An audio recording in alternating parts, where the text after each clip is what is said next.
can't fucking up. Oh, battery. Chat, hold on. Battery. Shit look mad difficult, huh? That's what you meant. No, that's a fucking ball. Like, if we both from the Bronx, like, bro.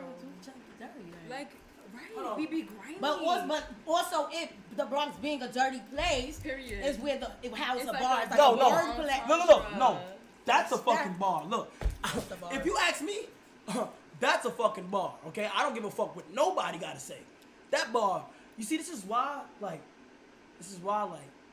you gotta. I feel like you just gotta voice a little bit more so niggas understand what the bar. I don't give a fuck what they understand. That's the thing. Like, I said what I said. If you get it, you get it. A lot of people understood it.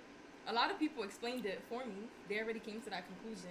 But it's the dumb niggas that want to be like, why is she calling the Bronx dirty? Stupid she dumb don't fuck with niggas? the Bronx. Like, nigga, I was born and raised like in like. Why would I not fuck with the Bronx? Like, I'm from there. I live there still. Like, I'm about to move though. Yeah, So don't try to look for me. okay, look. I was about to say, bitch, before they go. That's Don't look, try to look for me. If I had some advice and shit like that, that's the biggest thing I would advise you to do. What? Just get out of there. Oh, I'm out, bro. 100%. Once It's you get that swinging crib and us. shit, Yeah. you feel me? You just lay back, you feel me, in the cut, just doing your thing. Cause I feel like you'll be able to focus way more too. Yeah. Moving to Atlanta, you able to focus up a little bit more? OD, that should change my Right. life. OD, change my life. OD. No cap. I do wanna come out like somewhere far like this, but I don't wanna be too far from New York because I love it. I feel you. No, that's New of course. York. That's how it's gonna be. That's And how I it's gonna love be. the Bronx, like for real. Like I be on Fordham just loving it. But I can't be there too long because everybody be like, Nah, yeah. just be a lot. You can't. If you had to make a song with any artist right now, who would you want to make a song with? Doja Cat. Period. That was a good Word? one. Yeah, I really wanna work with her. Word. You fuck with her? Doja Cat, yeah. I haven't like bumped her music, but her personality. Though. You haven't bumped her music, you lying. I haven't That's bumped her music. crazy. I've heard the ones that went off, but I can pull up my Which is a playlist lot right of now. them. I don't have those songs down. You feel what I'm Okay, saying? Like okay, I don't yeah. really bump music, I but don't think you're her target audience. I was gonna say like really, what's her target audience now? Probably bad bitches. Okay. Yeah. Okay. Anybody else? You would say? nah? That's like the main biggest one I want to do. Okay, that's fine. That's fine. I haven't. Oh, my shit falling apart. And like, shit. of course, the obvious like Nicki. Like, of course, we all want to work. Don't you want to work with Nicki? Of course. Yeah, we all want to work. Yeah, Don't you Nicki- want to work with Nicki? Nicki been liking my tweets. Yeah, she. No, I'm from Dead Trinidad. ass? Yeah, I swear to God. you a bar, Brett. Oh, I'm a fucking bar. Prove it. What? I play this shit all the fucking time. All right, All right, recite a spit. lyric. Starships were meant to fly. No, give Hands up, give us a verse. touch the Give us Don't give us sky. a give us a Not verse. you saying Yo, the what most- the fuck? You can ask somebody not in a Japan bar. to say a Yo, Nicki what lyric. the? That's Is what that they not? gonna say. Yo, chat. Is that not a bar? No, nah, she. Yo. Give us itty bitty piggy. Or Okay, wait, something hold more- on. That's really. You Give feel us what the I'm saying? verse. I not was a on the hook plane from with a pop. Dwayne. Give it to us. Right. Wait, damn, I'm bad with lyrics. Everybody know that. Like, I'm really bad with lyrics. You feel what I'm saying? But You I'm got a a fucking bar. bar. You know why I'm a bar? Because my twin sister, she, like, bumped Nicki. Oh, you have a twin? Yeah, she bumped Nicki 24/7, and my mom. Nicki, he not a bar, Yo, bitch. He he- should have he been came in Yo, from the can you bars. stop? Like, let's Can be you real. stop? All He these came bitches from wanna bars. look Yo, like can you me. stop? Look. Be in Can you demand. stop? Because I could really, like, you feel what I'm saying? Like, Right. you never know. Like, I could probably put that work in. All right, put it in. Okay. Pause. Okay. Okay. I'm gonna go see, you know, Nicki and her team and see what's going on and shit like that. You feel what I'm saying? Like, y'all want to rate AMP? Do you know what AMP is? The radio? Nah, the group The I'm a app? part of. I'm a part of a group called AMP. Oh, because that's an app now, I think. Oh, yeah, it is. Yeah. AMP is an app slash like speaker thing. Yeah, you feel yeah. what I'm saying? That is definitely. But do you have you heard of like? What's this shit? You probably haven't. I hate doing this when people don't know something, but I still bring it up. Hold on. Let's be real. All these bitches want to look like me. Want to be in the mood, get booked like me. Want to run up in the lab and cook like You ain't never see this, no? You ain't never see this, huh? No. Just be honest. No. Okay. I probably have. I don't know. I've seen that logo before. They want you to rate the members. Okay. I'm screaming. Alright, so y'all both gonna rate the members, alright? Alright, First one we're gonna do. First off, we got Chris next door. Okay? Chris next door right here. Oh, fuck. What you rating him? Let me see a clever picture. He said what? Let me see like a clever picture of him. A clearer picture? He only got 2? He said only got 2? Yeah, he only got 2 photos. What you rate him? Wait, bitch, why I gotta go first? Oh, shit. What you rate him? I like this picture right here. What you rate him? I'm gonna give him a 5. Okay, what you rate him? Yeah. A 5? Mm-hmm. Damn. Just cause like I can't really tell what he looked like. Okay. Which is understandable. Alright. It's cat bitch. That picture is So, yo. Alright. We got Agent. Okay, we got Agent right here. Okay. What you gonna rate him? Can I get? Let me see a Yeah, picture of him like, looking. let me Damn. Looking this way. Okay, wait, hold on. Damn, you looking that way. Oh. Be honest. You this time, cause I went first just the other one. Let me see another picture. Yo, Alright. she's killing me. She's killing me. Okay, this That's cool. a cute picture. That's a good one. That's a Yeah, good one. That's a good one. He got- Big businessman He too. got cheekbones and stuff. Okay. He look tall. Give him a 6. 6, okay. Be honest. Yo, I'm telling y'all, chat. New York females is word. Ruthless. They gonna be honest. I don't know. I'm gonna give him a 6 too. 6, okay. Alright. My boy Phantom, another New Yorker. Oh shit. Hold on. Hold on. Got Phantom right here. Right here. Talk to me. Can he? Yeah, I want to see something full body-ish. Repeat. He said he a little kid. She No, I said said he's he a little thick. He a little thick. Fucking Okay. It's You random. like thick niggas? bitch, stop Wait, saying hold that. Come on, what you rate him? He a little thick. Nah, it's I crazy. dated a thick nigga before. But Okay, talk to me. What you gonna rate him? He a little light skinned for me. Like I'm like, as far as looks, swag, sum it up. It gave a 7.5. Okay. it gave me 6. Damn. Okay. All right. All right. So now we got my boy Davis right here. Okay, wait. Okay, right here. Hold on. Right here. That's a cute flick. It's a cute flick. Good. But he's not even looking this way. No, All but of you them- got- all of but them you- be like this. But you gotta understand. But you gotta what? understand what they're looking at. Oh, the sky. The future. Oh. You feel what I'm They're saying? looking up. Look up. Okay. Okay. He- That food is giving me like a 8. I don't like that. That food Okay, not giving no 8. okay. That food is giving a 3. Okay. Oh, whoa. like Okay, that. hold on. That shit. You know what I'm saying? He don't got blonde hair no more. Oh, he's cute. Yeah. He don't got blonde hair no more. But I you don't feel like me? that he keep looking up. No funny shit. I'm Like, sorry. Nah, it's just He's slick. inspirational. That's what he do. That's what he does. You feel Oh, me? okay. That's his me? Yeah, thing. that's his Oh, thing. okay, Like, okay, yeah, okay. he's really like, yeah. I give him an 8. Okay. 6.5. Oh damn. Y'all shitty. This picture is giving an 8, but the other selfie was giving a 6. Okay. So okay. I'm just so indecisive. I just don't really know. That one's cute. Why you didn't bring up that flick? Yeah, bring But up this this one? one. Like, come on. My fault. Didn't choose then. Yeah. Doing him bad. Okay, Like, okay. That one's better. It's giving like 6.5. Now what is it giving Nah, now? now it's giving a 7. Oh fuck. Let's go back to this picture right here. Was this What's it picture giving to you? edited? 6. No. Okay, this is no. You said edit. 6.5. Don't do that.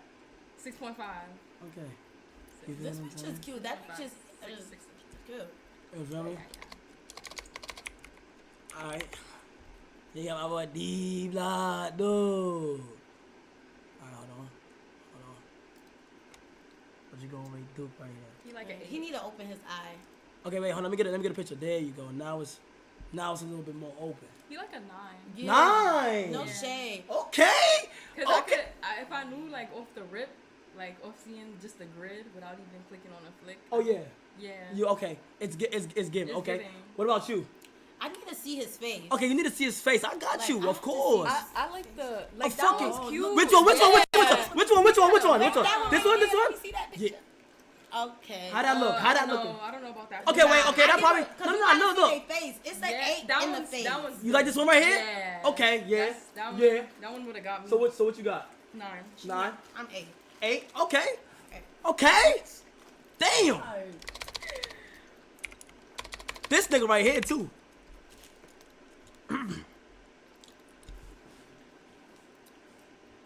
This nigga look familiar. Yo, he do look familiar. I don't know something about this nigga. Like, His do look familiar. yeah. I like But- the. Face, swag, da da da. I'm gonna give him a 10. Oh wow. Yeah, the okay. card, Wait, hold on. We 10. gonna keep going. You said the card 10? Yeah. Okay. What about him? Yeah. It's given 10. It's giving 10? Yeah. Oh, I'm a fucking I like this guy. Yo, that guy's a good fucking guy. Yo, clip it and ship it. Yeah. Oh yeah. He's swaggy. He's a swaggy individual. Like, Rizzed up. who rizzed up? You rizzed up. You rizzed up? Let me find out. You rizzed up. You feel what I'm Chill, saying? chill. That's your best flick though. Which one? Which one? Yeah. That one? This? Orange card? You know, I can switch it up. I can go Aspen too on them. You feel me? Nah, you was hiding in that flick. I was hiding. It's the orange for me. Oh, you like this one? Yeah. Okay. That picture's fire. Yeah. Okay. That's You fine. look tall there. I look tall? What's Yeah. wrong with me being my height though? There's nothing wrong with it. Who said? No one said it was nothing Well, she wrong. said Oh, you okay, look okay. I said you look taller. Okay. He got defense. Oh, shit. You feel like it's something wrong with your height? Fuck no. Never Oh, okay. insecure about that. I actually don't think I'll be who I am if I wasn't this height. You wouldn't. You feel Yeah, what I'm because your saying? height makes you funny, Yeah, you said. I'm highly like confident too. You feel what I'm saying? I'm real confident. Good. You know, I'm not insecure. A lot of niggas get surgery for their heights. Wait, what? That's crazy. On their knee? Oh yeah, you ain't here. I never heard that Oh one. my god, they get like surgery to where they grow like extra 3 inches. Let me find out niggas is faking their height. Oh, That would be no. crazy. Niggas faking their height? That's no. That's crazy. I gotta check niggas' I knees. mean, Yeah, have y'all been seeing niggas check faking the their stars height? around you. Yeah, I gotta check. You have an incision there. And that's gonna you're not gonna be proportionate because if you a short nigga, your arm's still short. You You gonna have smart. long Now legs. I didn't think about that. I didn't think about that legs and a either. No short cap. arms. Now short you gotta get your torso arms with too. Right. Now your wingspan all fucked up. And your spine. Now you moving on weird. Shit look, Mm. you feel me? Shit's Like kinda off now.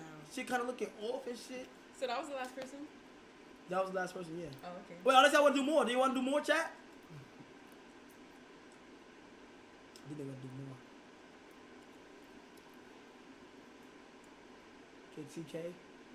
Yo, have you heard any of our music? Wait, I think I did. Which one? I'm not gonna lie, I'd be confused. I don't make music. I make music like on random. Look garbage. Oh, like, right there. I'm lying. You can just I confuse you you with just do it somebody. there. You just put it in there. No, my God, I'm not throwing it. No, it's gonna get cleaned out. Oh, I'm putting it in tissue paper. Alright, bet. You said what though? I said, nah, I haven't heard your music. Nah, yeah. I do it like here and there. It's not even crazy. I would. Play it. You feel what I'm saying? Oh, you want me to play it? Yeah, I'm gonna rate it. Okay. Just kidding. You can rate it. I want you to rate it. You feel yeah, what I'm saying? you know, cause you rated You my the shit. you the artist. You What the did you artist. rate my shit though? Wait, whoa, that was mad quick. Yeah, but yo, I'm telling you, they quick. Whoa. It, Wait, what was quick? That's, go- it nah, go- I it- felt shit. that. look, chat. The fuck? I'm like, wait, that's That was right just now. now. Nah, they go. It's a whole. You gotta understand. You got a football stadium times 2 in this motherfucker. You feel what I'm saying? So Heard should be active, that. okay? Close to something now. Nah, yeah, the mafia go hard. They go crazy. You know what I'm saying? All right, bet. Okay, so everybody had a verse. Would you like to would y'all want to rate everybody's verse, or you want us to rate mine? Ray everybody's Yeah, verse. let's do everybody's. Ooh. It'll help me rate yours based Okay. on how. A&P is the, okay. We already discussed. Yeah, we this already before. discussed that. Yeah. You in the A&P house right now? Okay. Yeah. Hold on, let me see this here right now. It's nice. It's nice. Yeah, that's what I be saying. Whenever y'all in Atlanta, man, you feel what I'm saying? Like, yo. Oh shit, this is oh, this is 2022. You keep saying that later. This shit is deep. This shit is 45 minutes from the end. Yeah. Deep. Don't make it hot. Oh. I mean, they know that though. Yeah, they know. Okay, ready? First up, we got Duke. Oh, that's it. Rate it honestly. Alright? That's the one that I said 9. Yeah. Oh, we see him in motion now. Fucking never gave a fuck, and I'ma keep it all the way 100. They be talking bad on my name, but won't never say it in person. Them steppers, you know they be lurking. That little bitch was bad, so I bought her a Birkin. I smile cause my life is a movie. Niggas mad cause they bitches be choosing. Niggas be hating and niggas be groupies. They be mad when I walk in the building. They irrelevant, fuck how they feeling. You play with my top, I'ma turn to a demon. That SRT, it might just have your bitch in it. They say that when I smile, it make they day. My shit just hit different, my shit glisten. But fucking, I'm more being humble. It's time to go crazy, it's time to go dumb. By the end of the year, I'ma run up some numbers and keep going crazy, bro. That's on my mama. I go viral without even trying. I get hoes without even talking. That's why I ain't lying. The first niggas try me, he dying. They say I got rich with these VVS diamonds, they shine. I'm just honest. I'm a core. Boss, you looking, so go put your hoe up. Let me go to the car, put the pole up, put the low up, and I'ma show up. I be flying. My mouth when I smile, it be shining. You play with me, know what the time is. Got the sticks in the car when I'm riding. You know that these bitches be lying. Hey, nah, these bitches be lying for real. Like, they be really lying, like laying on another nigga's chest, testing another nigga that they miss some type shit. Like, be in my bathroom taking pictures, but you got a whole boyfriend. Like, hey, I ain't have to say no words, and all I did was wave my hand. Unspoken reads is cringe as fuck, and I'm just glad that shit is dead. Me personally, I'm work for free, so I'm just glad I stacked my bread. I bought my mom a crib, so nothing else really need to be said. Is that so right there? I swear I won't let that shit rock. Like, me personally though, like. Not me personally. I want you rate that right there. 1 out of 10. Be honest. It was like a 6. Really? Cause yeah. Explain why. Well, actually like a 7 because I like his voice. Okay. I'm gonna give it a 7 too, cause I like his voice, but I felt like it gave a money bag. Okay. Yeah. Everybody likes to compare him to Moneybagg. They just say he looked like him or he He sounded from like him. there? Nah, he from South Carolina. He was like him. Okay, so you said 7. Y'all both said 7. Yeah. Okay, bet. Now we got Agent right here. And mind you, all this is like for fun. Like they don't even take this shit serious. So Oh, they not rappers. nah, none of us all rappers. We only Okay, make okay, content. okay. You should have seen where I went. I'm the type of guy that can beam in the bands. Everything I tried, I was giving a 10. Even if Wade was the judge, he could see what I meant. I threw a couple shots, yeah, I've been with the smoke. City of Toronto, man, they fill me with hope. I grew up with goats, I'm like a shepherd with my words. I be doing the most. I got a spot by the coast. In fact, I caught me a boat. When I fell inside the lake, my boys taught me to float. Got some mansions like Luigi, I just fought me some ghosts. My life is filled with wins, I think it's time for a toast. Your average days is bad days. Don't expedite your last days. Fucking with me, I got 2 types of M's you be lucky to see, and 3 different bitches I be fucking asleep. I could've bought Twitter, I let Elon have it. Bitch, I left the gun store with 3 large baskets. The bird's eye view from my truck is just magical. Like a surgeon with no vision, I just cut up your clavicle. In A&P's world, this right here is the capital. Here is the capital. Here is the capital. That shit was hard if you ask me. But let me That was go like ahead an and ask y'all. What would you rate that out of 10? That was like an 8. An 8? Yeah. Really? Because it made me laugh. Okay. And I like that it was short. Okay. Straight to the point. Yeah, I give it an 8.5. Oh. Yeah. Yeah. And Wow. it It was, was it was flowing. original. Yeah, it was Yeah. cute. Like, it didn't Okay. remind me of nobody really. Okay.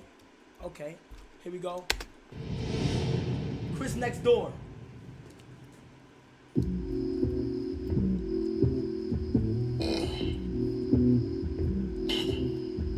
Hey, okay, 301 shit, next door in this bitch. I feel like I already see how niggas started dreaming up. 2019, thought I wasn't shit. Like it, I like was it? seeming, bro. Damn. Yeah, She like like it. pussies goes together, started teaming up. Now we got a crib so big, clean is tired of cleaning up. I ain't like for fucking movie, just trying to find out what the genre is. I was being lazy, God, had to stretch my iris. I had some ideas. That's what I was trying to tell niggas. Shit, now I really going with the flow up in this bitch. See, really in this life, I'm really going with the motion. Got a blonde bitch that want me put my Frank up in the ocean. Mama said, like what I Frank Ocean. Frank Ocean. shit. Fucking with these hoes, just be bad like halitosis. Okay, like niggas always wanna point out all my tongue ligaments, but how did this? Me and my niggas 6, 7 figures rich. Maybe 8, I don't know. We just great. We just got so much talent and income to generate. But the strangest thing is I need $1 million and a brown freaky thing to frolic on. Then fuck, I'm losing focus. Mama said, like, boy, please don't lose your focus. See, fucking with these hoes just be bad like halitosis. For all of you niggas that talk on the internet, tell myself that I could not get in it. My niggas start asking me where Duke and Kai at. I was busy DJing my jitter. I was in it, I'm living like better. I just popped up to the function just to show face. Nigga, I cannot finish this fucking shit. Fuck. Oh, what did the beat just kept going? I'm in it, I'm a fucking kid. Gotta flip it. Diamonds in it, they know that I'm dipping. I'm just playing. Fuck some niggas on con. My niggas been in jail longer than they been to school. It was funny. What's his name? What's his Chris, name? that's Chris. That's the one that you said. Yo, let me see a better picture. Like, it's Yeah, he looked better in motion. Yeah, emotion. Everybody does though. Yeah, everybody's looking better in motion. Yeah. Okay. And what would Niggas you? is not And what would voting you for rate his song? I'm gonna give no funny shit because the originality, the flow, the bars. I'm gonna give that a 9.5. Woo! All right. What about you? Like an 8.5. Okay. Yeah. That's I like fire. that. He gave me a Tyler. That's Yeah, fire. Yeah, I it like was how it he was was definitely matched, different. too. It didn't attract majority ears, but like you gotta have an open Yeah. mind and feel the music. You feel what I'm saying? I love that Frank Ocean bar. I Yeah. love Frank Ocean. You got Davis here.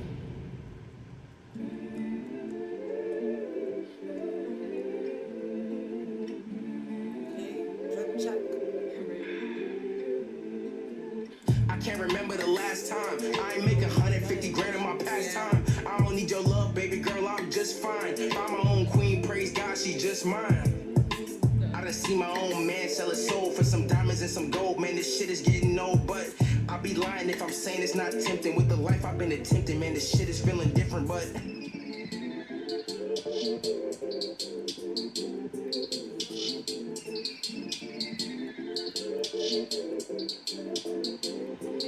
the rollie is ice, the bezel's tight, they treating me right, yeah. I'm out for the night, I don't wanna fight, it's not against sight, yeah. Going in the A, I run like Trey, I ain't a plate, no. You gotta obey the money of ways, I'm not here all day, no. I ran me a milli, I did it legitly, shout out to the baby, he really enriched me. I love me Atlanta, it's really my city. As soon as I met her, I knew she was pretty. It's really a gimme, go find me on Wiki. I'm talking to God, he talking back with me.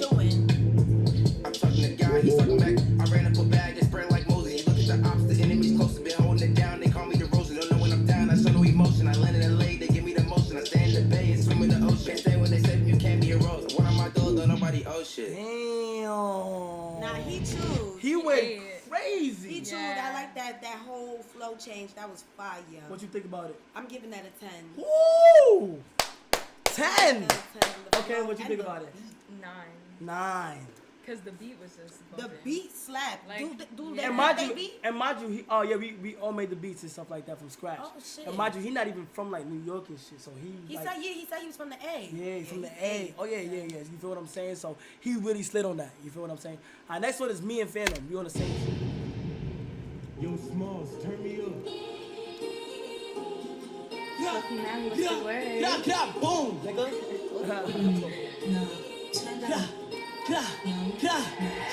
How the fuck you get loved by a bitch? You said 5, I'm letting no 6. Pull up with handers and sticks. Finna my brother, I'm taking out wrist like can't get nowhere with the knocker. You play, we smoking your blocker. Move funny, 2 shots to your chest up. Have you cried? Make it to the doctor. Big boy, you shot. Get the gun, let me smoking on fire. I brought agent, we gon' get that boy.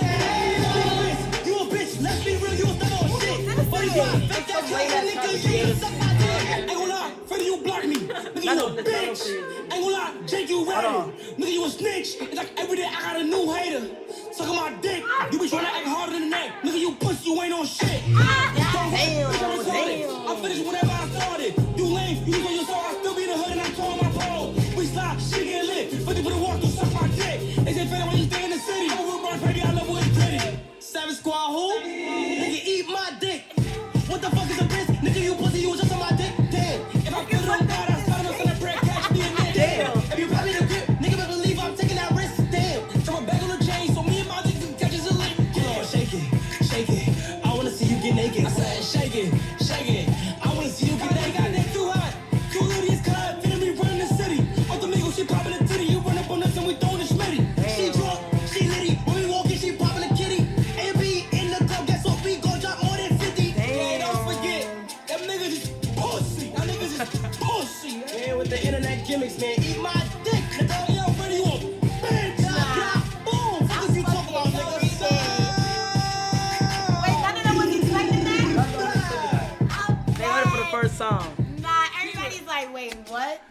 Alright. spaz. That's What a you- 10. Hey, first of all, you this nigga. That's why. That's the even new more- you. That's the. I Yeah, had niggas to put really that in there. that for real. You feel what I I'm was saying? like that. Okay, tell what you think. 9. Okay. I fuck with it. that. I Nah, fuck with it. you Those, body those does are, it, I man. like y'all opinions. I really like y'all opinions on things. You feel what I'm saying? Like y'all got like a nice, That honest shit got me weak. Still, you opinion. put the screenshot in there. That got me crying. Yeah, cause like, you feel what I'm saying? God to let niggas know and shit. Dude. Yo, my thing is, okay, you from the Bronx, you from Staten Island. Mm-hmm. Do y'all know how to get sturdy? Sorry. Not really. Damn. Not, she said, You know how to get sturdy? Nah, You I, don't got, gotta I get gotta sturdy? teach you. not really. I gotta teach you. But like, I don't want to get sturdy. Why? Like if I wanted to get sturdy, I could learn. But like, I don't. Bitch, you want gotta learn how to get sturdy. We Look, from hold on, New look. York. Everybody who Do you come know how up, to get light? look. Oh yeah, I know, No, I know don't how do to that. I know how to do both. I can do a little. Exactly. Wait, but look. why though? If you Wait, from look. Everybody who come on here, I get the honor of teaching them how to get sturdy. And it's simple 1, 2, 3. You feel what I'm saying? But that's up to you though. You don't get sturdy evolved though. I mean, So no, is no. it- I'm is it doing like the no, basic, no, no, no, like the no, 1, it's basic. 2, It's basic. twirl. It's 1, 2, 1, 2, and then just the Yeah, kicking. yeah. That's it. That's The it. pop I don't do line. nothing else. I might add a 'Cause little now- drop. You know what I'm 'cause saying? now They they doing doing the the sideways reach. shit. They doing the The- reach shit. yeah. They doing No, that's that's all. not what look, niggas is talking 'cause about. that's Getting all. sturdy That's now. all. Not Tik- doing That's all that. TikTok shit. Yeah, Remember, heavy on that. getting That's sturdy TikTok used to be shit. That's the the TikTok Pop shit. Smoke First dance. of all, we used to. First of all, let's not forget getting light. Like getting light was before all that shit. Mm-hmm. Then you feel me? Getting sturdy was regular dances. You know how to get light. I know how to do both. Let me see you get Yeah, light. like get No, light. wait, hold on. I ain't about to get 'Cause light you like, right I can now. do both. I can do both. You feel what I'm saying? Like, look, I think we should learn how to get sturdy. You have to. We got almost 200,000 niggas in here. You want me to look stupid? Well, how you gonna look stupid? Man, no, girl. Get sturdy. Yeah. Like, come on, look at my sweat up. Yo, she's a good fucking friend. Get Yo, sturdy. she's a good fucking friend. Like, she's a good fucking friend. Now you Let's got to. do it. You got to. Okay. Get Okay, sturdy look. real This is what I'm quick. gonna do though. This is what I'm gonna do. Look, this is what I'm gonna do. I'm a demonstrate it. Okay. I usually demonstrate it, and then after we go along and we apply that. You feel what I'm saying? So, you feel what I'm saying? I'm gonna demonstrate it. You know how to get sturdy though. Come on, yes. Okay. Stop Okay. Keep asking me like Grab I'm what you broke. need. Okay. Hold on. How you say? That's all I know how to do. Bitch, that's not getting sturdy. That's the No, no, I'm gonna tell you. That's not getting sturdy? You gotta do it to pop, huh?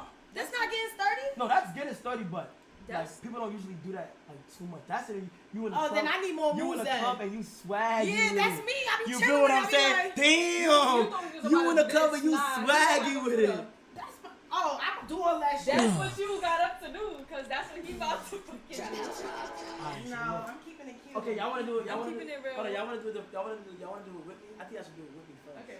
Cause then I look, come you, y'all, one on each side, one on each side. Look, I'm being in. Come over here. Look, you come right here. Look, I'm gonna look. Just follow what I do, okay? We're not doing no difficult shit.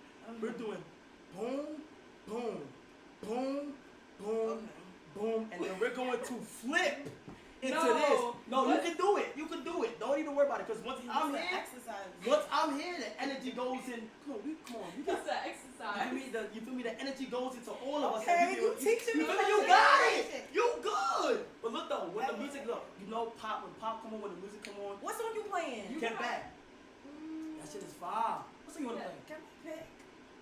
Nigga, Play nigga, Four he ain't Minutes. about- Much play much? Yeah. Okay, I'll play much. Okay. I'm thinking we on some pop smoke shit. though. That's Oh how wait, we actually feel no, about wait, I do. much. Wait, I don't play Get Back, right? Much. I play the instrumental of Shake It. You know the instrumental of Shake It? This right here. That's what you wanted to play? This- You can play, This yeah, you look, gotta play. no, this is my this. I keep forgetting. This is the instrumental. This is my. I forgot, chat. I'm tweaking. Like that goes. I play this.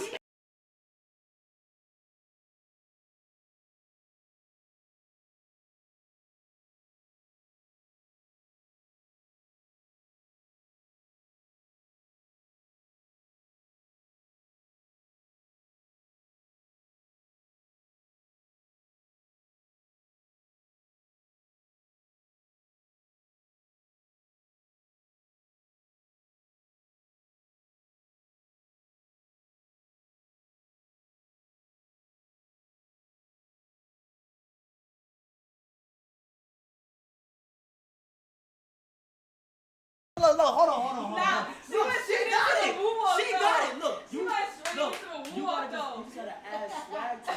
Yo, Once you don't add do swag to that. it, it's up. No, because I'm Look, doing my you thing. going like this. You going like this. Hey, lady, drop me down. because that's You feel me. But Okay. Like, Oh shit. She Look, said you she gotta was understand. into it. Okay, you gotta understand right I here don't though. blame you. You gotta like, it's on knees like, damn. nigga been practicing. Damn. Oh, I get sturdy every been day. practicing every day. Oh, it's a movie in here every single day. There's not one time I don't get sturdy. You know what I'm That's saying? why you mad. So that's right. Look. Like, look what I can do. Yo, what's up? But look though, everybody gonna be able to tell. I don't Like, want, look, I I don't, could do look, it, do I don't it. want you. I don't want somebody asking you, can you get sturdy, and like you don't know how to get sturdy. I And know I know you. funny shit's embarrassing. You feel me? Especially from New you from- York. Look where you from. No shade, sister. So we both dirty. You feel what I'm saying? Oh, Like fucking you God. feel what I'm Okay, saying? okay. So look. Hold on. You gonna have to put the music up or something. All right, bet. You gotta. I ain't mad I think you at gotta all. feel Hold it. into it. You know I used to dance for us, so right now I'm You feeling. used to dance? Yeah. She got one of Word. them. Yeah, full out. See, she a dancer. Word. No, don't do that. Full out though. Okay, but if you see somebody demonstrate something, you'll be able to mimic it like pretty easily. Somewhat, yeah, a couple times I got it. Okay. It's pretty loud. We're gonna do right. Ready?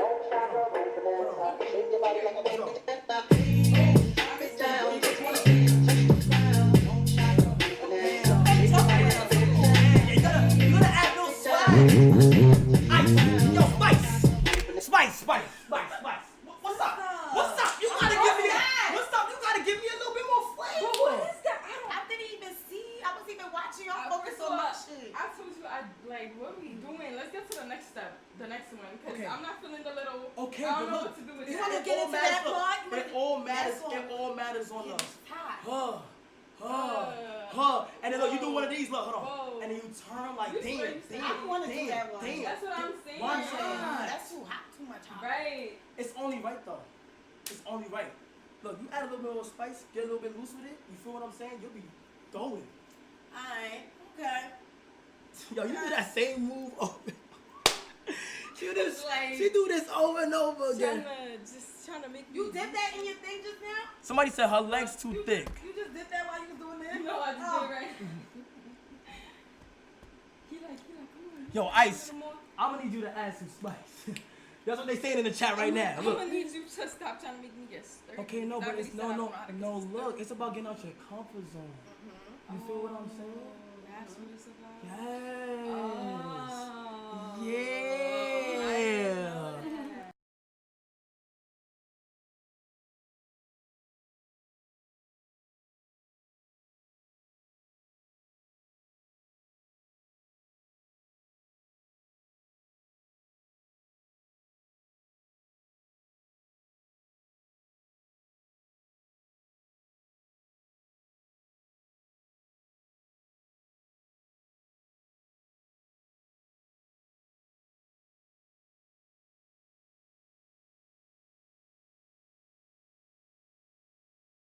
Gooch.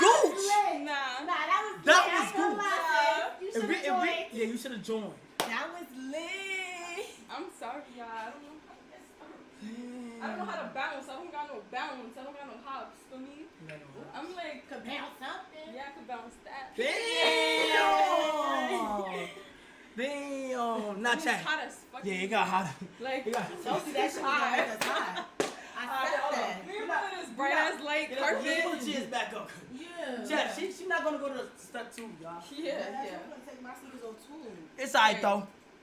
What's up? Wait, hold on. What size you wear? 7. Why? They look big. It is. It looks It smaller is than that. very hot. Oh. Look at my feet hot. It looks smaller than that. I ain't gonna lie. Oh my god. Yo, they. Woo! What a workout. You be working out now? Yeah. Work? Yeah, a little bit. You be on it or not? A little bit. I mean, I want a trainer so I could. Yeah, get you should get a snatched. trainer. You should get a trainer. So I could get snatch snaps. They gon' Yeah, put you.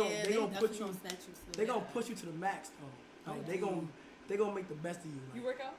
yeah, like I kind of fell off though because I tore a muscle in my right That's shoulder. OD. Yeah, so like I kind of chilled on it, but when I was working out, I was in that shit OD, and I had a trainer, and I was in that shit hard body.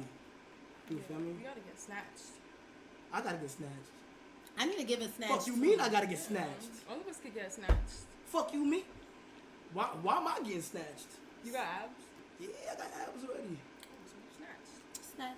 Yeah. I was always snatched. You feel me? Skinny niggas be snatched. Word. Yo, you mad funny. You calling it snatch? Got it. Yo, you into white guys? Nah. Ah. Wait, whoa. I don't. They cool, but like I never dealt with Yeah, one. you never. Yeah. Cause you know how those go and twist that shit. They try to twist that shit. They'll Me be like- personally, I'm into my black queens. Like I kind of feel like, you feel what I'm saying? I used to be like heavily into like like What's your type? oh my type is like whoever fire is fire. But look though, his way fucked them up. Their personality, that's what's gonna make or break it. You Period. feel what I'm saying? Like Felt that. you feel what I'm saying? Like I need a female that got drive, ambition, independence. Show me that you don't need a nigga. A boss bitch. A boss Ass bitch, a bitch. double B. You feel what I'm saying? So like Double B. that, yeah, that shit is what really matters. You Boss feel what I'm saying? bitch. Yup. Yeah. It's And six, black. Oh She gotta shit, be 6 black, more right? minutes. So we got 6 more minutes for the 24 hours to be done. You know I've been Oh, live for 20. shit. No sleep. That's crazy. No You sleep. gotta take I a fucked you. good I really been sleep after sleeping. this. Word? If you couldn't sleep nowadays, you're not popping. That's why we haven't been sleeping. Wait, what did you just say? If you sleep, you not popping? If you couldn't sleep nowadays, you're not popping. Nah, that's a fact though. Cause it's like Hold on. you mad booked How and you busy. got How you sleep? sleeping? No funny shit though. You on a flight? You booked? You feel me? Like Yeah. Nah, I be locked in this bitch working though. So that's good. That shit. now you the number one, right? It be active. Number one in the country. Yeah, You that's know why what I'm I'm saying? here. Number one in the country. Oh, that's shit. It's alright shit. You know what I'm saying? Yeah. Number one in the country. Nigga So said she don't you feel what sleep. I'm I saying? just Like, said you feel what I'm saying? We got 5 more minutes. Yo, she was the last the last guest on here. Who was here? Yo, Wait, who else was up? no. We had You in no, this fucking no. chair, man. That it makes me. This is me, a though. heirloom. It makes me though. But I had animals in here. I had a rock band in here. I had a party in here. All on stream. In 24 In hours? 24 hours. Look at the list right there. Why you ain't invited to your shit. party? Jumanji, That's couples how you therapy. become number one, though. You feel me? Rock band. You feel me? Oh, not like that. Dwarf boxing. Everything I need organized. some shit like this in my Nah, crib. You no feel me? cap. Saying big whiteboard, big organized. Nah, Yeah. whiteboards is good. You White got boys to. is Word. for real creative. It will get you down pat. Mm-hmm. Yeah, you feel You what on I'm it, saying? man. So Here's you. it would definitely And the hours, too. get you down pat. I ain't gonna lie, you need you a He said whiteboard. rock band, check. We definitely need you a whiteboard. Why we ain't get invited to Not the like party? if you, cause I don't know, cause y'all don't. You feel me? It's hard getting in contact with you. I need direct info. I'm gonna give you Oh, my I number. I got her number got now. my so number now. I'm you feel me? at Us the together. next Yeah, I one. need. I got you. Yeah, look, yeah. Go ahead. Cause it's hard. It is hard. I'm not gonna lie. But once you in, you in. Put the phone up. My number already leaked in the UK. Word. Yeah. Damn. You don't have, bitch, I don't have I gotta go to the UK. I ain't gonna See, lie. when they, like drop through. You about to go to the UK? I need to go to the UK. I want to go there too. We out. Let's all go together. We out. I'm we with it. at? Word to my. Let's go I be in trying to October. travel. I'm with that. Let's Y'all go say to- the day I See, book now my y'all shit, playing. I'm Y'all out. playing. Y'all Let's go to playing. Y'all London. playing. Nobody's Next playing. Y'all playing. I'm serious. Next month is the perfect time to go October, yeah. Like, we out. Y'all playing. Cause I'm ready to go to the UK. I've been feeling to go to the UK. UK. I've been trying to go to Yo. Dubai too. You feel me? You feel me? Little. I've been trying to go on little trips here, but I be too busy. My birthday coming up though, so I think I'm gonna travel somewhere. What's your When's your sign? birthday? What's your I'm a birthday? Sag. Hey, he asked my sign. Hold on, You what's up? really I said a bar. Sag. I'm a Taurus. What? Wait, what? Say it again. I'm Who you a said? Taurus. Oh, you're Taurus. My little brother a Taurus. You fuck with Sagittarius? Yeah.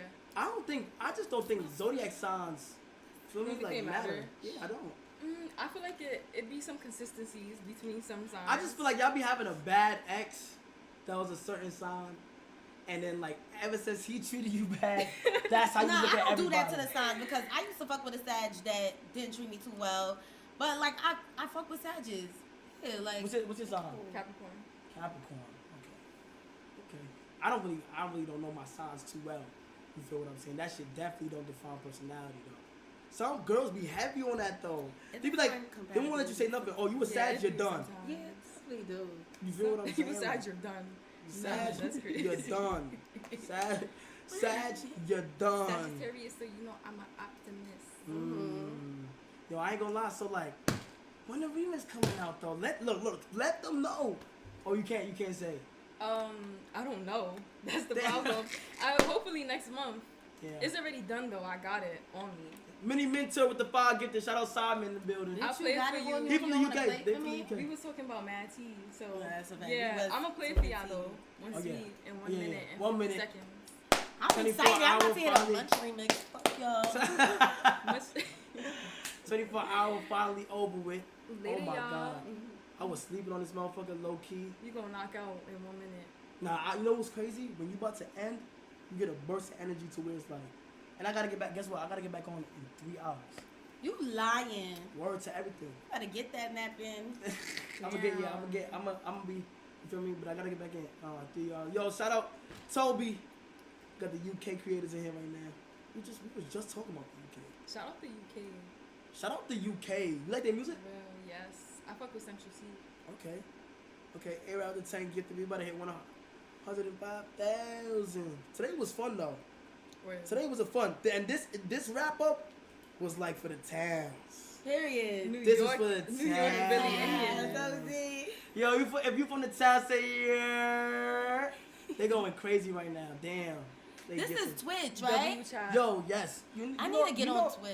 Yo, I think you will be good. You do YouTube or no? No, You I'm gotta trying get to serious. get No, you into gotta get it. serious. That's the Cause I know your problem. personality You already. should. That's the issue. You know, if you get on Twitch, you get on Twitch yourself. Yeah, It's get over, on right? Twitch, bitch. It's Like over. How everybody. the fuck I get on Twitch?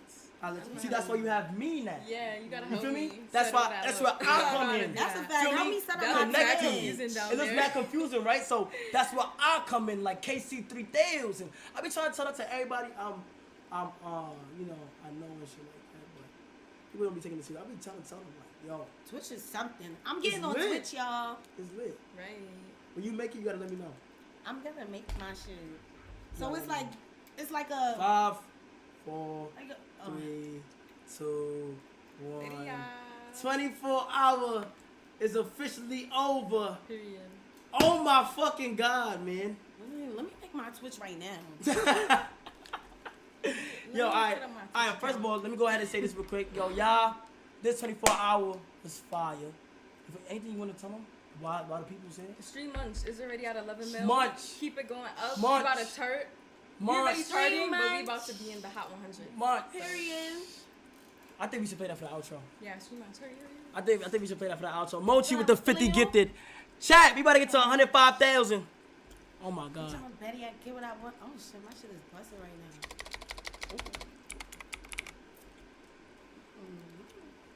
Oh yeah, she getting no.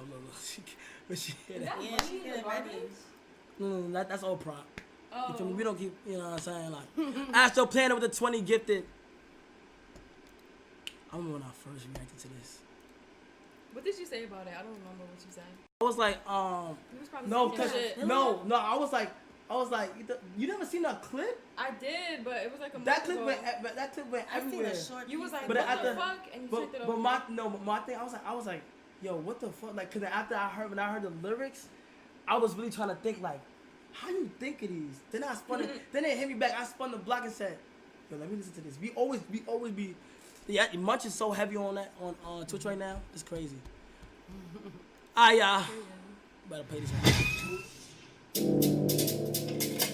Chat!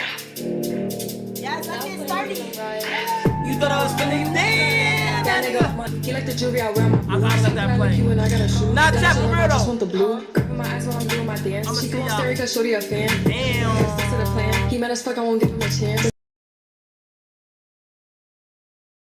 Yo, chat 21's here. What?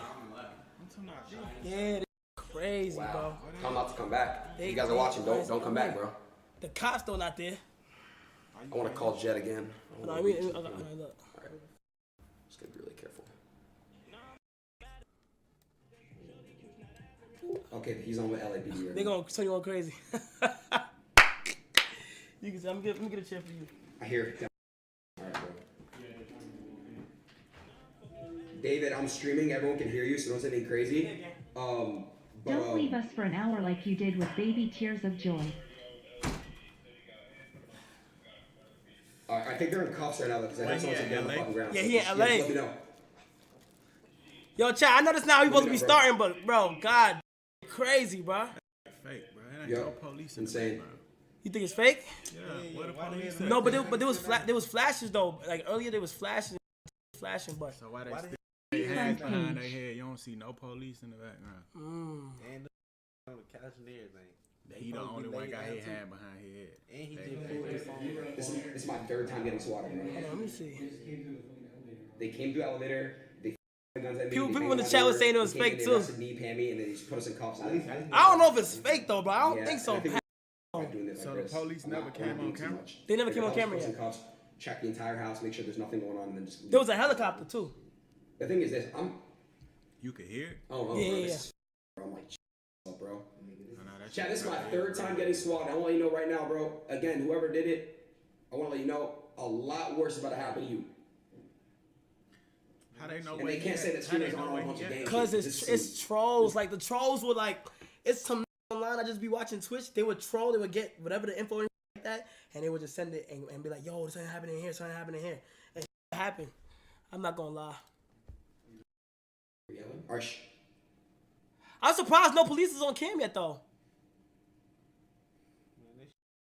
Bro, you would have seen them in the reflection. Yeah. Che, I think it's a prank or something. Like just pranking him.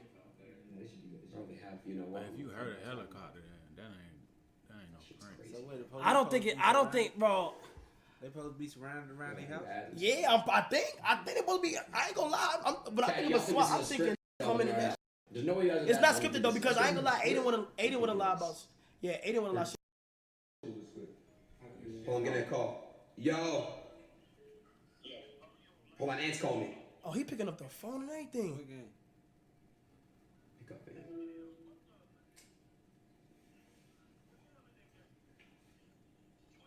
man. Tell Snaggimo to stop reaching for his phone. Yeah, he's showing his son watching. Oh, his son watching? Yeah. Step outside. Everybody? Yeah, 21 can hear it, chat. With my hands up, right? This is security. We're not gonna shoot. Alright, I'm coming right now. I'm coming out right now. Alright, I got you. I'm coming out right now, sir. They probably gonna be outside for a little minute, chat. I'm not gonna lie. You can't see how many people watching his. Yeah. You got like 183,000 people watching right now. We got like 150,000 right now. It's controversy right now. It's crazy because of that. It's gonna take a little minute, chat. It's gonna take a little minute too. Hopefully everything goes good with Aiden and shit like that. You feel what I'm saying? 2-1 was good, bro. I gotta get one of them. That's what I'm trying to tell you. You cannot be the streaming. camera though. Exactly. I You got cannot like be. a webcam. Oh, nah, you gotta throw that away. That ain't gonna work. That's not gonna work. You gotta be able to. I ain't gonna lie, bro. You have to. I got the bigger one though. Right here. I definitely do need a bigger one of the stream deck. I'm not gonna lie, but you need you a monitor, and a PC, bro. That's what you need. But I'm not gonna lie. You feel what I'm saying? Yo, chat. We got 10,000 pot on this 2K, which he done made a mistake with because I'm not gonna lie. I'm about to 5,000, bro. You ain't say 10. Yeah, but it's a pot. Like you know. So you gonna do 10 now? No. Like 5. So the total. No, 10. nigga, it was 5,000 for best out of 3. Exactly. Meaning that like if I lose. Oh, you saying because we both been. Yeah, you feel what I'm saying? So I'm saying I ain't gonna lie, and you know I asked the Magic 8 Ball. You know, the Magic 8 Ball said I'm gonna win both games. They said, wait, what? Wait, what? What are we laughing about? What we laughing about? Wait, is he nice? From 1 through 10, what would you say? I like him, Cause that's your man's. You saying you gonna pick him because that's your man's, which is understandable. You feel what I'm saying? But I've been playing 2K. Look, you don't even.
that he belongs among the best high school basketball players in the country.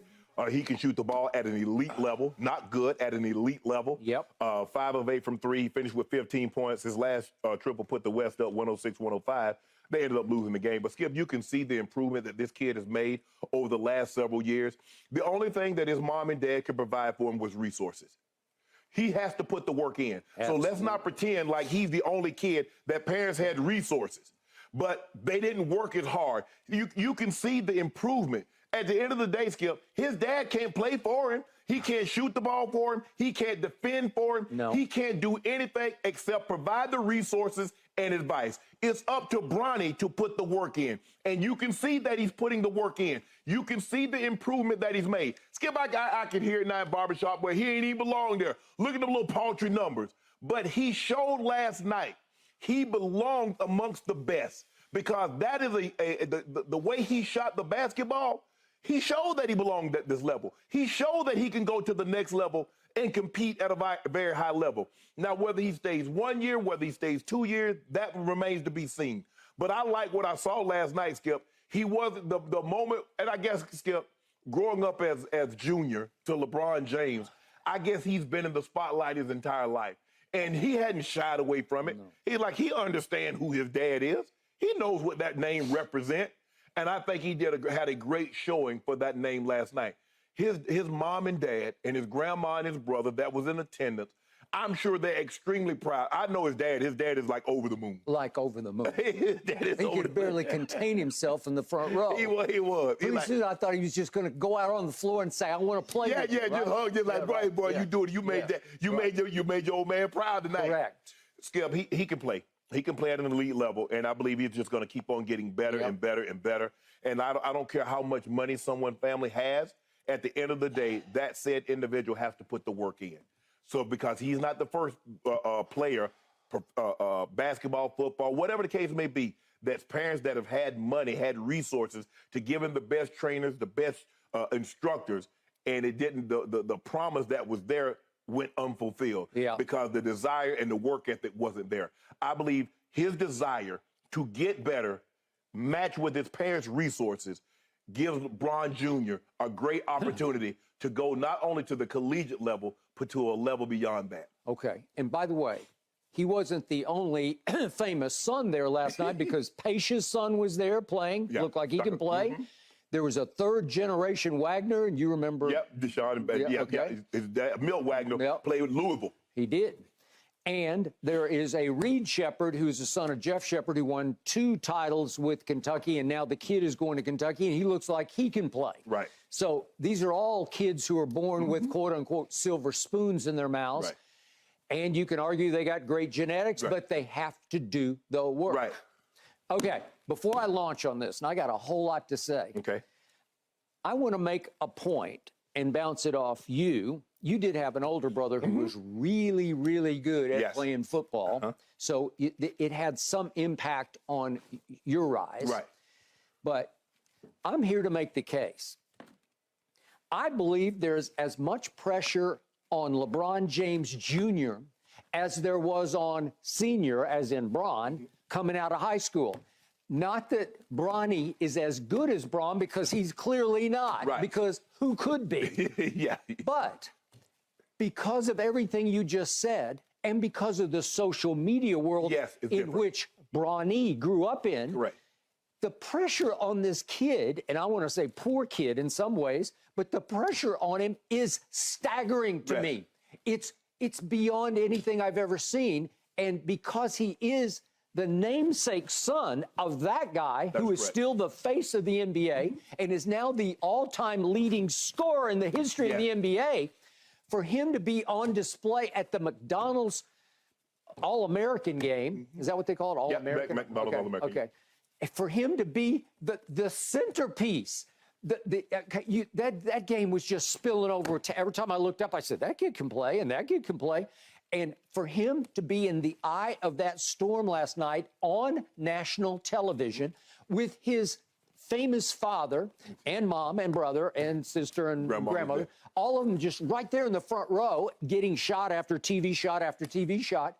Listen, seriously, I'm here to make the case. The pressure on this kid is equal to what his father went through, just because there's more of it today. Yeah, there is, Skip, and he grew up in the social media age, and LeBron James didn't, even though we all knew who he was. There was no questions about who he's taking to the prom. Oh, he shouldn't have took this person to the prom. No. But I think the thing is, Skip, that what he does, he's not overshadowed by his dad. He embraces it. That's what it was for my brother. Now, Skip, man, you're not as good as your brother. You cannot run your brother. You cannot jump your brother.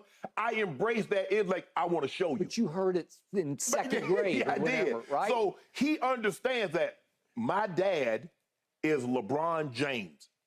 He understands what that represents. But, Skip, I don't think he runs from it. I think he embraces it. And there's the difference between the two. As long as you don't run from that, you embrace that moment, embrace the opportunity that you have, I think he'll be just fine. And he understands we're totally different. My dad is 6'9". I'm 6'3". My dad is built like a freight train. I'm not. He's put looks together pretty good. He's put together for an 18, 19-year-old. I think he is, actually. But Skip, not like Dad. No. Okay. So he's a 4-star recruit, not a 5-star. Yeah. He's a 4-star. He did not start the game last night because he doesn't rate starting with that kind of talent around him, because he's not that guy. His dad was a galaxy. He wasn't a star. He was the galaxy. Okay, he was. Well, clearly, LeBron is the starter in the McDonald's game, but the kid didn't start. But he did finish the game, and I thought that was significant.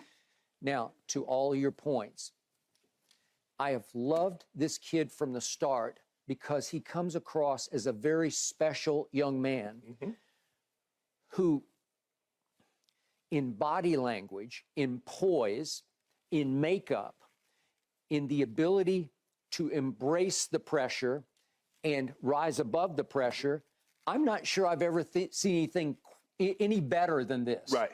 Because, listen, he comes into the game off the bench. Did he look overmatched? No. No. Did he look like he was trying too hard? No. No.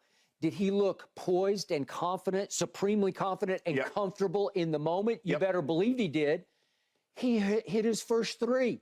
He ripped it as clean as you can rip it. And usually in an all-star game, every kid is trying to do too much and playing out of control. Right. He played in complete, serene control.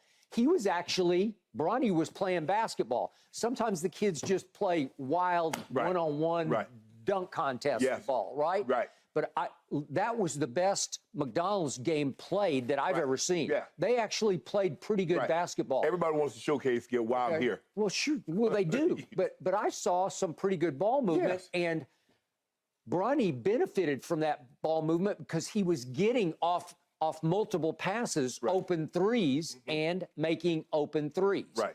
Okay, so he makes 5 out of 8. He made a late clutch one that took my breath away. Could we see the shooting stroke? Can we see the purity of this stroke in the 5 threes that Bronny did make last night in the McDonald's game? Okay, so here's the first one, and he comes clear. Yeah, the first shot. And did he hesitate? Did he look nervous? Was it shaky-handed? Nope. Look at that. That's pure that's stroke. Distance. That's distance and effortless distance. Look at this. Yep. That's that's a dribble left to create some space. Here we go again. That's a rainbow, okay? I mean, Here we go again. This is the pure. late one. This is the one that came late with 1:21 left, and that put them up 1. Okay, so here we go. I think we're going back through them again. Okay, so here's the point. He clearly is a better shooter than his father was. At this age, you could make a case than he is now. Yeah. And just for the record, I checked this right before showtime. LeBron is shooting 30.6% from 3. He's having a down year. He's been an average three-point shooter, but he's not average anymore this year. Right. That ranks 147th of 148 qualified. Right. Only Banchero is the rookie, obviously at Orlando, is one notch below him. So he's shooting poorly from 3, and that's hit me between the eyes last night because the kid can flat out stroke it. Yes. Okay, that will travel. That will carry. That's the kind of stroke, especially under any kind of fire, expectation, pressure, that you can take up a notch and up a notch. Well, Skip, he's a better shooter now than his dad was. His dad has worked and got better at shooting the basketball. Can you imagine if Bronny gets better at shooting the basketball, where he's going to go at being able to shoot the basketball? Because his dad wasn't even close to being able to shoot the basketball like this when he was this age. Not even close. But the flip side is he could drive the body. Hey, he could do things with the basketball just on sheer power and athleticism that Bronny never dreamed of doing. But Bronny had to be able to shoot the ball like this, Skip, because he's not 6'9". He's not posting up anybody. No. He's not going to be able to take the ball Euro step and get to the rim like his dad could. Okay. So now he had to perfect other ways to make a name for himself, and shooting the basketball and playing defense is what's going to carry him. Here's the other thing I loved about last night, because it's the first time I got to see him. It's almost like looking at a combine. The one thing I do love about the NFL Combine, you get to see the best among the best. Right. How do they operate within the confines of the others who are vying for their same quarterback or receiver position, whatever. This is the first time I saw Bronny, and he blended beautifully. Yeah. He doesn't think he's better than them. He doesn't act like I'm too good for you. Right. He is one of the fellas. Yeah. And you could tell they really like him. And they were playing off him and playing with him, and they were very comfortable with him in ways that could go the other way because, you know, again, born with that proverbial silver spoon, you could have an attitude. Do you know who I am? Do you know who my father is? I'm sure at some point in time in his career, he's encountered jealousy. Oh, you got this because of who your dad is. Oh, you think you're this because of who your dad is. All right. I'm sure that's happened. But as he understands that, and look, and I'm sure LeBron and Savannah sat him down and told him, bro, everybody's not going to like you. You look around. Everybody ain't living like this, bro. No. Everybody don't have the opportunities your dad has been able to provide for you. He is a rich kid. He is a rich kid. Yes. He lives in Brentwood, and I know Brentwood, and it's Skip, I'm more impressed when somebody that has a family that says, you know what, yeah, I got it, and I know I'm always going to be good, but I want to get it on my own. When I look at a Peyton Manning, man, how can you not? His dad was Archie Manning, and although he wasn't what Peyton became, but they had a nice life. He went to private schools his whole life. He did. But he's like, nah, Dad. No, that's a good example. I want Ken Griffey Jr. It was like Griffey Sr. played in the majors a long time. He did. Now, he wasn't making the money that Junior was, but he was still a professional. He was still a professional player. And professional players' kids have things. He said his dad had a Rolls Royce. His dad sat in the RV and watched him play baseball. Correct. So everybody didn't have Rolls Royces and watched the kids play ball from an RV. And Barry Bonds' father was Bobby, who played a whole lot of big league baseball. And Barry grew up privileged in San Francisco and went to Sarah High School, where Tom Brady went. And it's a private high school, and everybody there has some money. Okay. You dug out, you have shoot around, Steph Curry. There's another one. Okay. Still got to put in the work. Still got to put it in. All right. So I'm dealing with this, and I think you are too, in the context of we're interested because LeBron wants to play with his son. It's his dream almost coming true right before your very eyes. Well, to do so, the son has to hold up his end of the bargain. And it's a big end of the bargain to hold up because he's 18. We don't know where he's going to go. I'm going to address it in just a moment. For his 1 year, and it could you could be right, it could be 2 years in college, but he has 1 year before he would be eligible to play with LeBron someplace. Would it be with the Lakers? Would it be elsewhere? We don't know. But the point is, can he do this? And that's why we're evaluating him up against the McDonald's kids, because it's the first time you say, well, is he going to be qualified to play NBA basketball? Okay, so what do we see at Sierra Canyon this year? It's a good basketball school, and there's a lot of talent there. A lot has come through there, a lot of famous kids with famous fathers. Okay, so what did he do this year? He averaged for Sierra 14 points, 6 rebounds, and 3 assists. To your point, Barbershop's going to say, seriously? Exactly, yep. Okay, 14, 6, and only 3 assists? His father is still the best passer in basketball. Does he have the passing gift? Well, he's a solid passer, but he's not his father, obviously. Okay, so that's not his strength.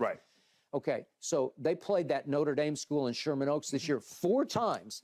led by Caleb Foster, who has been recruited as a point guard to go to Duke. Right. Well, Bronny and company lost all four games to them. Okay, the barbershop's going to spit that right back at you and say, seriously? Right. And he's going to be in the NBA a year from now, you know, one season from now? Okay, so then what did we see last night? Well, he held his own because he can shoot it. Yes. And you could see he could shoot it, and he plays unselfishly. Right. Most kids, like you want to see high school numbers, obviously, where he's averaging 30 points a game. And you would think LeBron's son could average 30, right? Right. No, he doesn't play that way. No. He doesn't play selfishly. He doesn't have a big ego about what he's doing. Right. But if you leave him open, as they did last night, he will knock it out. sting you. Right. And again, that last three that we showed you, that came with 1 minute and 21 seconds left to put them up one. It's a clutch shot. Yeah. So he's made of some tough mental stuff. Skip, he had 2 steals, 4 assists. And he had 2 steals. So he had, he had a nice all-around game. Okay, I did not like he had 2 fairly late turnovers where he tried something in the lane that just wasn't there on kind of semi-breaks. Okay, I'll give you that if you can shoot like he shot, because then you're good to go. Right. Okay, so now we get to the flashpoint at the end of the game, and this kid, Isaiah Collier, is the #1 recruit in the country out of the Atlanta. He's from Marietta, so it's right there in Atlanta. Near me, yeah. Okay, so he is a point guard. He's a 6'4" point guard, and he is committed to USC. Right. Okay, he said before the game, I spent the whole week or however long they've been in Houston, where the game was, recruiting guess who? Because there's only one unsigned kid, uncommitted kid, and that's LeBron James Jr. Okay, so he said, I've been trying to get him to come with me to USC. Well, wait a second, Isaiah, do you play the same position? I don't know. That sort of surprised me a little bit, but he wants, maybe Bronny's more combo. Maybe he can play some I'll play too. the point. He can play the 2. Yeah. Okay. Because he seemed like a shooter. Bronny, he's a shooter. He's a shooter, but I think Isaiah's a shooter too. He's a spectacular passer, probably a more gifted passer than Bronny is. But if we can see what happened at the end of the game, Isaiah steps to the free throw line with the chance to win the game. And here he is. This is the #1 recruit in the country, and he leaves it short. And now you at least got to make one. And it's a little offline. I think that was yeah, okay. I thought he missed the other one the other way, but whatever. Okay, so the point is he misses both free throws. He's 5 of 12 from the free throw. Okay. Whew, that won't work. That won't work. Okay, that's a bad early sign. Yeah. All right. So now Bronny's team has a shot to tie. And I wanted Bronny to shoot the shot because I'm thinking, I think he could make this. Yeah, it'd be a magic moment. He'd take the shot and make it. Hey, it would be a magic moment. His father might faint or something. Okay, so the point is, he comes down and true to his form and his self and his body language and lack of ego, he sets it up for the other Duke recruit. What's his name? Who took the shot at the end? Jared McCain. Jared McCain is signed with Duke. So here's the last play of the game. So Bronny says, okay, I'm going to go over here. I'm going to set you up here and let you shoot this. And it is a deep 3, and it missed pretty much everything. Okay, but that's the last shot from another big Duke recruit. Right. Okay, so there would have been a time if Coach K were still at Duke, I would think it'd just be a rubber stamp that LeBron would send his kid to Duke. Probably so. And he said, Ohio State or Duke because he wanted to play with, with Coach K. Yeah. Okay. So obviously LeBron grew up as a big Ohio State fan. He's a big Ohio State football fan. And now the odds are that the actual betting odds is that Bronny's going to go to Ohio State. We had LeVar Ball throw his 2 cents into the ring by saying, I think, this is yesterday, he said, if I'm LeBron, I send Bronny like my kid went to Australia because you get to play against pros, against grown men, and you are 24 hours basketball, and it makes you grow up a little faster. Yes. Well, it worked for LaMelo. Right. There's that G League Ignite where you can play for a year, or you can play that Scoot Henderson. Yeah, he's played 2 years of G League Ignite. And he'll be the, second pick, I think. Draft. Okay, so Bronny could go the G League route, or there's USC. And what I kept telling you about USC, it is right on the doorstep. And if LeBron is going to be a Laker next year, which I assume he is, at least it would give him access to be able to watch his kid play some games because you can get there, right? Yeah.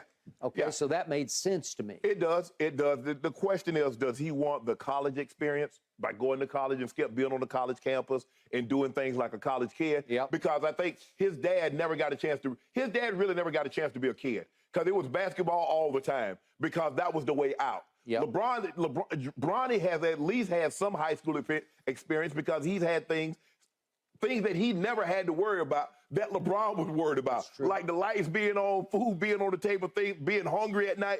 That's what his dad went through. Bronny never had to worry about that. Will never have to worry about that. No. So the question is that when he sits down and talks to his mom and dad and he tries to come to a conclusion, because at the end of the day, the decision is his, what are you looking for? Do you want somewhat of a college life? Because, you know, if you only play 1 year, Skip, college is over. And this is a business. This is you become a grown man. When you become a professional athlete, doesn't matter if you're 21 or you're 19. Yeah. You grown. Yeah. You grown. Agreed. My biggest takeaway from last night is I do believe Bronny has a chance to play alongside his dad and be able to hold up that end of the bargain. Yes, I believe he'll continue to get better at shooting the basketball. I'm not saying he's going to be Dame Lillard or Steph Curry, but I like what I saw last night with him shooting the basketball. Yeah. He's got poise and he's got guts.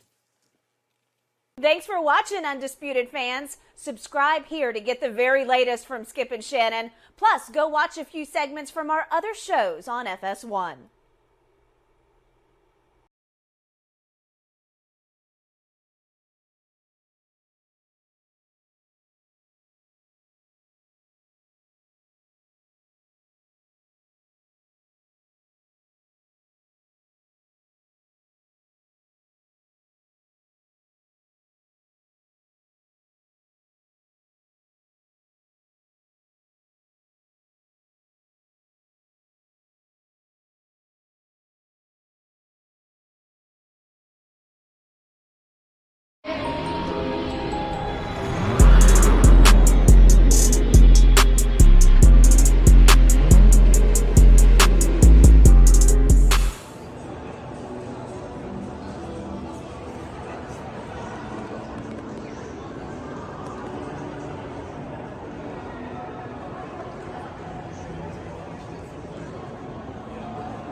Except for those shoes.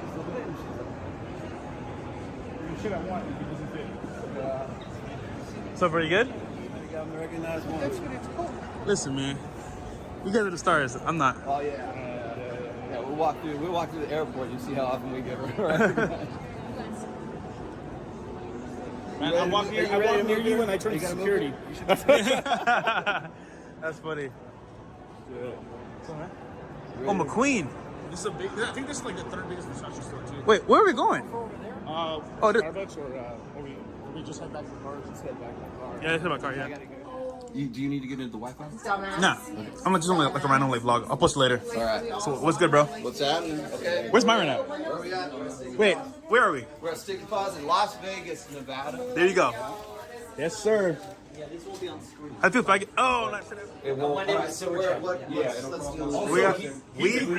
What's going on, guys? Ready? Access Vegas. Access Vegas. Michael Sartain. 15 dudes that are coming. It's just nothing but 15 dudes? Nothing but guys. Nothing but dudes. Yeah, so it's a sausage We're going to be sitting there talking about how dudes are delusional. They don't look like dudes, bro. Oh, sorry. My bad. I'm sorry. I'm just saying. You know what? The chat's going to call them dudes. Probably. They're going to be hating, man. But we're here at Access Vegas, man, in Vegas, with my boys. About to do a live show right now. See what's good. It's freezing outside, guys. I'm freaking cold as hell. But I'm going to say, man, this is a pretty cool studio. Don't lie. It's more like Studio A. So, bro, behind the scenes. And then some guests here. And then, yeah. So, I am hungry. Are you hungry? I'm hungry. Starving. So, we're going to do like a... There you go. She was smart. She bought McDonald's. Really smart. Sponsor me, McDonald's. On point. Ooh. But, hey guys, so tune in. It's gonna be dope. We're gonna stream it on our podcast as well as Sproul's channel. So, do live. Kill mine after the hour and then we'll get back. Is it Louis Vuitton? Yeah. It's me. I'm gonna put it on the hook Yeah, that's fine. Thank you. I appreciate it. Tuning. Do a live. Hey, we can do fresh and fit if you want. You want to do a quick? You want to do a live? Oh, we could. Yeah, we can if you want. He was 38. Good. Yes. And I'm a bitch because I agreed with you. Life, I guess. Leave. I say You're annoying. Leave. you're fucking annoying. You're Who annoying. the fuck cries Leave. because someone No sits one's there and crying. says that you're being funny while she's being serious? Bro. Are you kidding me? This is fresh and fit, bro. Get out of here. We don't tolerate fuckers I'm from here on little Michael chicks. Sartain show. Shout out to This is our Michael shit, man. Sartain With your With Michael. collaboration Yeah. with a bunch of, you've been great. Thank You've you. been absolutely great. I appreciate your energy. Yeah, Clown world. you could. Clown just world. take Clown world, bro. Oh, you're Clown clowning on women. You every time someone. What, bro? Like, so we can like fucking figure something out, man. Listen, we were doing stuff, but we're here now with Marquette Burton, the Saint, the sinner himself. What's up, brother? Saints, I'm chilling, man. We in Saint City headquarters, you dig? Looking fly as hell. Okay, Hey, okay. Styling. Some slight. Hold on. Let me get better view. Some slight. Early in the morning, too. Literally. Yeah. All right, so we need some food right now, and then on to the next mission, right? Yes. So, On the next mission. Dan. Yes. Yeah. It'll be a good one. So, but next time we come back, we got Marquette. Yeah, nah, bro. Like, I want everybody to know these dudes are big bosses. They can't walk around here like regular people. So when they come back, we're gonna treat them like the Pope. You heard me? Assassin security gonna be around these guys. It's gonna be a beautiful thing. I like that, man. Mark my words. There you go. He didn't have to do it. He just offered it to us, and it's like that's real love right there, man. But you know what I want to do? Boxing, bro. Look, there are two things we have to do, which I mentioned. We're gonna get you guys in the boxing gym. Sure. That's gonna be a good time. That'd be great. We're not gonna kill anybody. We're just gonna have a good workout. Okay. Get a little bit of light sparring, and we're gonna take you to some great dinners.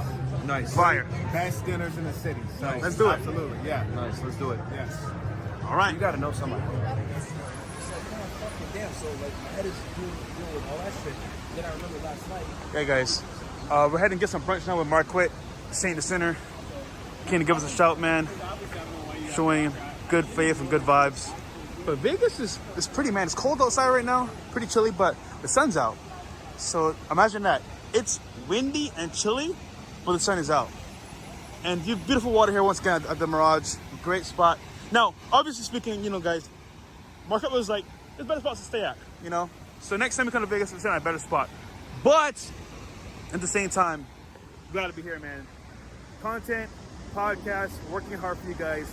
And I gotta say, the next person we go to see has a huge house, huge influence, and it has hella girls.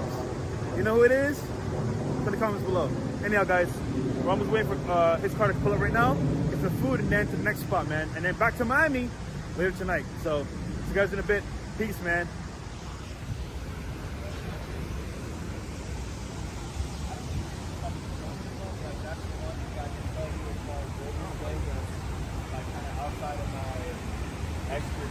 He came with the full drip, man. Damn! He ain't playing with him.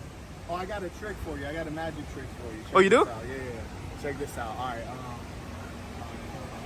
All right, this is what I want you to do, Fresh. I want you to hold up a number of fingers. So hold up a number of fingers, right? Yeah.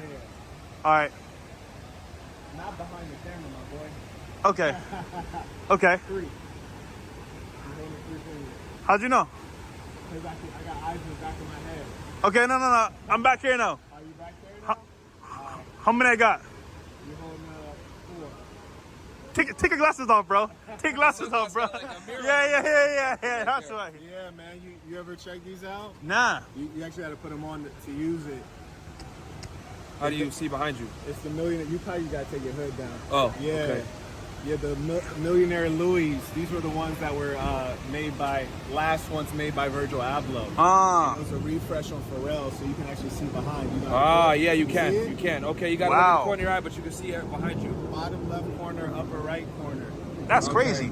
Yeah. Bro, what is going on? This guy's stopping Marquette and Myron in the BMW. Holy car guy. Yeah, let us go, man. We gotta get out of here.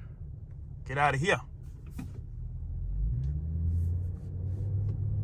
I'm watching you watching me, girl. Yeah. Let's go. Yes, Sirski. We're going to get some brunch right now at the Wynn.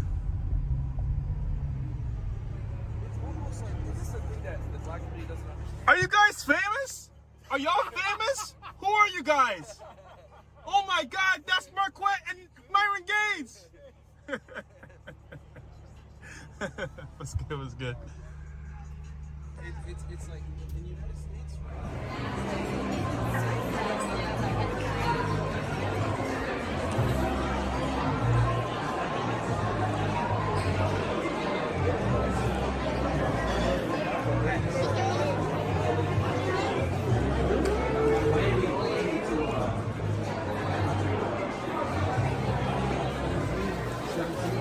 Thank you. I'll let her know. Okay, come this way.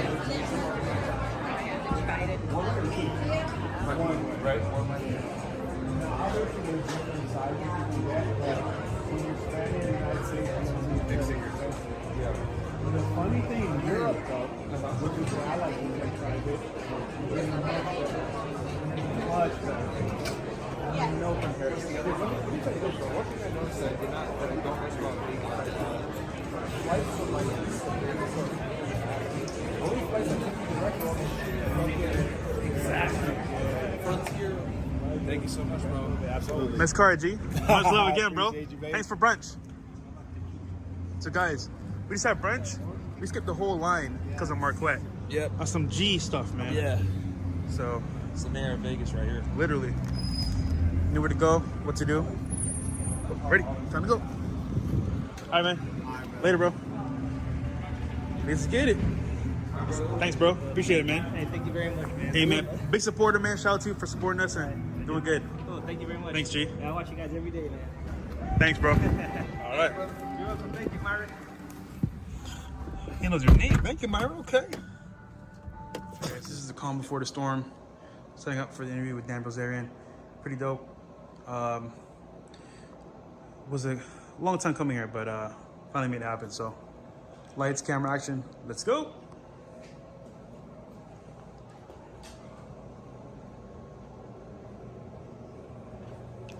Fresh and usual reporting, not doing nothing. Bro, okay, didn't help a little bit? Come on, man. A little bit. Helped a little bit, man. Come on. Still useless though, but. Listen, man. Haters gonna hate.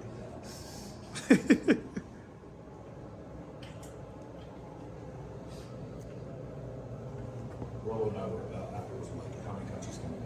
It's like, I think I can do it. I've been on before. Beautiful. Beautiful. See my phone. I'm like, there's no way it's gonna fucking work, but maybe I could salvage the memory card. I don't know.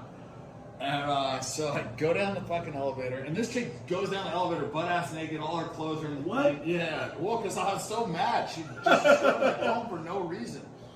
And so I go down there. I swear to God, my fucking phone worked. Okay, so did it land in the, on the fourth floor, there's those little. Took his fucking plane to jail, and that was it. But I found out the day that he went. So he had an appeal, like a year to figure out if he was actually going to go. Yeah. And he was like 100% sure.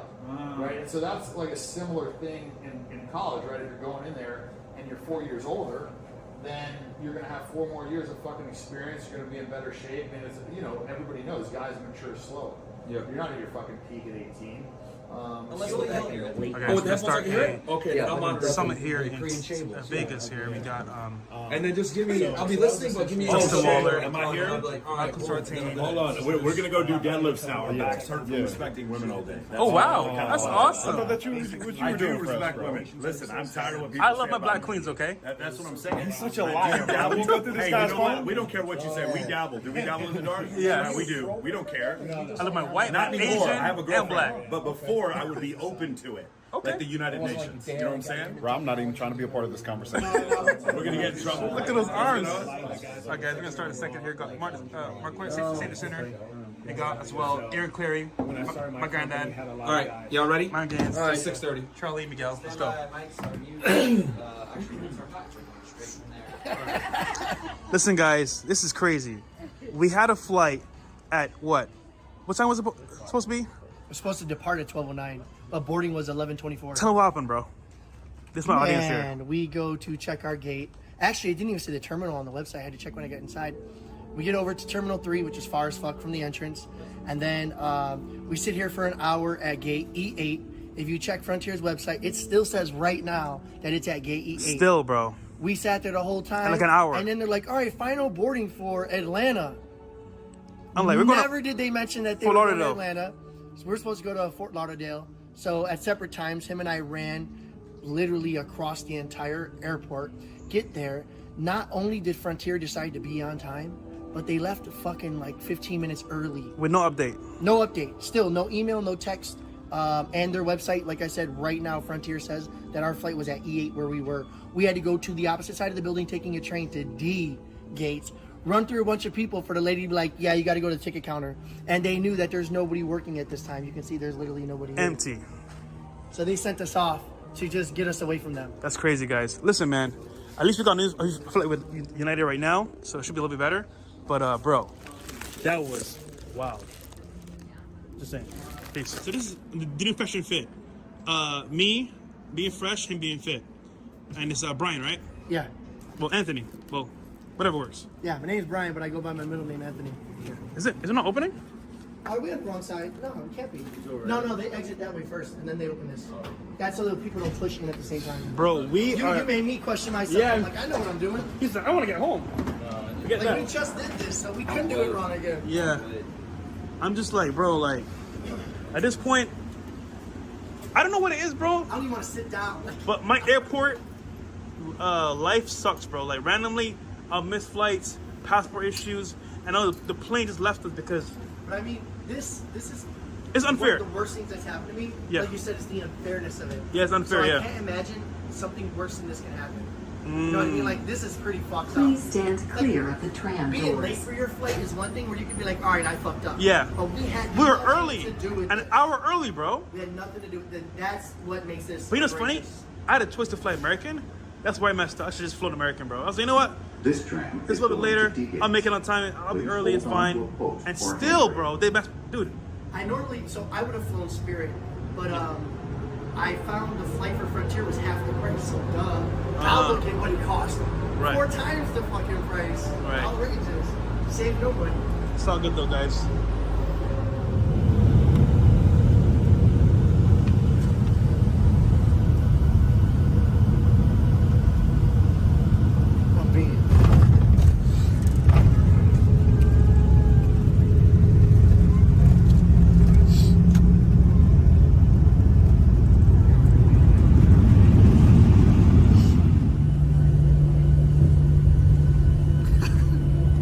Welcome to Houston. The local time is 10:40. All right, guys, we made it back to Miami in time for his cruise and for me to go to my event. Shout out to you, bro. Vacation. Thanks so much, man. You saved my ass. We did it, bro. Shit. Listen, man, teamwork makes the dream work. Yeah. Shout out to Brian. Yo, where can they find you, bro? You can find me on Instagram at Gingernetics. There you go. Listen, man, this happened for a reason, meant for a reason. Solid guy, go support him, and we're out. Peace.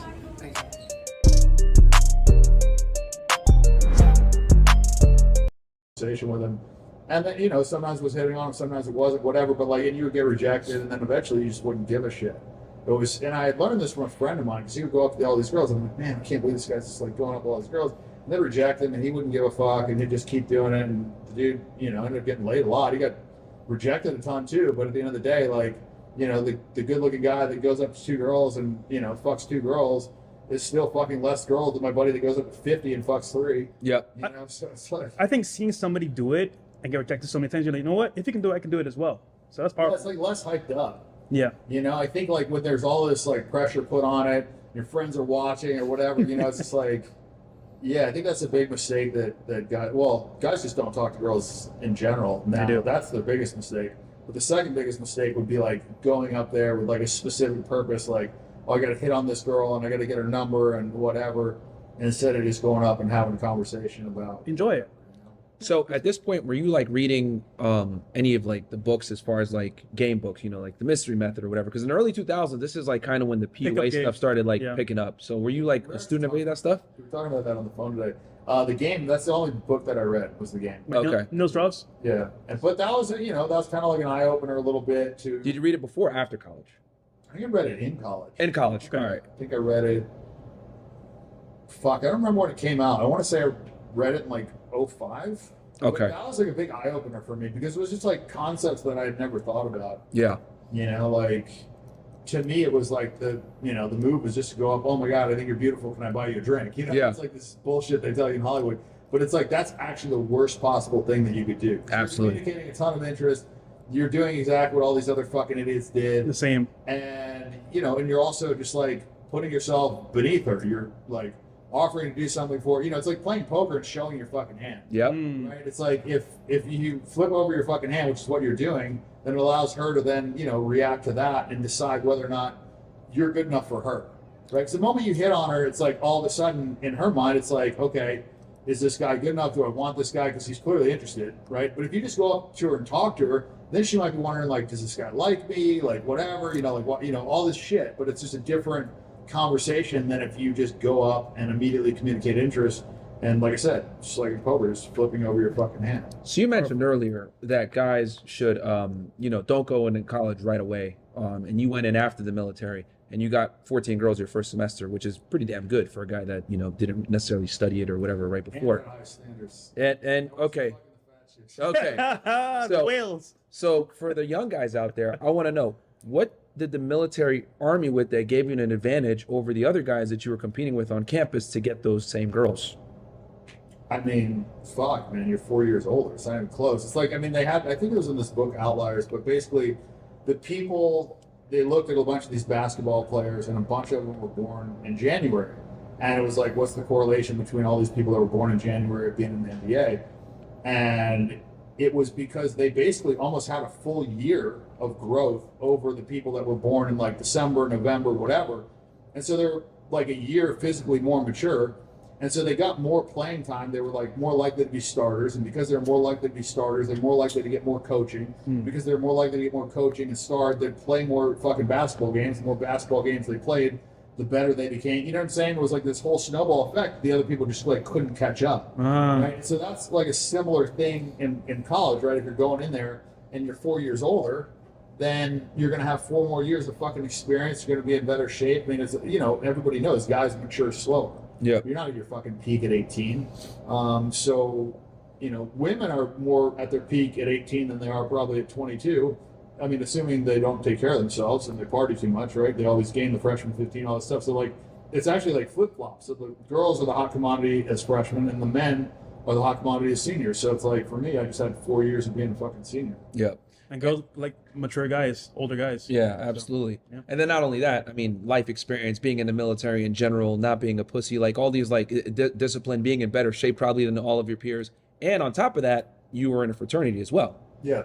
Which was a huge advantage in college. That was kind of like where like my eyes opened to the setup, which was basically like we would have these parties and we'd have all these fucking sororities come. And so now you've got 17 sororities or 15 or whatever the fuck it was in your fraternity. And so there's like 10 girls for every guy. And it's like, I would see guys that, like I said in the book, that wouldn't be fucking, able to ever get pussy in San Diego. And they could be just like drooling, half fucking pass out and having a threesome by the end of the night at the fucking frat party because these girls, they had to fight to get laid. Yeah. The more drunk they got, the more they wanted to fucking bang a guy. And, this was before like, you weren't supposed to have sex with drunk girls, which to me also is, by the way, the craziest fucking thing ever. Yeah. Like, just think about this. Like, when you're drunk, you're responsible for your fucking casino losses. You're responsible if you go and fucking plow into somebody's fucking car and kill somebody. You're responsible if you get into a fight. You're responsible for literally every single fucking action that you do when you're drunk. Yep. Other than fuck somebody. Yeah. What's the one thing that doesn't hurt anybody? Like, what sense is that? Yeah. Like, think about it. Like, you go beat the shit out of somebody, you get into a fight. Like, things that you wouldn't have done ever if you weren't drunk. You don't get to blame alcohol as a scapegoat. No. Like, you're fucking responsible. You had those drinks. Now, the exception is obviously like if somebody fucking drugs a girl or whatever. Yeah, obviously absolutely. But like if the girl drinks by her own fucking accord and gets shit-faced and goes and fucks a guy who's also shit-faced, why on fucking earth is that the guy's fault? Like, it's funny because we did a whole podcast with Rollo Tomasi about this, about like rape culture being a myth. And one of the things, like, they say, 1 in 5 women is, a victim of sexual assault on a college campus, blah, blah, blah. But when you look at the actual studies that came from, what they found was when they basically called students and asked them, hey, did you ever drink and hook up with someone? Yeah, I did. They constituted that as sexual assault. Literally. If So both big. of them drank. So it's like ridiculous how it's like on only one party is at fault for that, but they don't hold the woman accountable as well. It's like technically y'all both sexually assaulted each other, but they only blame the guy. No, it's crazy. Yeah. And I'm like one of the few guys that think that's actually been fucking raped. Yeah. I actually put it in my book. And took it out.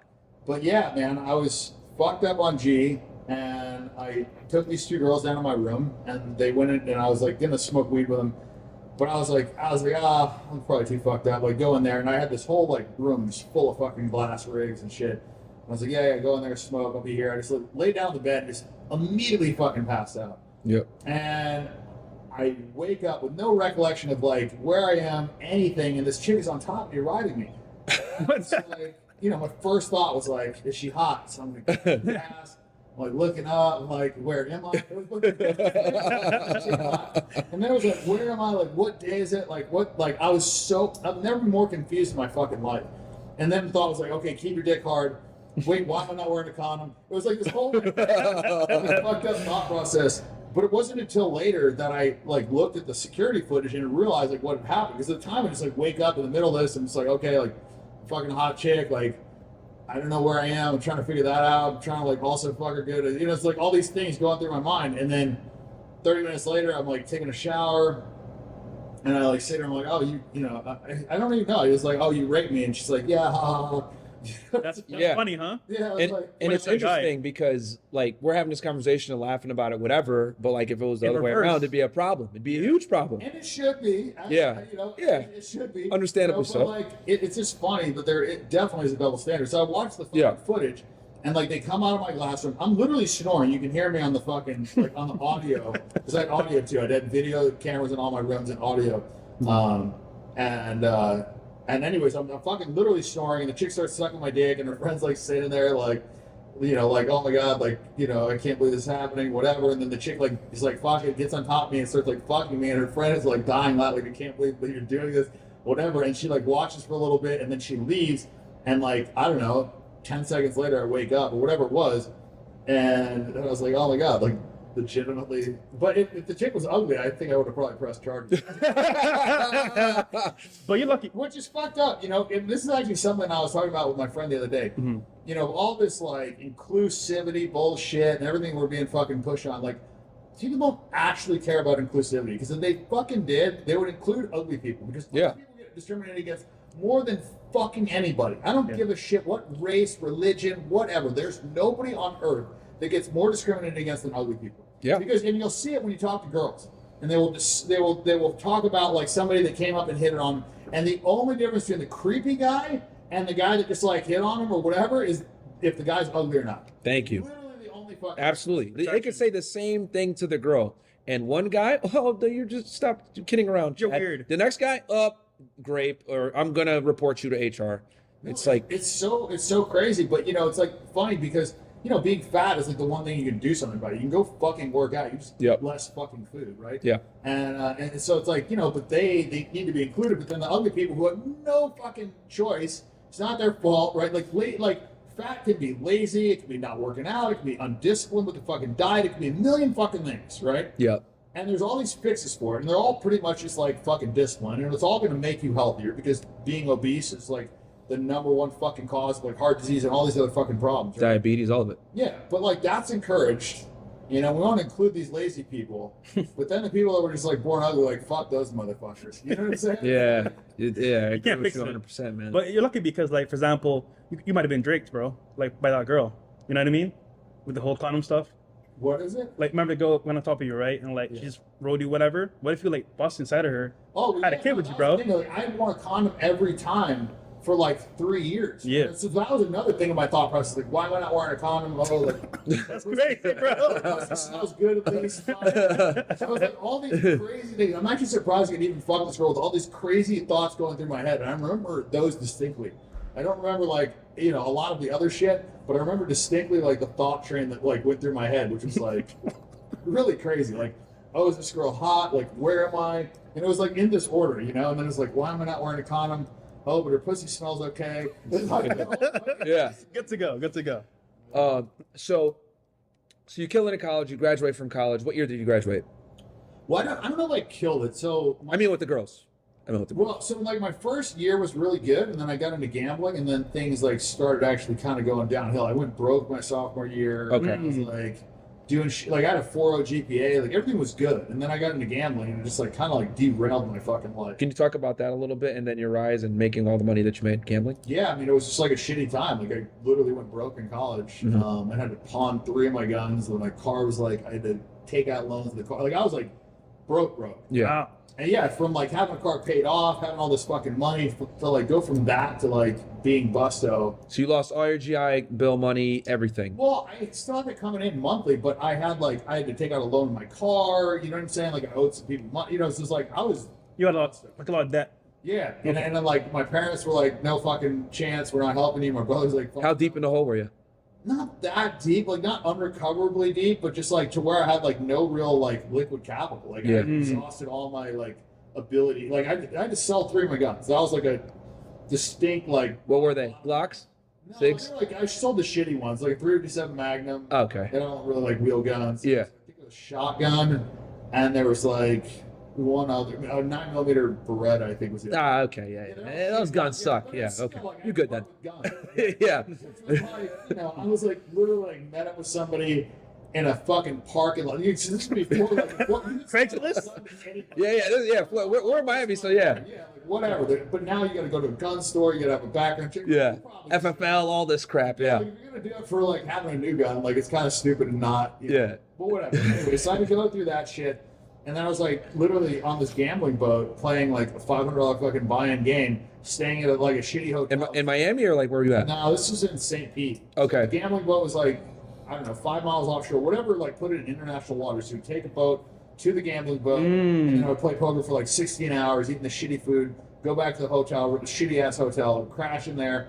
As soon as I woke up, back to the boat. And I did that for like, I don't know, man, like 5 or 7 days, like pretty much a week. Mhm. And I made 10 grand, and I bought a one-way ticket to Vegas with this other like Asian kid that I was playing with. Yeah. It was like just fucking, you know, it was like rounders. So Yeah. fucking take a shot.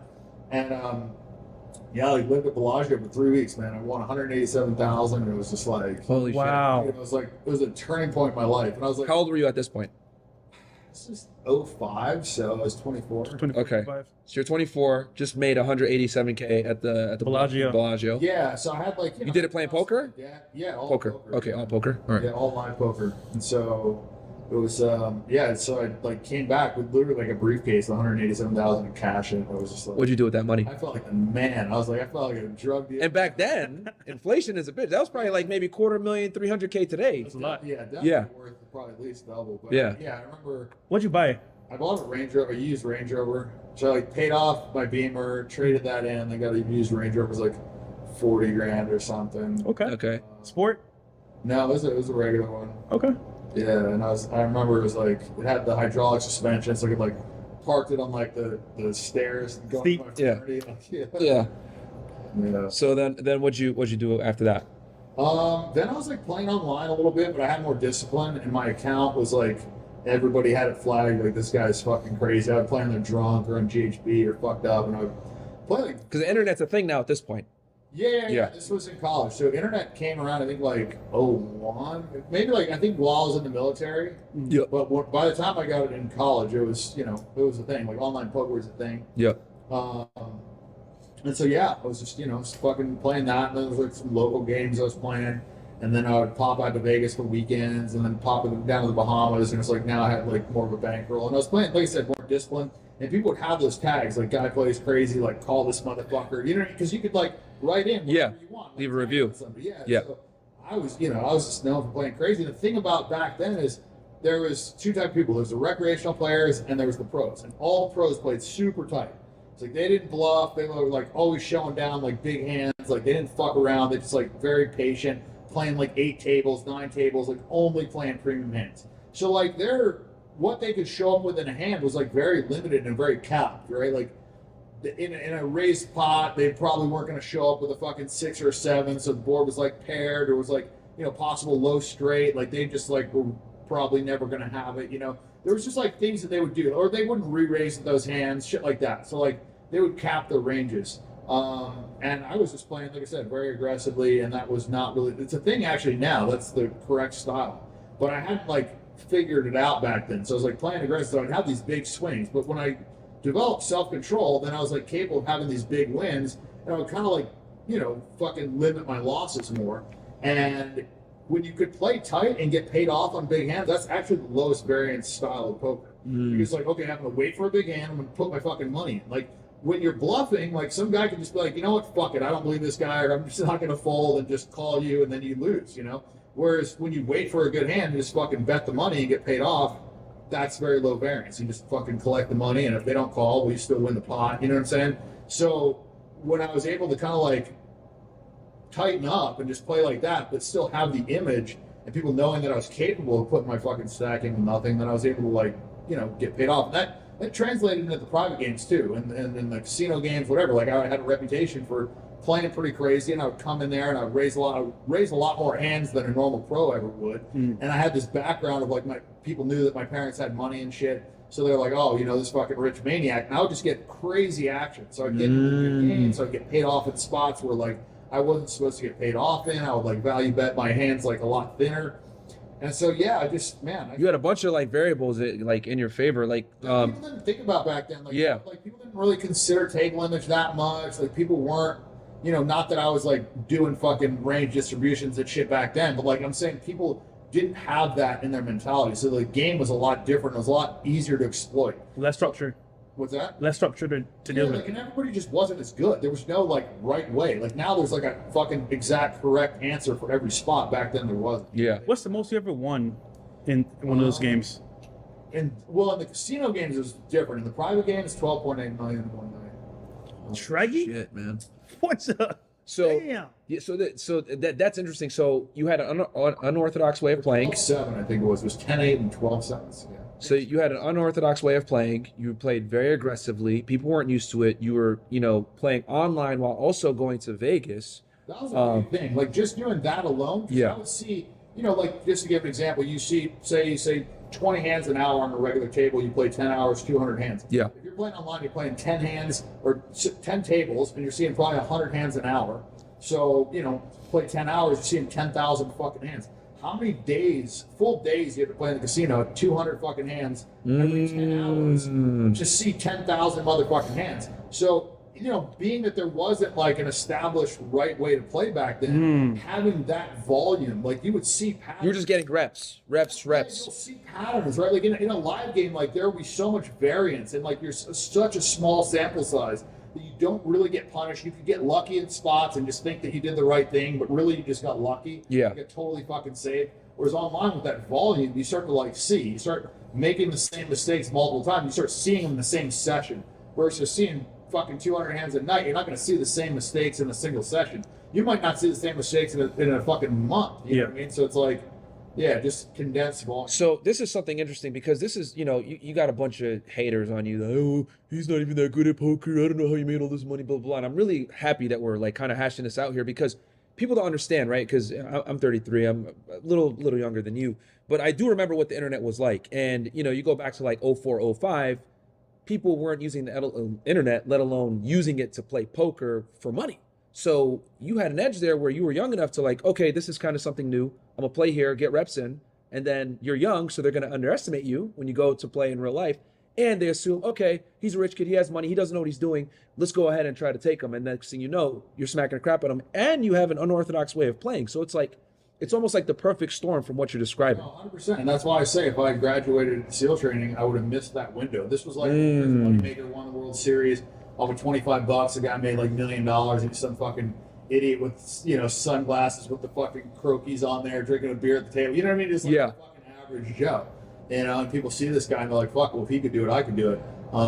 You know what, dude? Now that you mention that, like when I was in high school, poker was all over ESPN, man. Like back in 04, 05, 06. It was like celebrities were playing, you know, then all of a sudden they started publicizing the, you know, World Series of Poker. And it was a big thing, man. Like everybody wanted to get in it. And so you have to understand, like, this was at a time when nobody really knew how to play right.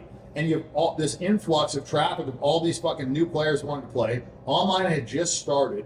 You know, there's no real training programs. So, you know, the best you could hope for is like Doyle Brunson's Super System. Yeah. It's like you read a book of some fucking old time guy that, you know, made fucking most of his money probably like, you know, with a fucking friend, like, you know, marking cards and shit or whatever. You know, like back then, those like cheating was a lot more like socially acceptable part of the game. But yeah, man, it was just a very different time. And so because of that, because I had the table image and the backstory and whatever, I was able to get into these crazy games. And it wasn't that I was actually at the time, like if you ask people back then, like I was actually pretty good for back then. I wasn't like the best, but I was pretty good. Like now I wouldn't be fucking like nearly as good as these kids that are like studying the fucking solvers and the tables. You know what I mean? Like the game's evolved a lot, right? But back then I was definitely one of the best players, and I was also playing against some of the worst players. So it's like you combine like, you know, even just a decent player playing against like guys that don't know. Like I remember I literally won a hand. It was like for $500,000 or $600,000 with a fucking casino like floor guy. I had to go out to the gift shop and get a fucking card which showed like poker hand rankings to tell this guy that my full house beat his flush. Like literally, like we were arguing at the table. This guy legitimately didn't believe that a fucking full house beat a flush. Like it was craziness. That's what I'm saying. Like that would never fucking happen today, ever. Not even like the 1-3 game. And so yeah, it was just like it was a crazy time. And then I was playing on a site called Bodog where they had a sports book attached to it. So people go, you know, they'll go win a bunch of money in sports and then wander into the poker room and fucking dust off a bunch of money. So it was, you know, fucking, you know, great. You know, it's funny. It wasn't until we had this conversation now that I'm like really like thinking like back then I remember being in high school and always seeing poker on ESPN thinking like, what the hell is this? But now it makes sense because like, yeah, it started to get super popular. People were playing, and that's what you mean when you say the golden era. People were making a lot of money back then. Yeah. And I could only imagine, right? Like these OGs, right? They're like, oh, I'm an old school poker guy. I'm not going to go and play online. I'm going to just do it in real life. But, you know, they miss experience. They miss reps. Someone like you comes in and is like, oh, no, I'm going to play online. I'm going to also play in person and then use it to your advantage, and you smack them. Yeah, no, the online kids came in and started smacking the old school guys for sure. I think there's a lesson here too, because for example, your failures, your letdowns itself, kind of like made you say, you know what, damn, I failed in this area of life. However, it prepared you for what's coming next. So those letdowns kind of. Dude, I always say this, man. Like your failures are your best fuel. Yeah. Like if you just succeed, like if you're just like the good-looking fucking quarterback in high school, that like everything fucking came easy. Like a lot of the times, those guys are like pumping gas 10 years down the line. You know what I mean? Like. It's the people that have like hardships that work through those fucking hard times, that learn from those hard times, and learn from like all their fucking, you know, stack of failures, that have like the fortitude to fucking stick it out to success a lot of times, you know, because like success doesn't always usually come without some fucking failures along the way. And it's just the difference between, you know, somebody that, you know, becomes successful and somebody that fails. A lot of times it's persistence, like just willing to continue to fucking fail and keep fucking going and get up and do it again and do it again. I mean, like boxers. I mean, I'm sure those guys get their asses kicked a ton of times before they go undefeated for fucking 20 fights. You know, I'm sure like Mike Tyson got his ass kicked a bunch of times in the beginning.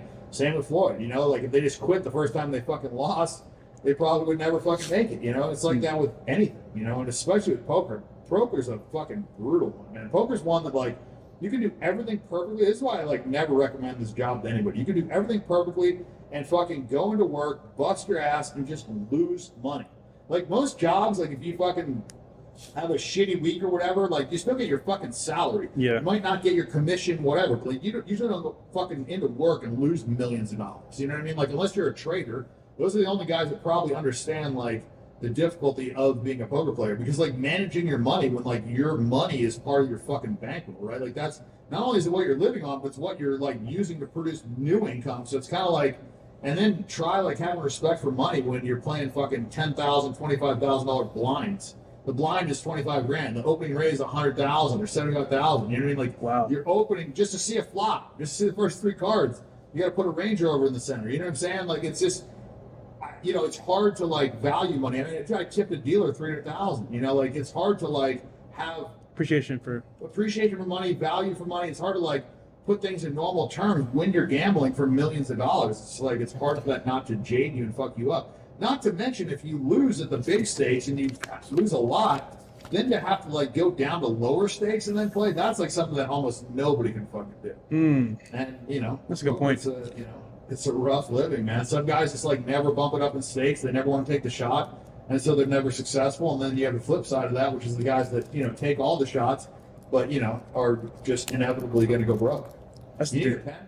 If you have one. 20 minutes like the Dumb and Dumber. No, I mean, it's just interesting how to be a good poker player, it's almost like you have to have like a counterintuitive mindset where it's like, okay, I can't respect the money too much because I need to be able to risk it to make more money. But at the same time, I got to have some semblance of what I have, respect the money to a degree so I don't gamble it all the way at the same time. It's like a very delicate balance. And mental too. No, it is a balance. Yeah. You have to care about the money to the sense where you're not going to just like dust it off. Exactly. You can't care about it too much because then you're going to show information. It's like, yeah, this very like strange balance. And then it also like forces you to meet your emotions, which I think is one of the reasons why it's like hard for me to be happy now, because for like 14 years I had to just like, you know, mute like crazy emotions. Like when you're winning millions of dollars, you're losing millions of dollars, you're supposed to have a response. But at a poker table, you don't. Like I like force myself not to get happy when I win big pots. And I force myself to not get upset when I fucking, you know, lose pots. Because it's like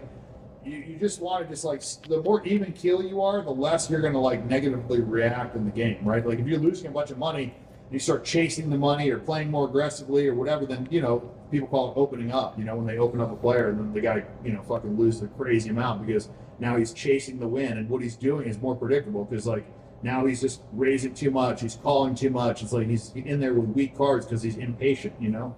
And so just not mentally being affected is, you know, it's difficult, but it's necessary. You know? It's funny, you compared trading to poker, and I have friends that are millionaire traders, right? And they'll make 100K in a day, 200K in a day. But they always say, for example, you're only as good as your last trade. Then they always stay like emotionally like mute because they never know what's gonna happen next. So it's a good point. Yeah, I mean that goes for people that don't have funds. Like if you're running a fund and you got 30% free roll on other people's money, then you know you don't really have the stress. And True. yeah, you can go to work and lose, but like you're not losing your principal, like you're not losing your like, you know, your net worth. Like, you know, I got a buddy of mine that he's, you know, managing like a, I don't know, $300-400 million fund. And so he'll have like crazy swings, and it'll be swings of his net worth, but it's not like he doesn't know what he has in the bank, right? Like, because when you're a poker player, like your money in the bank could be in play tomorrow if you have a really bad night, right? So it's like, it's really hard to budget or even understand like where you're at if you're constantly like gambling. And that happened to me when I was playing for crazy money. It was like, I don't know, I almost wanted to stop because I knew that if I had like a bad night that I could just like unravel and like literally go broke. And, you know, when you're worth, you know, a lot of money, it's like the potential to go broke should really never be there. But I just knew myself, and it's like there was not going to be a better spot than playing this billionaire. The problem is he just wanted to play like a $5 million minimum buy-in to start. You know, that was like the starting buy-in. Right? He always had you covered. So there's like a time I was sitting there with like 18 million. He had me covered. It's like you could play a $36 million pot. You know, it's like this. Holy. So you've talked about how you had a gambling addiction and how you overcame it. I mean, obviously you're making tens of millions of dollars, you know, playing poker and beating, you know, people that were a lot more experienced than you just by, you know, kind of just being on the cutting edge. How did you overcome it? I mean, I think any good poker player almost has to have a gambling addiction. Yeah. But it's the only gambling addiction that like isn't guaranteed to like end up broke. Like if you have a gambling problem and you play baccarat, you're going to be broke. I don't give a how rich you are, you're going to be broke. If you have a gambling problem and you sports bet, unless you're like the best sports handicapper, you're going to be broke. Like these guys are going to go broke if they have a bad gambling problem. If they have just a regular gambling problem, they're going to just their life. But like if they have a bad one, like because you can always bet more, you can always keep up in the stakes. I mean, I've seen guys betting, you know, $1 million a hand at baccarat. Like you can go up. Even the richest guys can go broke. Like if you got a gambling problem, because look, if every hand, I mean, I'll break it down. Baccarat, you're a 5% dog, so you're betting 100,000 a hand. What's the difference between baccarat and like regular poker for the people that might? Baccarat, you're playing against the casino, and you're a 5% dog. There's no counting cards. There's no edge. So every hand that you bet $100,000, statistically, you're supposed to lose $5,000 to the casino. So if you go in there, is that where the phrase "the house always wins" comes from? Yeah. Like they're gonna win. The casinos weren't built on winners. That's true. Like, you know what I mean? Like you don't, like you're not going to win. They're going to kick you out. Like even if you're a card counter, like they have the eye in the sky. It's going to tell you every time what that card count is. And if it's a positive shoe, if it's like beneficial for the player, and you're in there hammering and winning, they're going to kick you out. Like they're going to kick you off the table. Like, and so yeah, I mean, it's one of those things where poker's the only form of gambling that, I mean, other than maybe like betting on backgammon or something, where like, you know, you can win in the long run. And the beauty of poker is the on the surface simplicity of like how it looks, and the fact that there is so much luck. Well, so much luck. There's enough luck involved in poker where a bad player can win. And that's the key for a good gambling game. Because if the bad player never wins, he's not going to keep playing, right? If he wins here and there, he's going to think, oh, I'm getting unlucky, or, you know, I played bad the other night, I'm going to play better. You know, it's like, it's hard for, you know, a good player to really extract a lot of money if there's not some luck involved. Yeah. If that makes sense. Wow. And you know, it's interesting that you say that, because as you were saying that, to be a good gambler, you almost have to be an addict. And I thought about that for a second, and I was like, you know what? If you look at anyone that's great at what they do, they have to be addicted to it. Obsessed with it. Like Michael Jordan, Kobe Bryant. They were practicing when no one else was practicing. They were addicted to the game. You know, you can't become great unless you're addicted to it. You have to have an obsession for it. And the difference between basketball and poker is the rush with poker. You just always have that rush. Like, the ability to win or lose crazy amount of money in a split second, that's a rush that's like hard to describe, and it doesn't come like outside. That's why a lot of like, you know, special forces guys, a lot of like people in high adrenaline fields gravitate towards gambling, is because that's like the one place where they can feel that rush without risking their life. You know what I mean? I mean, they kind of are, like, if they're betting their, you know, then they're gambling with their net worth or whatever, they're kind of like risking their way of life. You know, and a lot of people end up committing suicide when they go broke from gambling. So I guess like indirectly maybe. But the point is that, you know, it's almost impossible to replicate. Yeah, like that adrenaline. It's like, man, because you can just always up it to whatever your level is. Like, you can just keep bet more until you care. And like at some point you're gonna care. You know, like billionaires care at, you know, a lot lower increments than you normally think. You know, because in their mind they still remember what it was like to grow up and not have money and that. You know, just like me. When I roll a joint, I don't spill any weed, because I just remember when I was a kid that like weed was valuable. It's like in grade, I remember in LA, I had pounds of weed. I had so much. I couldn't smoke this shit if my life depended on it for 20 years to go. And I was like, didn't want to spill any. You know what I mean? But it's like things like that just get ingrained in you. And so, you know, just because a guy's got $1 billion doesn't mean that he doesn't care about, you know, 10,000, or not that he's going to be competitive with it. You know, some guys don't give a some guys do, you know, so it's like, I don't know what that level is. Like, it just depends on the person, but you can find that threshold. Like, somebody's going to give you action. Like, some casino will take your bets. Speaking of addictions, right? Obviously speaking, is the internet. Social media is a thing. It's not going away. So I'm a big component of using Instagram for success, for dating. I want to hear your take on it. So what do you think for a guy, where does that measure in his, like, I want to say, success level of using Instagram to your advantage? Well, I mean, Instagram, you know, I talked about this in the book a little bit, you know, like, it's just a way to communicate with every girl without texting, right? You and do it without like perceived effort either. You know, like when you text a girl, you're texting her, you're communicating with her because you want to talk to her. She knows that you're interested. There's some level of interest. You're not just going to text a girl for no reason. How's your dog? How's your day? Like, you're not going to do that if you don't. Like, how many fat chicks do you text and ask them how their fucking day? 0. Right? Yeah. They know that. Like, women understand social interactions a lot better than men, because they're basically playing poker, but they're seeing your cards. Full hand. Yeah, because when you hit on them, you're showing them your hand. So you would get a lot better at poker if you play with a bunch of showing you their cards the whole time. Well, these bitches have been playing poker since they were like 10. Right. Having guys hit on them since they're 10. Thank you. But the difference is they're having guys hit on them showing their cards. So they're playing poker, seeing everybody's hand from the time they're 10. And now some guy in college decides he wants to try his hand at poker. He hasn't played any poker. He's never seen anybody else's hand. He's got no shot. Yeah. He's playing against a girl who's been seeing hands for 8 years. Like, every asshole's been hitting on this girl. She knows what it looks like for a guy to be interested in her. And then she pre-qualifies that guy and decides if she's interested. She's in the driver's seat. Okay? So when you're in the driver's seat and you know what's going on, you start understanding social interactions a lot. And so that's what's been happening, you know? And so it's no surprise that females are a lot more like, you know, ready to, you know, like figure shit out, and they're able to like manipulate guys, and like they've got the advantage because they've been doing it for a lot longer. That's a good analogy. I think that's something that, because we've talked about that on the podcast too, that like by the time a girl's 18, she's pretty much a black belt at like deflecting lower status or guys that she's not interested in, men.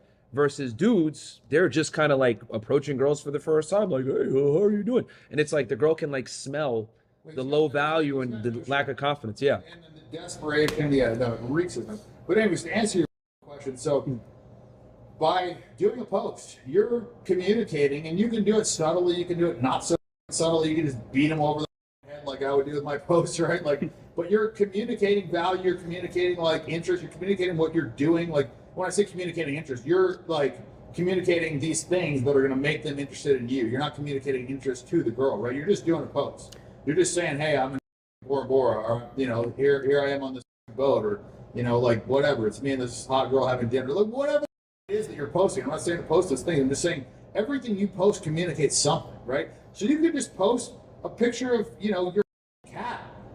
It doesn't look like you're trying hard. It doesn't look like you're trying to anybody, right? But every bitch that's following you sees that cat, and now she's thinking about you. He's so cute. You know, maybe she wants to hook up with you, maybe she doesn't. But either way, she's thinking about you because she's seen something and she's seen your name. She wouldn't have been thinking about you otherwise. So social media is a tool. You know what I mean? It's just like how you use that tool. And so to me, I recognized, you know, there was a tool back in 2012. I recognized that it was a tool to brag.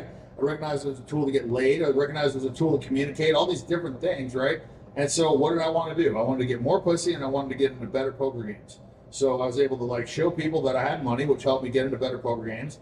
And I was able to show people that I was doing cool shit, and that, you know, other girls liked me and whatever, which got me more, you know, these things start snowballing, whatever. So it's just kind of like, you know, it is what you use it for, right? And so you can use it, and it's much, much more effective than sending out mass text to every, you know, I think Tate did like some podcast where he talked about like, sending a mass text out. It's like, you know, okay, that's fine, but like I think a more effective way, and you know, if he's girls, then I guess it's different, right? He's already, but like I'm saying, like with a post, you do a lot more than like directly texting girls, you know, and you get them to text you, and once a girl texts you, it's a different conversation. I'm all about like making the girl chase you, so then you have control, you're in the driver's seat, you can push away. You know, the same girl, the same guy, because she chased him, she now perceives that she's won. She's got what she wanted. Versus a guy, oh, maybe I shouldn't have him, you know, all these other things, right? Like, so it's just a perception thing. And life is all perception. I mean, it really is. Life comes down to perception. I mean, like, I could take the same guy and give him, you know, let's say you're 16, I give you a Ferrari, and then you turn 22, and I give you a BMW M6. You're going to be, you know, not stoked about the M6. You just came off a brand new badass Ferrari. If I give you a Mustang Cobra, and then 6 years later, I give that same M6. You're the same guy in the same school. The only thing that changed was your perspective because you had a Ferrari before. It's the same car. You're in the same place. You're 22 years old. Everything is the same. But you're stoked about it on this side, and you're not stoked about it on this side. The only thing that changed was, you know, you had a Ferrari before, so your perception. I want to add this as well. Dan, you know what? I like you so much because you post with intent. So you have a goal in mind before you even post. And most people, what do? Go on social media. Oh, gym selfie, bathroom selfie. Oh, I'm eating food. There's no intent behind it rather than just posting. And I think for a guy, if you want to have business unlock, or for example, girls, post with intent because that leads to results. But with a low perceived effort. I always say that. You know, like when somebody like goes through all these hoops and does all this shit to set up a shot for Instagram, it's clearly a shot that they took for Instagram and they put all this effort into it. I don't think that's cool. You know, like I think it's cool if you're just naturally doing it and you get a shot of it, but I don't think it's cool to like go through all this effort to like show people that you're doing something cool. It's kind of like the difference between bragging about your Lamborghini and the girl just walking into your garage and seeing there's a Lamborghini in there. It's a lot more impressive. You didn't talk about it 20 times before you saw it, you know? So it's like, there's a subtle art to it. I mean, I just, you know, bang people over the head with mine because I had a little bit of a different goal, and I was like, you know, I was looking at it like a video game. I just want to see like how many followers I can get, my score, right? It was like it just kind of like a new shiny toy I want to play with, but like, you know, and obviously like I saw what people would respond to, but I always tried to like keep it organic, and I think that was the reason that I was successful, is because like I just wanted to do cool shit, and I had a camera guy there to try and capture it. Like a lot of times, like he wouldn't capture it, and we would just end up doing a bunch of cool shit that nobody ever found out about, and you know that was fun. That was better to me than redoing it to try and like get the shot, you know, then like the whole experience. And for me, it was like more about doing a bucket list of like all the experiences that I want to do in my life than it was about like showing people I was having a good life. You know, it shifted more towards the end when I started doing Ignite, because then it was like for a brand, it was for a purpose, you know. But the initial part of it was just like, man, we're gonna do cool shit. We're gonna capture what we can capture. But I can tell yours are candid. Most people try to copy your formula, but like it's like too forced. It's too like, oh, pose this way. Yours are candid shots if you just living life. That's important. It was like okay, we're just gonna go out on the yacht with 20 girls and we're gonna have fun. I'm gonna do G and I'm gonna get laid, and you know, if you get a cool shot, then cool. I mean, I was on a yacht. I spent $1 million for a yacht. I was on there with like, I don't even know. I think it was like 37 chicks, and they were like the hottest chicks in the world. And I think I only got like one picture of me riding a jet ski, and then like one of me like passed out on the couch with 3 chicks on me. And it was like I was on the whole yacht for like a week doing the most wildest shit ever. You know what I mean? Like having fun. And like we didn't capture a lot of it, but you know what? Like I still had a good time, and that was more important than like, you know, like, oh, you know, can we set up a shot here? You know, just like shit, you know, because I'll do crazy shit, and then like a lot of it, like we just don't even get a picture, you know. I always want to see what happens off camera, because I know that's way more fun. But I would say this just from my own personal opinion. Like, I look at the 2 people on Instagram, you and Andrew Tate. What was it like meeting Andrew Tate? What's it like being him? I'm meeting him. Oh, meeting him. Yeah. Yeah, I was gonna say, I can't tell you that. I only met him once, and you know, he was actually like, you know, honestly, he was exactly how I expected him to be. Very sharp, polite, nice, like, you know, well-spoken, you know, very respectful. And that's how I actually thought he was going to be. A lot of people would see him and expect him to be like a very different way, but like I've just met enough celebrities and seen enough like online persona or whatever, and I've seen a lot of his interviews, you know, like I saw his first Piers Morgan, and I saw his second one, and I like, you know, and I talked to him after the first one. I was like, you know, I'd just be a lot more combative if I were you. This guy's being an asshole. He's clearly trying to like get in a gotcha moment, you know, and he's like not being your friend, and you're, you know, being too polite to this guy. Like, call him out. He's virtue signaling. Tell him he's virtue signaling, because that's exactly what he's doing. Douchebag. You know, because he was. Douchebag. You know, so it's like, you know, if the guy's acting like a jackass, tell him he's acting like a jackass. And the second time, I felt like it was night and day better, you know, because he was just like a lot more certain, and he went in there like a little bit more prepared, you know, and like Piers is trying to do that. He's going to try and like, you know, sabotage. He's got his whole team looking at everything he's done for the last 10 years. And I would have said that to him. I'd be like, listen, you know, it's real easy for you to sit here on your TV show that you're editing and try and like, you know, point out all the mistakes that I've made for the past 10 years. I guarantee you haven't been so perfect. Like, I trust the guys that lead with their worst. That's what I do. I lead with my worst shit. I don't try and convince you that I'm a great guy. Like, I may do good shit, but I'm not bragging about it. I worry about the guys that are bragging about all the good shit that hide all the bad shit, because those are the scumbags. Yeah. Those are the guys you got to watch out for. Like, I guarantee Piers got a closet. Skeletons. Yep. I promise you. Not me. I'm not worried about shit. I told you, ask me whatever you want in this interview, and I tell that to everybody. There's no questions that are off limits. There's no subject I'm worried about. I don't have to prepare. Like, I don't care, because I'm just going to tell you the honest answer. I don't have to think about it, because it is what it is. Like, yeah. You know, it's like, we don't have to remember lies. We don't have to come up with some crafty answer. It's just like, okay, like, I haven't been perfect. I'm not trying to say that I was, and I don't think anybody is. Yeah. So the more that you can just kind of own your mistakes and the shitty things about you, the more I'm going to trust you.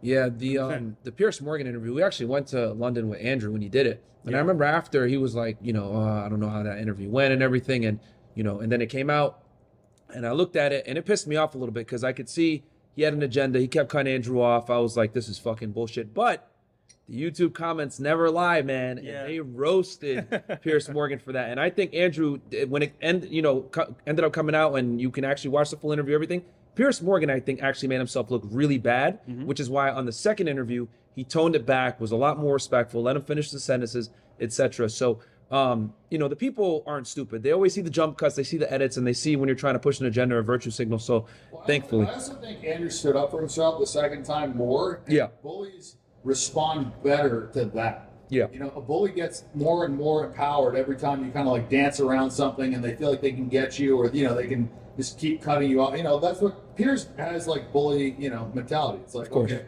we're going to raise our voice, we're going to cut somebody off, we're going to fucking, you know, stand on this fucking, you know, virtue signaling fucking, you know, hill that we have. It's like, you know, he just does all this shit, right? And so I think he's not going to respect somebody. He's, you know, it's like, he's like a stripper to me. You know,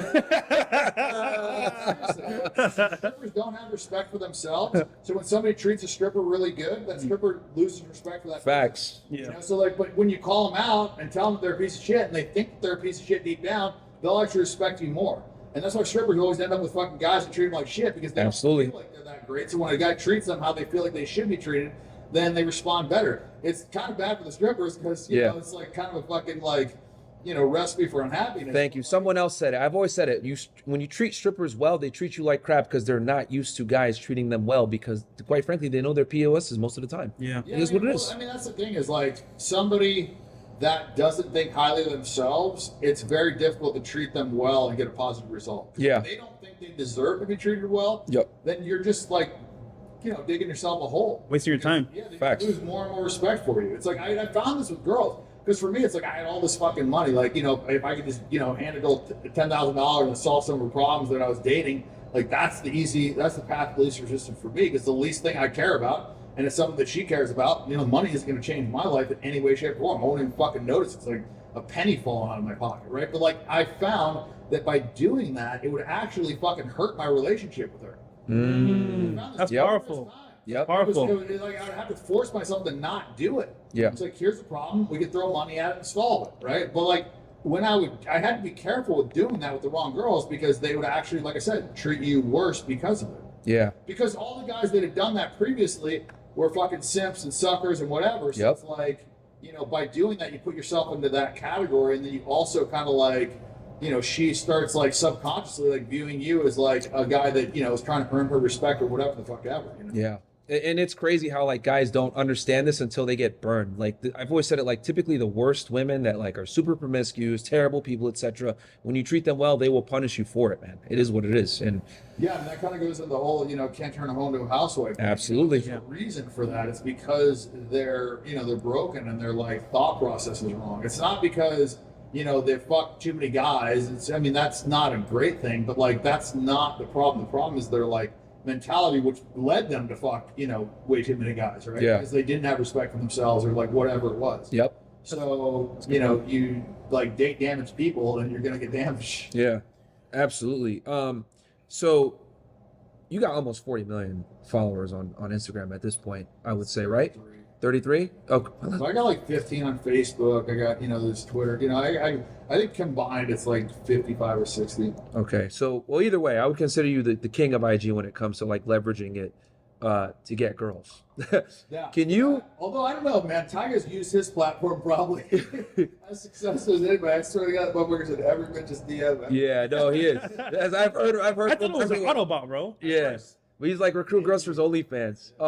But I would say if a guy wanted to, because he's a rapper, right? So he's able to kind of leverage that as well. You know, I had some hit songs, blah blah. No, I'm not even hating on it. Yeah. Like, but I think like of the people that have leveraged it to get pussy, yeah, he and I probably. Yeah.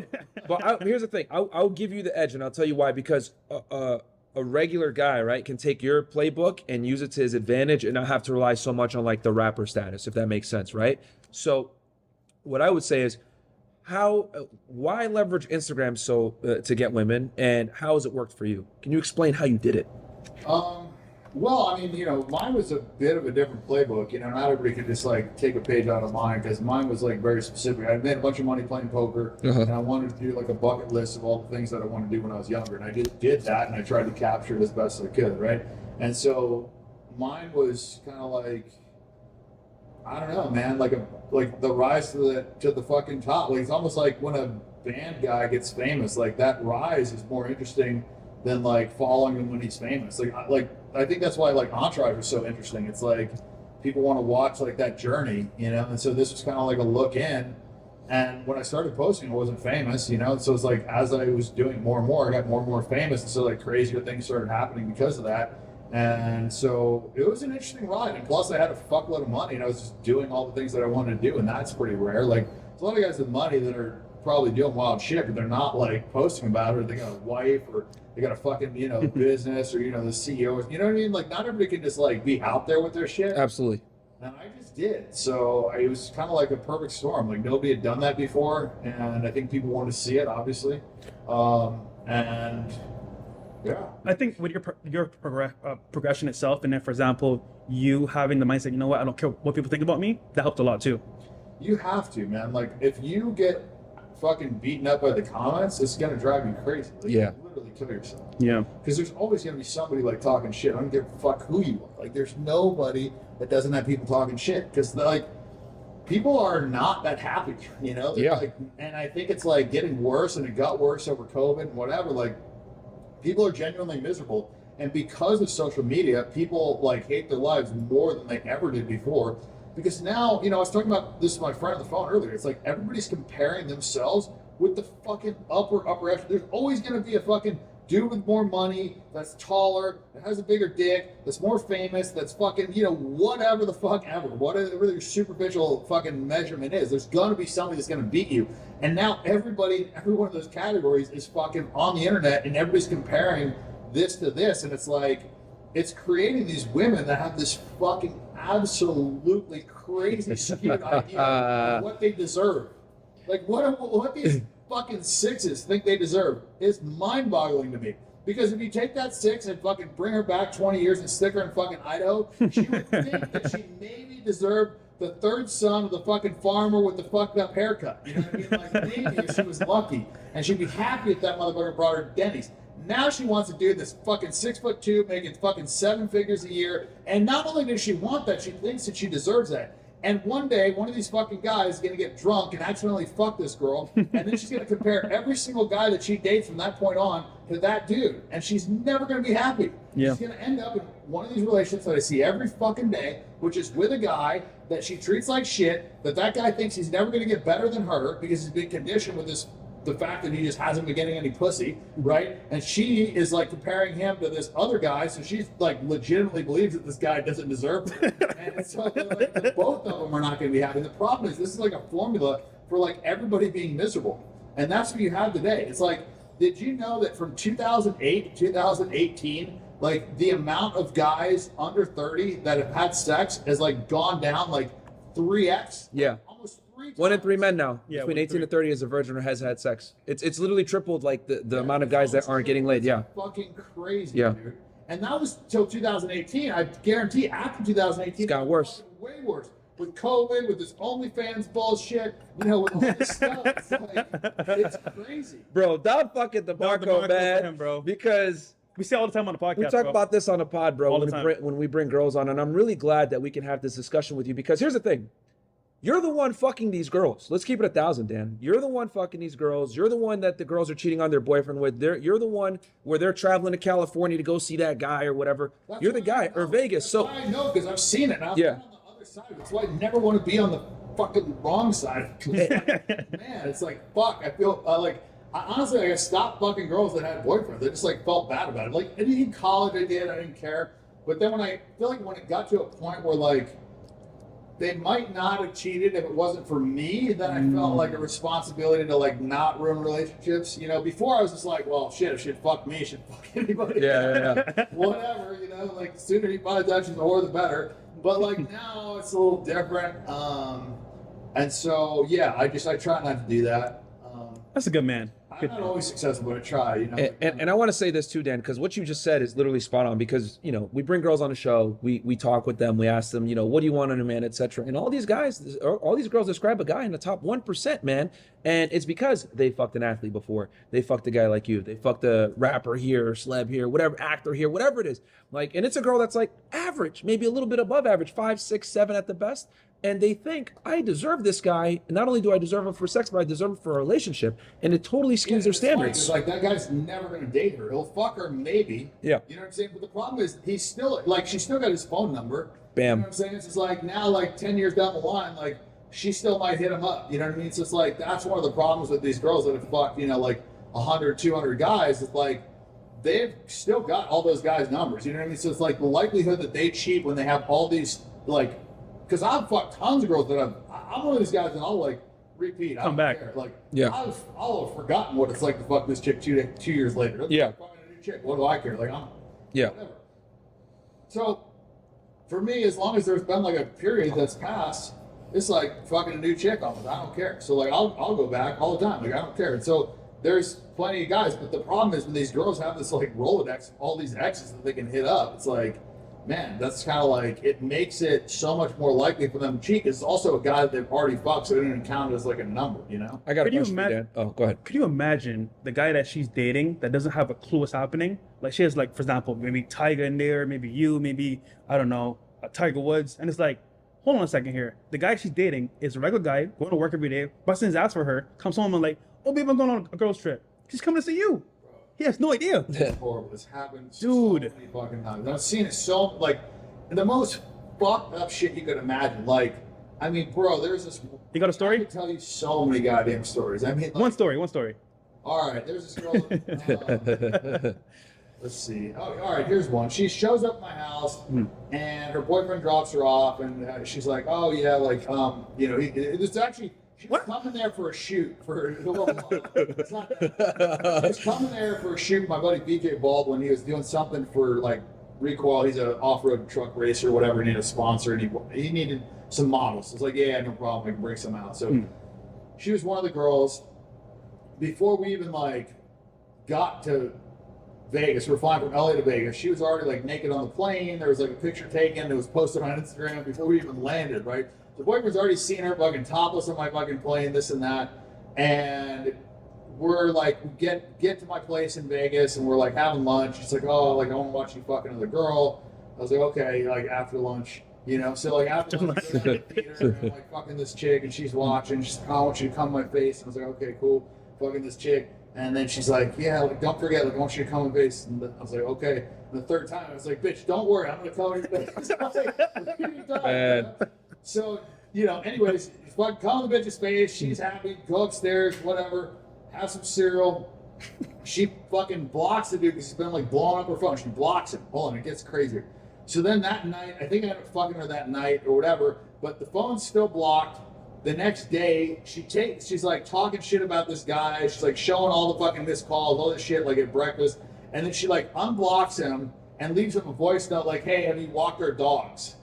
Like, wow. This motherfucker doesn't like return it in the dead. It's like, hey, have you like walked their dogs or whatever? Like, and then like I've seen them like getting banged and like talking to their boyfriend while they're getting fucked. I've seen them like yelling at their boyfriend after they just got fucked for liking the girl's picture on Instagram. Like, dude, you could not even fucking make up in your mind. Like I've seen, you know. And then, anyways, so this bitch, she then I don't even know. I think I even like fucked her in the ass, all this crazy shit. We're going home, and she texts and she's like, "Oh, I want you to fuck me again." I'm like, "Okay, fine." She like, and then she's like, "I'm just gonna tell my boyfriend that the plane's delayed." I was like, "Okay." And then, but her boyfriend's texting my assistant, and my assistant's like, "Oh, you know, we're on the runway." and this girl's like texting, I don't understand. Like, how does he know? And I'm like, and I realized, like, hey, retard, stop fucking, you know, I throw a pillow at him, stop fucking texting people, you know what I mean? Like, yeah. And then he stopped, and then we end up going to my house, and like, he literally sends her a picture of like my car going into my fucking driveway, and then she still like sees the picture, it still fucks me for like 40 minutes, like insists that I come on her face, and then fucking goes and, you know, probably kisses the boyfriend. Yeah. And 3 weeks later, I'm on a yacht in Italy. The bitch hits me up and she's like, hey, like, you know, I see her in Italy. Like, I'm out here. Like, I want to come meet you. I was like, well, we're on a boat. And she's like, oh, well, I can helicopter out of the boat. And I'm like, you know, we don't got a helipad. She's like, oh, is it a small boat? I'm like, it's like 175 people. We ain't got no helipad. Like, what the fuck? I don't even know. How the fuck is she in Italy? What the fuck? With her fiance. Oh, the dude, the same dude? The same dude. What the fuck? It gets even worse, bro. So he actually proposed to this hoe? Right after this. I'm like, no, you can't, you don't got no helipad. She's like, oh, it's a small, you know, this whole fucking stupid thing. I'm like, no, bitch. And then don't see her, but then like a week, you know, like 4 days later, like that week or whatever, she posts a picture of like this big ass engagement ring that this fucking guy gave her. You know, she's not the him in the family. Bro. She's gonna like leave to go fuck me. I'm telling you, it's like the crazy shit. I mean, you remember the story in there where the chicks were sucking my dick and the boyfriend followed me to the boat and like, he's like, I can't go to my fucking like house. She's got my key and the securities, and I'm like, tell the security, like they don't even speak no English. They like suck my dick on the ride over, not even talking in English. All the girls in the fucking like van are like laughing and watching this shit. My buddy Bill's in the front seat with his girlfriend, like, what the fuck? anyways, they're like, tell the security we're not leaving until he fucks us. Like this whole crazy thing. Like, and this is like they live it. I'm telling you, dude. Like, Dan, you must have trust issues, bro. You must. Yeah, you must, bro. You have to. Get a lie detector test yesterday. Bro, dude, I've always said it. When girls have leverage in a relationship, they're fucking terrible people. Like, I mean, people can go ahead and call me an asshole, whatever it may be. But when a girl is running a relationship and she's, you know, hounding you or giving you a headache or whatever, bro, they do shiesty shit like that. And here's a problem that guys don't understand. Like, when your girl cheats on you, it's with evil intent because it's emotional for them. You know, it's not the same as you fucking another chick. Well, so it's like worse too. Like, I think a lot of these girls get off on doing shit they're not supposed to do. Yeah. Too. Yeah. So it's like they won't just cheat on their boyfriend. They'll get fucked in the ass and then suck your dick and then, like, you know what I'm saying? Like, do the most wildest shit. They'll do all the shit they won't do with him, with you. Motherfucker hasn't been fucked in the ass in 3 years. You know what I mean? And they'll just do it with you first rip. You know, like, and just crazy shit. I just don't understand it. It's like, yeah, their mentality's fucked up. But they definitely get off on doing shit they're not supposed to do. Because, like I said, they'll do shit specifically that's like super fucked up just to get off on doing it. You know what I mean? Like, they'll fuck you while the boyfriend's like waiting to pick him up. Like, just, you know. So Dan, we need your help, brother. What if I'm the average guy that's being cheated on? How do I stop it from happening? I mean, there's so much to it, man. Like a big piece of this is like how you set the foundation of your relationship. And this is why I tell people it's like very important to get girls to chase you, because when you're chasing a girl, then, like, when she gets you, she doesn't know if she wants to keep you, if you're good enough, or this or that. Whereas if she's been chasing you and you finally decide to date her, she's just, like, happy to be dating you. So it's very different, man. Like, I'm telling you, like, it doesn't sound that important, but it is important to, like, have the foundation of the relationship, like, where you're not needy. And too many of these guys are, like, super needy, and they come into the relationship as being needy. And in order to be in a good relationship, like, period, guy or girl, you have to not need anything from that relationship. You have to be happy in homeostasis by yourself, like, with nobody, or either that or have a bunch of fucking options where if she doesn't fucking act right, you got 3 bitches waiting. Whatever the case is, you have to not need it, right? And then if you hang out with her, it's because you want to hang out with her, not because you need a companion, because you're lonely or whatever the fuck ever, right? Like, and so I think that's a big part of it. So, like, the whole, like, setup and framework and foundation of this has to be right. And in that relationship, you have to act right too. Like, you can't put up with a bunch of shit. You can't let her get away with a bunch of shit, because if she gets away with a bunch of shit, she's going to lose respect for you along the road. And this is another situation where neither person's happy. The fucking girl that's been, like, treating the guy like shit isn't happier. She has less respect for this guy. He's taking the shit, like, and neither of them win. It's like a lose-lose. Whereas if the guy stands up for himself, calls the chick out, checks her, she'll respect him, she'll act right, he'll be happier, she'll be happier. So, like, there's many things where, like, this can get very derailed early on. And then the problem is you start going down the wrong road early, and the deeper you go down the road, the harder it is to get back to where you're supposed to fucking And the worse she's going to treat you, and the well said, evil bro. she's going to Well be. said. I mean, that's a fucking Don DeMarco, because I agree with that 1,000%. I mean, and, you know, the strategy you just employed, I've said that before, the girl's got to like you more than you like her. And you mentioned something about her chasing you, right? And you setting it up where she chases you because that way she's going to respect you more. Would you say that, because we talked about social media, girls having all these options, girls being fairly delusional of where their value is, etc. Would you say social media has pretty much created an environment where men have to operate this way nowadays with modern day dating and modern day women? I mean, I think social media has perpetuated a lot of the problems. I think it's, like, granted access, like, unnecessarily. And because it's granted these girls access to all these different celebrities, now everybody's being compared to these people, right? So it's like creating unrealistic expectations. It's creating an ecosystem that was never there before.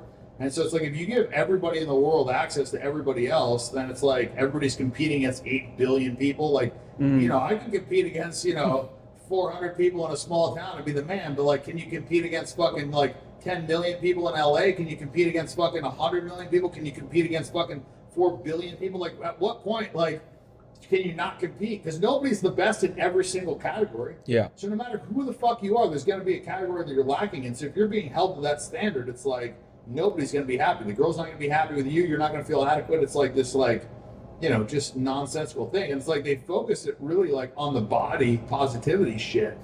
And instead, like, why don't you focus on, you know, because body positivity is like the one thing you can actually do something about.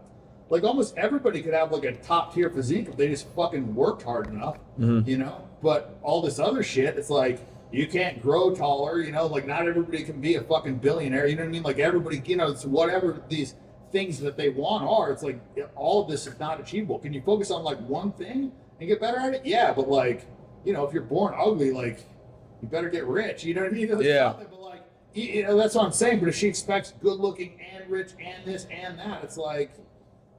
And I think that's kind of where it's at, where it's like all the women are chasing a small minority of the men, and most of the guys don't have, you know, the income, the height, the charm, the charisma, the nice Instagram, the blue check, the social status, etc. It's like, I'll say this. I mean, this might be controversial, but I think if a girl has like slept with like 5 or 10 celebrities, like, bro, you probably don't want to take that girl seriously at all. Like, I mean, it especially if you're an average guy, like, it's just not a good look for you. Like, if a girl tells me anything like, oh, I've dated this celeb before, I've dated this guy, I instantly say, yeah, this girl's streets. I'm never going to take her seriously. Dan, I don't know what your thoughts are. Yeah, I've battled with some of them, so I know. Yeah, I mean, it's a whole thing. You know what I mean? Like, fucking, there's a couple of them that fucking really hate last guys. Some of their bitches. Dan, if you had to choose between money, status, and let's say, for example, looks, as a guy, what would be the number one thing you would choose out of those three? Money, status, and looks. If I could choose one, to get girls. If your goal was, if you only had one marker. Yeah. It's not. We say the same thing. We say the same shit. It's not even a conversation. Yeah, like, dude. Bro, look at like fucking, you know, Leo, like all these guys, like, you know, all these categories that these women say they want, everything. It's like, it doesn't matter. You know what I mean? Like, if Leo's got a 5-inch dick, he's still getting all the pussy. You know what I mean? If Leo's fucking 4'5", he's still getting all the pussy. Like, whatever. Like, you know what I mean? If you're like famous enough, all that stuff just falls out. I agree with you 1,000%. And also, I saw it because I got different things at different times. Like, I got the money first, you know, and well, no, I can't. I mean, I guess like it depends on how, like, all the different categories. So, like, at first, I got into shape. Yeah. Because I wanted to do I wanted to have every fucking advantage. Yeah. I could have. Because I didn't get a lot of pussy when I was in junior high and like high school, and I was in jail my senior year, right? So I had this perceived fucking lack that I wanted to make up for, and so I wanted to make sure I checked every motherfucking box. So like. First thing was getting in good shape. Yep. You know, I finally got to be popular, but then I got thrown in jail. So it's like, you know, it's like little things along the way. But when I put the being in good shape and being popular in college together, it was like, man, fucking all bets were off. And then when we added that to the setup, which was like that ratio was right at our parties. I mean, Well, I'm going to ask you about that next. We'll continue. I don't want to interrupt you. It was absurd. And so, Yeah. then, you know, so I had those things. So, you know, like, we got the looks in order, we got the status in order, we got the fucking, you know, setup in order, you know, so it's like, and I saw those, right? And then the money came. Then I got rich, right? Like, and I got rich in different levels, and so I saw, like, the varying, like, just tiers of women. Yeah, money's a tool, right? So, Yep. like, I saw the different levels of that money, right? Because there's, you know, there's like money, and then there's like real money, and then there's like fuck you money, and then there's like, okay, we can change the world money, right? There's different levels to it. Absolutely. So like for me, it's like, you know, it's just like, I don't, like, if it's not like, you know, 50, 100 million, like I wouldn't even consider that, you know, having money, right? Yeah. So like, but I'm maybe a fucked up outlier, right? But I've been jaded, so like, everybody's got their own view, but like for me, it's like, fuck, I don't know, I didn't really think that I had money until I hit that threshold, and so when I hit that threshold, I saw how that. We're talking over 100 million right now, just to be specific. Okay, like all right. 50, 100, like those, Yeah. like where, you know, you can get a jet, like you're never flying commercial, you got a nice house, like all this shit. Yeah. And to be fair, like I was living like I had like 500 million when I had like 50, because I had all the sickest houses. I was renting my house in LA, I was renting this house in San Diego, and I was getting crazy deals. The house in San Diego was like a $20-something million house. The house in LA was probably like a $20 million house. Then I had the penthouse in Vegas, which was like the nicest fucking apartment. You know, so I had like the nicest places and the nicest spots. Yeah. I had the Ferraris, I had all the shit. There's nothing more. I bought a plane, right? Yeah. Fuck, so I had there was nothing else I really could buy other than maybe a yacht. Like if I had $1 billion, I wouldn't have really like had anything different. Like maybe I would have had a bigger You know what's funny? Andrew said the same thing. Once you hit 20 million or above, you're pretty much in the same locations as the billionaires, etc. It's like It's higher than 20. 50 think it's million. higher? 50 is minimum because like 50. you can't really get a plane. The plane is a big game changer, especially now with all these fucking shits. So you would say 50 million is at that point where it's like, okay, now it's like you're doing same shit as all the billionaires, you're in the same areas as them. I think 20 million is you've got everything that you need, basic needs met. Okay. Like luxury needs met. Like you can have a Ferrari. You're not balling out of control. You're not flying private all the time. You don't have multiple houses. You're not like, you don't have a retirement money, but like you've got like the shit that you want. Basic shit. Like, you know, whatever. Every guy wants a Ferrari. Every guy wants a fucking nice watch, right? You got like the basic shit. Yeah. 50 to 100, like I'd say 100, like 50 to 100 is where, okay, now you're flying private, you know, you've got a nice house, you know, but like. Not much difference between you and a billionaire essentially at that point? I'd say like in the hundreds. There's like I'd say like a couple, 200-300 is not much different than a billionaire at all. Fair enough. And that's why there's actually an example I like to give. Like when you're playing poker, if you're worth $100 million, and the guy at the table says he'll flip you a coin for that $100 million, and he'll give you $1 billion if you win. He'll give you 10 to 1 on your money. You're not supposed to take that flip because the difference between 100 and $1 billion isn't that much. Your life's not going to change that much. The difference between having 100 million and having fucking zero is enormous. Gotcha. Right? So you've got this gap from 0 to 100 million, and you've got like this from 100 million to $1 billion. Good analogy. It's like, okay, bigger plane maybe. Now you own the yacht instead of renting the yacht. Who fucking cares really? Like, you know, like you have an extra vacation home, but you could rent that home for the fucking, you know, like the week in the winter that you want to go skiing. And it's probably better to rent because then you go where the best snow is. You know what I mean? Like, and then you have to deal with the hassle, and then, you know, now you have to have a fucking multiple estate managers and all the staff and shit. Like, sometimes like more money, more problems. Definitely, like as you scale. I mean, like eventually when you get like billions, then it's like, okay, you have an entire team that just handles everything. You don't do shit. You show up, the plane's fucking ready. You've got fucking 50 people on staff. Like I got 25 people on staff. You know what I mean? But you get fucking more, you know what I mean? Like it's just, it scales, right? And then all of a sudden it's like everything's done. Dan, I wrote this down because this means a lot to me, especially like what I read, for example, the Bible. So to me, you remind me of the modern day King Solomon, right? So after having all this success and lifestyle, what's one thing you learned about life that you think that most guys will never learn having your success? Remind me of the King Solomon story. Basically, he's a king that did it very well back in Jerusalem. God's chosen person. He had 1,000 wives. He had everything you could think of: money, buildings, property. He had everything. But he realized in life, it all meant nothing. But what's your take on that? Well, it meant nothing in what sense? I mean, like because his thing was like, okay, you can have health, you can have money, you can have all this stuff, but like, for example, when you die, what is it worth? But yeah, I mean, we all have the same fucking, you know, grave, right? When you die, it doesn't matter. You know, like I guess, like, you know, your impact on the world matters if you care about that. But you know, listen, if you're fucking dead, you're dead, right? We usually all got the same kind of like, I don't know, whatever it is, 80 years, 70 years, fucking whatever. But to me, the money is valuable in the sense that you don't have to put up with shit from other people. You can do whatever the fuck you want. You can have like just a more interesting life. You know, I haven't spent a lot of my life doing shit that I didn't want to do.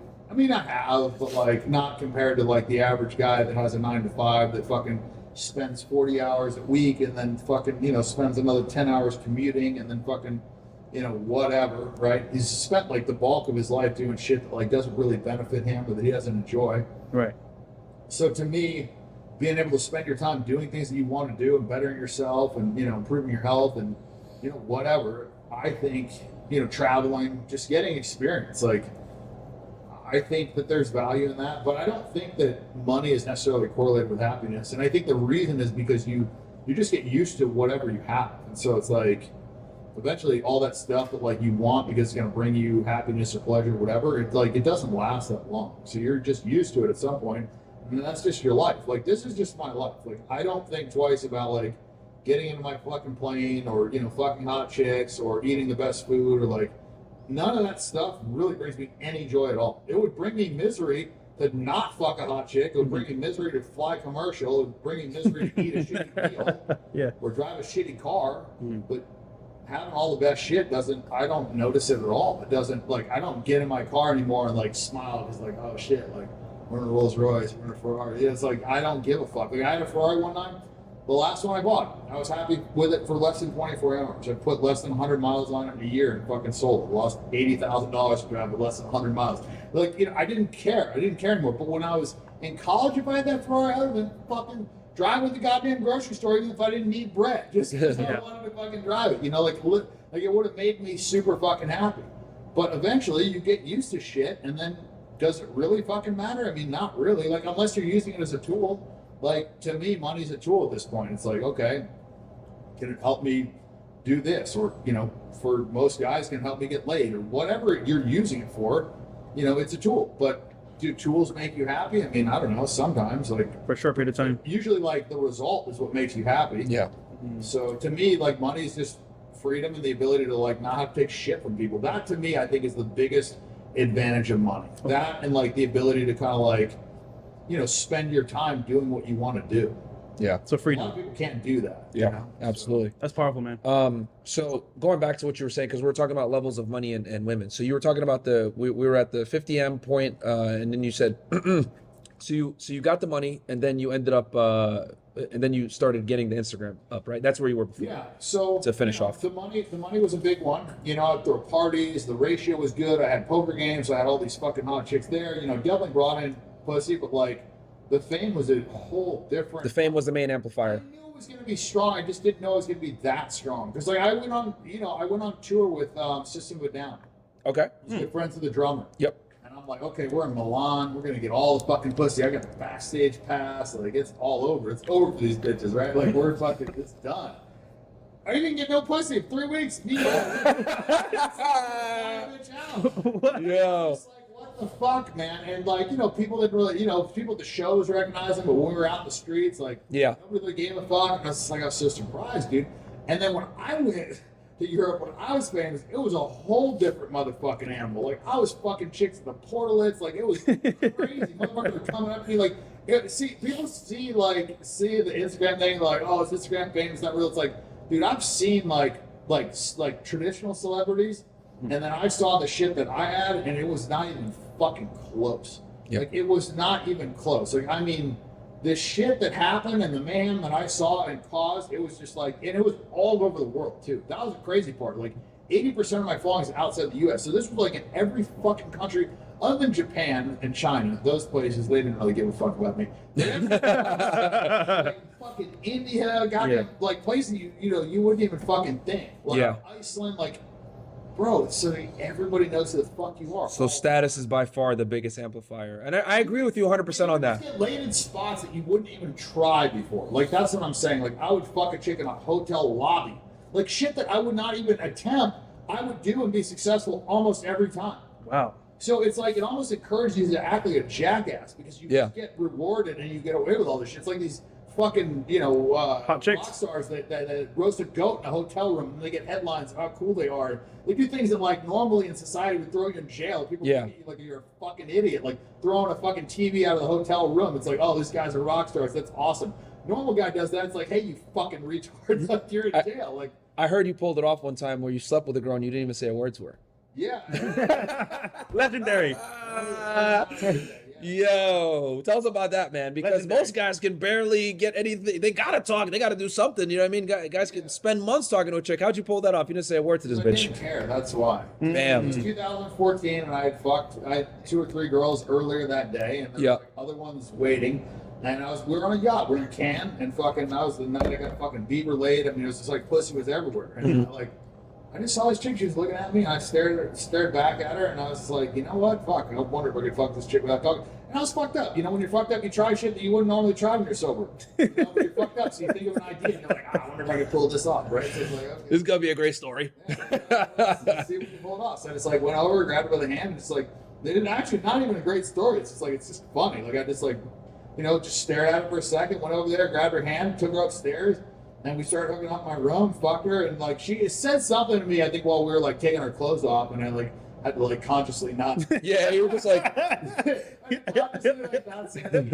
was like pretty seamless, man. And then like after I fucked her, like we talked in the shower or whatever. And oh, cool, sit, like. What was her name? I don't fucking. I could pick her out of a lineup. She was hot. She had like a fucking like a strong. She looked like an Eastern Bloc European like model, like. Tall blue eyes, like she's just hot, fucking traditionally like smoking hot chick, like you'd see in Vogue. And that's dope. So you mentioned that she was on your yacht, right? Yeah, the funny thing is, I remember this distinctly. She probably doesn't even fucking remember. I distinctly remember that moment. It was like, oh, this is the first time I ever fucking chick with that talk. Yeah. Yeah, and see, it's amazing how like guys have to like remember things like that because it's so hard for us to do these types of things. And I want to say this too because this segues perfectly into the next topic. You're known for throwing legendary parties where the ratios are awesome, and you set up things in a situation where pretty much any guy that's there, unless you're a retard, you're gonna probably get laid because you just are able to set up a great environment. And I don't think guys understand the importance of logistics. I mean, we had Midget had a threesome. No, I'm saying, yeah, like, well, okay, even better. The retard can get laid. So No, I'm saying he probably could. No, that's what I'm saying. He could, yeah. Fucking 2 chicks and smoking cigarettes in my living room. No, hey, I believe it, man. I believe it. But that's what I'm trying to say is that like the setup is that epic. And my thing is, I've always said it where the setup a lot of the times and the logistics is half the game, right? Oh, and it's more than half. yeah, It's more than half because that's dictating the environment. yeah, So like the environment is so critical. yeah. I mean, why would it not be? The environment's probably like 90% of it. If I put you on a deserted island, like you're gonna look pretty good. Yep. Like you got one arm, you got no money.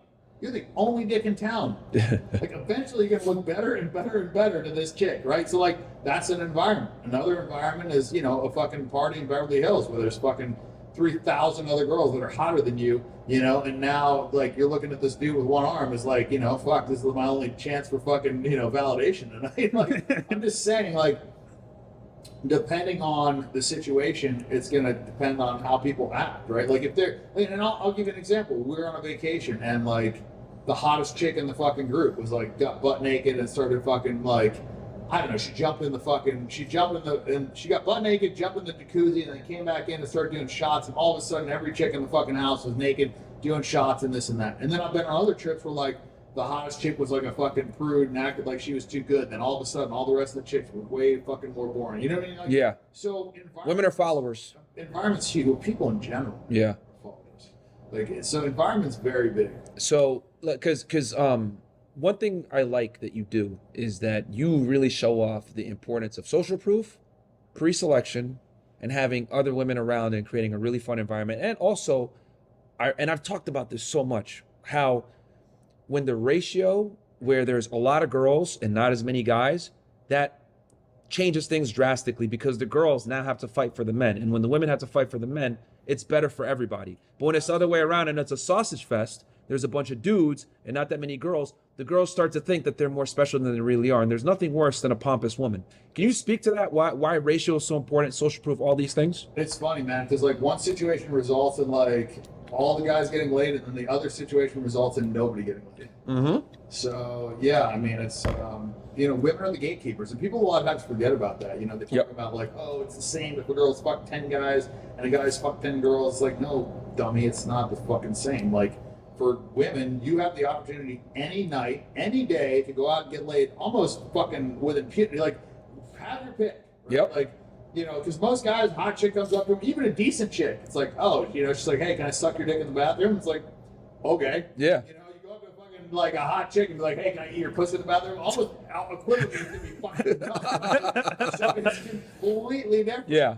You know, and like, it's one of those things where, you know, because they have the power, you know, then they have the responsibility of like their actions. You know what I mean? It's like, you know, it would be the equivalent of me beating up a guy that's 450 pounds. Yeah. That would be pretty impressive. But if I went up and beat up a little kid, it wouldn't be very impressive. Good analogy. It's fucking easy. Yep. Okay, so like for me to beat up a 450 pound guy would be the equivalent of me fucking a 10. For me to go fucking beat up a fucking 6-year-old would be the equivalent of a girl getting laid. Exactly. And girls try to equate the two, which always like bamboozles me. Like, look at all you guys in my DMs. Look at all this attention I get. I'm like, that doesn't count. Like, it's not the same at all. Like, women don't earn their value. Men have to earn their value, and guys still have to do all these things. And the funny part is that I've always noticed, like, if you throw a sick party, right, and you do all these things, and you make things happen, whatever, like, girls have no appreciation for that. They don't even understand what it takes for a man to be attractive, to have that fun environment. They just show up. And the funny part is, like, let's say they had a bad time because they were being a raging bitch or whatever, but the party was fun. They're not going to look and be like, damn, I was being a raging bitch. Maybe I should have, like, they're going to be like, oh, that party sucked, even though it was sick. Yeah, women don't have much accountability, you know? Well, No, that's facts. It comes from being hot, you know? Like, if a girl girl's hot. She's just had doors open for her the whole time, right? Her whole life. And it's like, if she acts like a fucking idiot, there's always going to be a guy that's going to put up with her shit and buy her dinner. So Facts. They just don't have to learn. And so that, for that reason, I mean, and that reason alone, I actually prefer a girl that became hot later. Because the ones that have always been hot, I equate to like the high school, fucking quarterback guy that's pumping gas. It's like, yeah, he had it easy, he never had to work for anything, so he never like really developed a work ethic. And same thing with the chick. Like, they never really had to like develop a good person. That's why like a lot of times the hottest chicks that I fucked were the worst in bed. Because they never had to like hone their skills or fucking put out like, it's like starfish. Yeah. Yep. I mean, not always, but like, a lot of times, like, you'd be surprised. Dude, no, I agree. Because I've said that a million times on the pod, and people think I'm crazy. I'm like, yo, dude, the hottest chicks a lot of times suck in bed, bro. They don't do shit. They're useless. It's like, The baddest chicks are useless. They don't ever learn. That's the thing, because there's always people that are willing to like fucking cater to them. Yeah. So they don't really have like any like negative feedback. Yeah, it's like they'll sit there and they'll tell you like, oh, my billionaire ex-boyfriend did like, get the fuck out of my house, bitch. Like, it's crazy. Like I've said it before. Hot girls are useless because a lot of the time they've never had to be useful. Yeah, that's just what it comes. And if you won't do it, someone else will. So it's like, okay. Yeah, you can't tell them anything. So it's like, I think if you're gonna wife a girl, and I want to get your take on this too, if you're gonna have like a long-term partner, you're probably better off not dating a chick that's like a 9 or a 10, that's like blue check on Instagram, dated, celebs or whatever. You probably want to get a girl that's a little bit more under the radar, maybe a 6, 7, 8, maybe at the best level, and that's probably the girl that not too many people know about. That's the girl you probably want to wife versus a girl that's like all over the place. What's your thoughts on that? Yeah, I mean, I think a big part of it's trust. I think that's like the number one thing going in. Like, you cannot date a girl that you don't trust. That is going to be a fucking nightmare regardless. So trust has to be there, and like unequivocal trust too. Like, that has to be, because it's not a natural thing. Most girls are liars. Most guys are liars. Like, it's not a normal thing. Yeah. Less guys than girls, but like I would say like 90-something% of women are liars. Because it's just easy, right? And they've been doing it their whole life.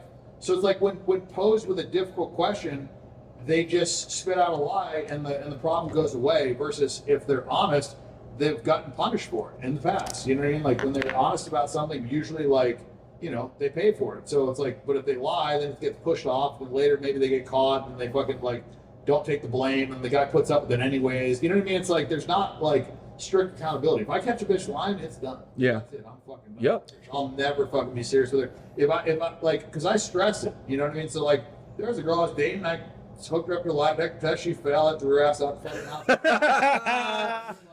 That's how it's gotta be, man. And here's the ones that you have to be fucking very wary of. And I gotta go after this. Yeah. Be wary of the person that never gives you any fucking bad news. Everybody's done bad shit. So if you've been dating a girl for 3 months and she's never answered a question that you didn't want to hear the answer to, if every fucking answer that she's given you to every question that you've asked is something that you want to hear, be fucking wary of that girl. Because there's always something they're fucking embarrassed about. And I start off, like, when I first meet a girl, the first thing I ask her is, like, how many guys you fucked? Not because I want to get the actual number, because she's going to lie. Right. I want to suss out her lie. I want to see, like, if she's telling me some super low number, how dumb she thinks I am. Number 2, like, how long she can keep this fucking lie up. Number 3, like, what sort of fucking charade, you know what I mean? Like, there's all these things I'm trying to figure out about it. Or occasionally this girl just spit out, like, oh, I fucked 70 guys, or I fucked, 43 people. Like, occasionally they'll throw out a number. And when they throw out a number like that, it's like, at least, okay, like, we've got a fucking baseline trust that we can build off of. Because she's not going to tell me she's fucked 173 guys and then lie about some petty shit after that. Yeah. You know what I'm saying? So when they start telling you things that they, like, oh, how many guys you fucked this month? And they say, like, 6. Like, that's not a number you want to hear. That's probably maybe not a girl that you necessarily want to date. Yeah. At least you can trust her. Yeah. So you ask for the body count. I ask all the hard questions. The hard questions are where you really get information. I don't give a fuck where she's You test them. That's smart. What is what is that disqualifying number for you? Honestly, I don't really have one, as long as she hasn't like fucked a bunch of my friends. Okay. People I had to run into a lot, or she's been like really sloppy about it, like she's had like trains on. You know what I mean? Okay. I try not to have a number that I'll disqualify, because to me the honesty is the most important thing. So I don't really want to like punish her out of the gates, if she just like busts out with a high number and she's like keeps it real. Now there's levels to girlfriends though. Like, is this like for a main chick? Is this for a side chick? Is this for, or is this just like the general rule of any girl you're gonna associate with that can come to the house and hang out with you? Oh, well, I mean, the girls that I'll fuck are much different than like the girl, you know, like I'll fuck a chick that's, you know, had a Oh yeah, yeah, of course. wear a condom. It's like I should get a fucking Yeah. What you mean a girl that you're like keeping a rotation that you see periodically? She goes on trips with you, shit like that. Like So, you're gonna. my baseline for like girls that I won't fuck will be like, you know, chicks in porn. Try not to fuck strippers. So those are like ones that like try not to even fuck, right? Okay. And it's like, yeah, like try not to even just like stick my dick in them, right? Dad don't fuck with you, hoes. I try not to. Okay. Yeah. I don't even care. Like you know, like it's not like I'm like talking shit. It's just to me it's just a bit of a turn off. You know what I mean? Like, Yeah. And I also, you know, so I don't know. I mean, not even. It's like your standards. Nah, bro, dude. Your standards. Some guys don't like to fuck Asian bitches. You know what I mean? Yeah. Nah, bro, dude, don't apologize for that. Like, dude, strippers and OnlyFans chicks are some of the worst chicks, bro. So I don't even knock you. To be a hypocrite. Yeah. You know what I mean? Because I have fucked like thousands of chicks. Yeah. Like, for me, like really hold against them. Anyway, so. Yeah, go ahead. I would say for dating, you know, it's a pretty low bar. Okay. You know, kind of just like want trust and like respect and like, you know, don't be, you know, make me look stupid. Okay. But for like monogamy, that's a fucking high bar. Okay. That's All right. a lot of shit. You better have like passed the motherfucking lie detector test. I better have like fucking checked out your back. So you're okay with being monogamous to one girl? It's a possibility. It's not something that I go looking for, and I never really like enter into the relationship with that. It's like, listen, I can fuck whoever the fuck I want to fuck. You know, I can do whatever I want to do, and then sometimes I just don't choose to do it, and I won't choose to do it for like a year, or maybe I won't choose to do it for a year and a half, or like, you know, then eventually I get to a place where it's like if I haven't fucked another girl for a year, then it's kind of like we're assumed to be in a monogamous relationship. Probably not going to just go like haul off and fuck some bartender randomly. You know what I mean? So it's like I get to a certain place, and then it's like to me, it's more important to not like hurt the girl's feelings than it is to go get some straight pussy. Okay. But it's your choice. Yeah, I like how it's like Yeah. your choice. Yeah. And the other thing too that I really respect about you, and I adopt this as well, is I'm very honest with girls too. Like for me personally, I'm never gonna be monogamous, and I tell girls that you're always gonna have to share me. That's just how it is, you know. Well, that's a good way to start anyway. Yeah. If you decide to choose that you just don't want to fuck any other girls, then then now you're making a sacrifice. You know what I'm saying? Like you're showing this girl that you really, really fucking, you know, feel differently about her, whatever. But like, if that's an expectation, then it's something that's like unnecessarily taken for granted. Because like monogamy is not something that should be expected out of a fucking like, you know, elite guy. It should not be because it's not a normal thing, right? If it ends up there, then it ends up there. But that's like the highest thing. That you Yeah. you know, No guy wants to be monogamous. Me and you both know that, Dan. Like, come on. it's not really a realistic thing. Yeah. You know what I mean? But like, I don't know, man. Like, fucking strange shit happens, you know? Like, in my life, I will say, like, every, like, 5 to 10 years, like, I wouldn't have predicted that I would have been here, you know? Yeah. 20 years ago, I wouldn't have, you know? So there's, like, a lot of things. You never know. Yeah, you never really fucking know. So I don't really say no to anything other than, like, I probably would never get married because there's really just, like, hardly any upside there. Facts. We agree. You gotta have kids, but, like, to me, you know, here's the thing that I've seen about marriage. And this, I really got to end on this one. Yeah. Is I feel like it traps people. Yep. You know what I mean? I feel like it fucks up more relationships than it helps. Because there's always going to be somebody in there that wants it more, right? And so it's like when you trap the person that doesn't want it as much, they really feel trapped. And then the person that's been like really busting their ass to make the relationship work feels like they can fucking not do as much. And then that makes the other person, you know what I mean? It's like this whole cycle. And these snowball effects can go in both directions, right? Like, you could get more attracted to somebody, you know, your relationship can improve and all this stuff. But like when it starts deteriorating and you're trapped, it really goes fucking like haywire fast, right? Like, because when like the other person starts acting bad and you feel fucking trapped, and you know what I mean? It's like the spiral. It gets like exponentially worse. Because like if somebody starts acting shitty in a relationship and you're in it and you're not married, just fucking take a walk, go fuck somebody else, but like, you know, just don't hang out with them as much. When you're married, then you gotta ask the government for permission. You gotta bring lawyers in. It's this whole fucking process. Yep. Right? Girls incentivized to take your money, all this shit. All this shit, and that's the last thing I want to touch on is like when you end up breaking up or getting divorced or whatever. Like my buddy, he had no prenup, and so he just gave his girl. He had a prenup that basically said that she got nothing. Okay. So like, sorry, I misspoke. He had a prenup that said she got nothing. Okay. And he ended up giving her, millions of dollars and all this shit. And so she went from, she would have expected half to now being very appreciative of a lot less. And the only difference was, he specifically said, you get nothing. So they went into the agreement, her expecting nothing. And that's another thing, is like expectations. Yeah. You set them low and then you fucking over deliver as opposed to like the other way around. Yep. Well said. I got one last question for you, Dan. Obviously, very successful with women. You understand the game. What precautions do you take to protect yourself? Obviously, you have money, you have status. Women are clout chasers. False allegations are real. We see what's going on with our brother Andrew here and Tristan. It's a real thing nowadays. How do you protect yourself? Cameras in every bedroom. Bam. So, that with the audio. And then... NDAs? Yeah, I have NDAs, but they don't really protect you. Some chick wants to accuse you of something. And the girls know you're recording everything, I'm assuming. Yeah. Yep. So it's like, and I also have a very different approach to these women because I want women to come to me. Yeah. I'm not chasing them. So the moment they say no, or the moment they're not into it, it's like... Kick them out, right? Yeah. Not even like in a mad way. It's like, oh, you don't want to fuck out. It's not like never begging, never like, oh, come on, baby. None of that bullshit. Right. If a chick ever says no, she doesn't really want to fuck me, I got a bunch that do. I don't care.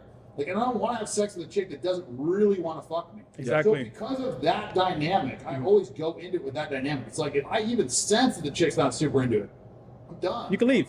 Fucking, like, it stops cold right then. It's like, if she doesn't suck my dick, I'm done. Like, it's just like, that's just my preference. No, that's how it's got to be, dude. And I agree with you. I kick girls out of my spot too when they don't want to hook up. I'm just like, okay, you can leave, because it's like, and it's amazing how sometimes they'll play that game and be like, oh well, no, let me hang out longer. And you're like, no, you say you don't want to do it, and it's like almost like a game to them. They want to try to leverage sex against you, and then when you're like, no, you got to leave, and they're like, no, I want to stay. It's crazy, bro. You can't start going down that road. Yeah. No, I tell them to get out anyway. It is what it is. So Dan, this was a fire interview, brother. I appreciate it a lot. We both do. What's next for you, and where can they find you? Yep. Where can you find? What do you mean? Like your social media handles, website, projects coming up. That's my name, Dan Bilzerian. I don't know. I feel like we need to figure out a problem of like these guys just not being able to get laid, and the fact that like 1% of guys are fucking all the girls. So my next project is going to try and like figure out a solution to this fucking problem, which is a real problem. That's like the real pandemic that's going on. So, Facts. Keep you guys posted on that. No, absolutely, man. You need to come to Miami, brother. Yeah, I'll be there. Do something down there. All right. So, guys, we'll catch you on the next one, man. Make sure to check him out on everything. Check out his Instagram. You guys will learn how to leverage Instagram to get girls and how powerful social proof really is. We'll catch you guys on the next one. Peace.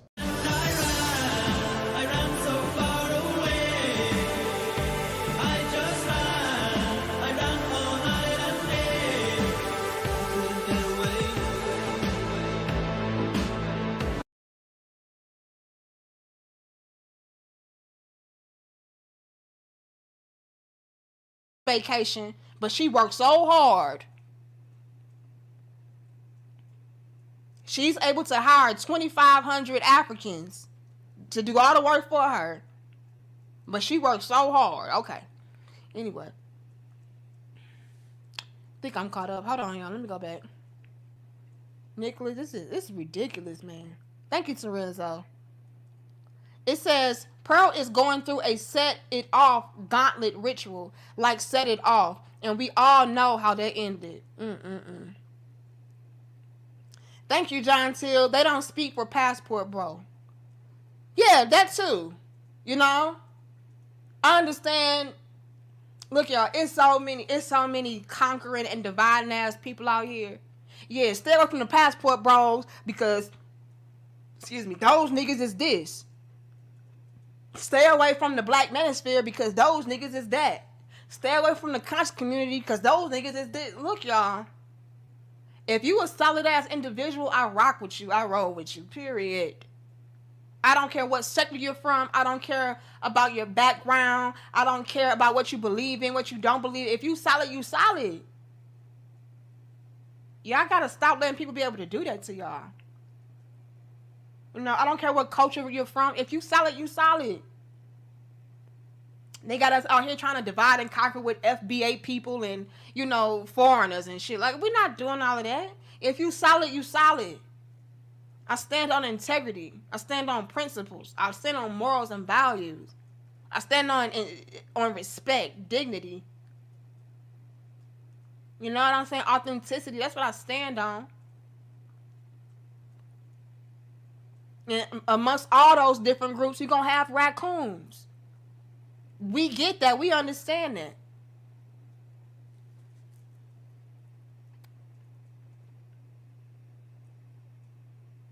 Somebody said, "Oh, you ain't hustling. You not." JC says, "You not hustling." And I really hate this type of shit because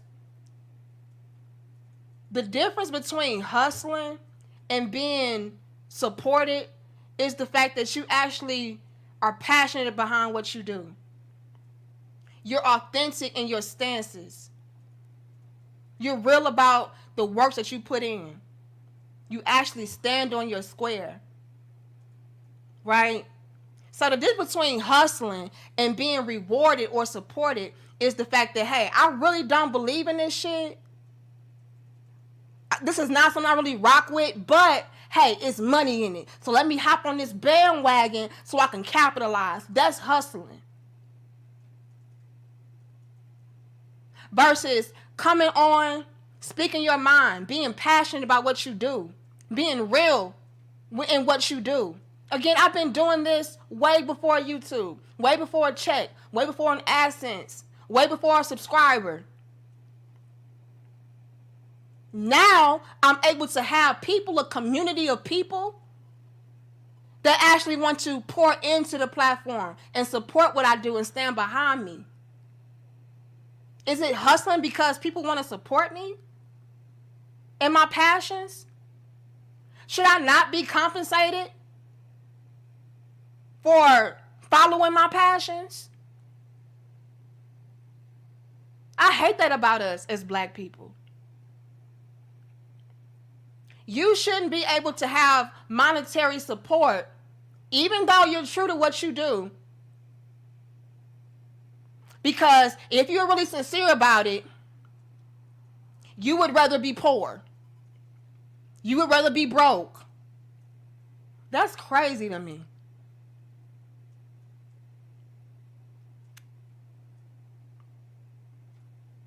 That's crazy to me that y'all do that. Anytime you have people that support you and pour into you, doesn't matter how authentic you are, how talented you are, how great you are, how much you help and contribute in a positive way. Nah, don't get them niggas no money. They just hustling you. Don't support them niggas. If they was real, they would do it for free. Which I fucking am. I don't got a gun in nobody's head telling me, hey, give me all your money, niggas.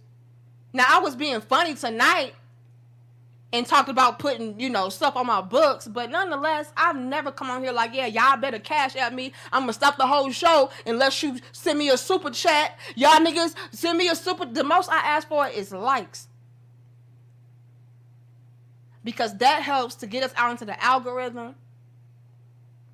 To build the fucking community of real ass, solid ass people. Because we are a rarity. Let's be real.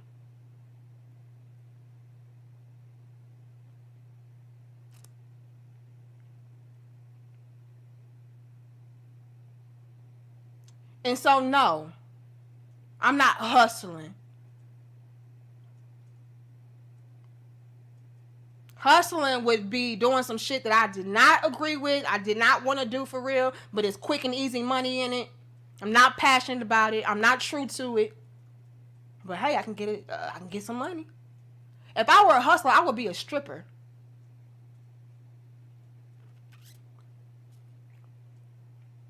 If I were a hustler, I would be a drug dealer. If I was a hustler, I would be on OnlyFans.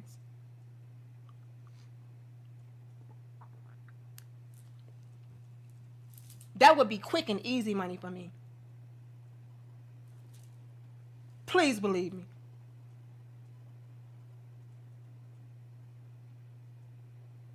If I were a hustler, y'all,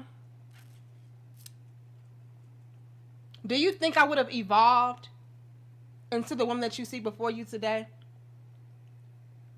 Like, when I first came on here, I had my, little very revealing clothing. And again, that was just me with my own style. People try to make it seem like, oh, she was just doing it to thirst trap and all that. That genuinely was my style. Like, I liked, my tattoos and my cleavage and, my thighs. I genuinely liked that shit. I didn't purposely and deliberately say, okay, I'm going to put this on because when I put this on, all the niggas going to give me their cash apps. Like, that was just my style. But as I grew and I evolved and I matured, I covered up. I'm like, hold on, I'm somebody's wife. I don't want to be perceived in a certain light. I don't like having a certain type of attention. You know what I mean? So let me evolve. Let me grow. Let me mature. And my image did that along with me. Now, if it was hustle, I would have started removing more clothing. You know what I mean? I hope y'all following me.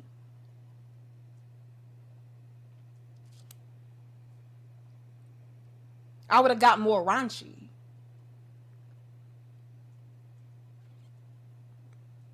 Because that's how you hustle a nigga.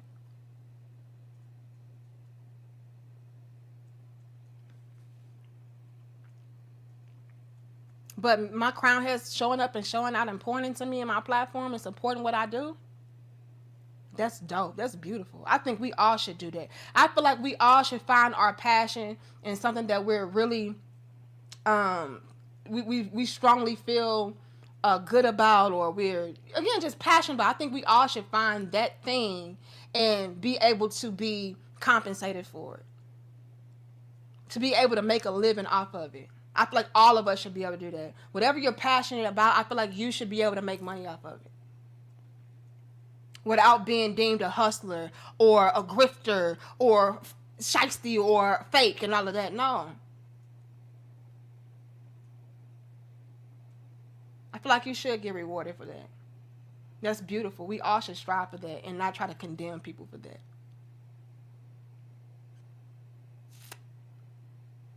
But hey, I ain't gonna knock a hustler either, though. You know? Like, again, even when it comes to this Pearly situation, we did not start talking about Pearly because she was hustling. I asked y'all earlier, how long has she been at it? Y'all told me 6 months. Some of y'all told me a year. Some of y'all told me 5 years. Some of y'all told me 2 years. She had been doing this. Hustling. I didn't say a peep. I didn't say a word. Because I'm not going to knock nobody hustle either. Even if you're passionate about it, I'm not going to knock it. If you're not passionate about it, I'm not going to knock it. If you get into it, you get into it. My issue with Pearly was her motherfucking slick ass remarks.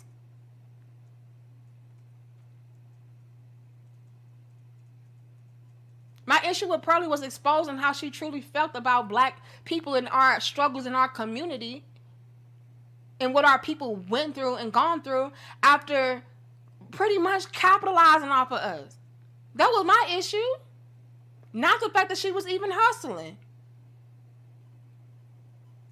You know what I'm saying? I let people rock out and do them.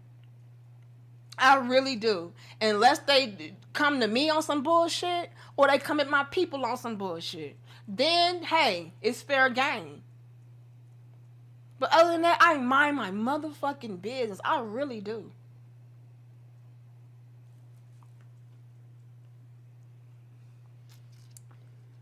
And that's all.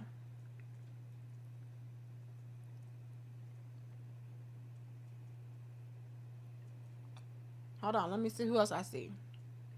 Thank you, Telly. I know what I wrote. 6 is true and King played you. This is why I don't do a podcast, because I put my heart and emotions in it. You lead by example. Yeah, I gotta play by a lot of motherfuckers. I ain't gonna lie.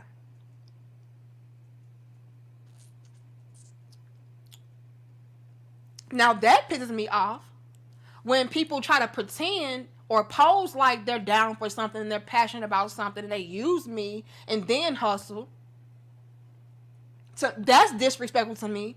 But somebody I've never dealt with and they just hustling and getting to it, I'm gonna mind my business. But if you try to use me to get ahead and hustle people after you try to make it seem like you were true and you were really about this stuff, that's when it's like, damn, that's fucked up. And I have got to separate myself from you. You know what I'm saying? Other than that, I let people rock out. And even still, I let her rock out. I just made sure to come on and state my stance like, hey, I regret that. My bad. I don't think she is solid as, she came off to be. But hey, it is what it is.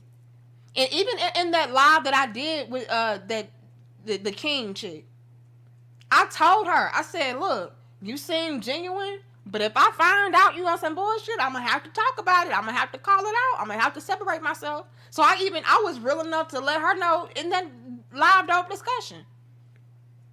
And even still to this day, I don't even do that. I let people hustle. I let people do them. I just got to let them know, like, no hard feelings, no beef, but I can't rock with you like that. Because you was on some phony shit. Like, that's, hey. You know what I'm saying? And it gives me a bad look if I'm associated with that. You know what I mean? That's why I have to separate myself. Because it's like, hold on. I'm not on that shit. I'm not out here being fraudulent and fake just to hustle and capitalize off my people.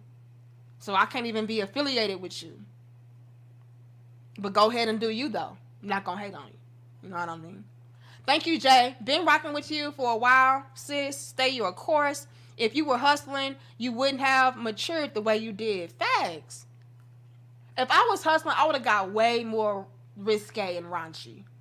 Because that's what sells. Like, let's be real. We're not talking about wearing fitted, tight clothing and, showing your curve. No. What sells is a bunch of skin. The less clothes, the better. You know what I mean? Just like, man, y'all have no idea. If I was a hustler, I would have an OnlyFans page.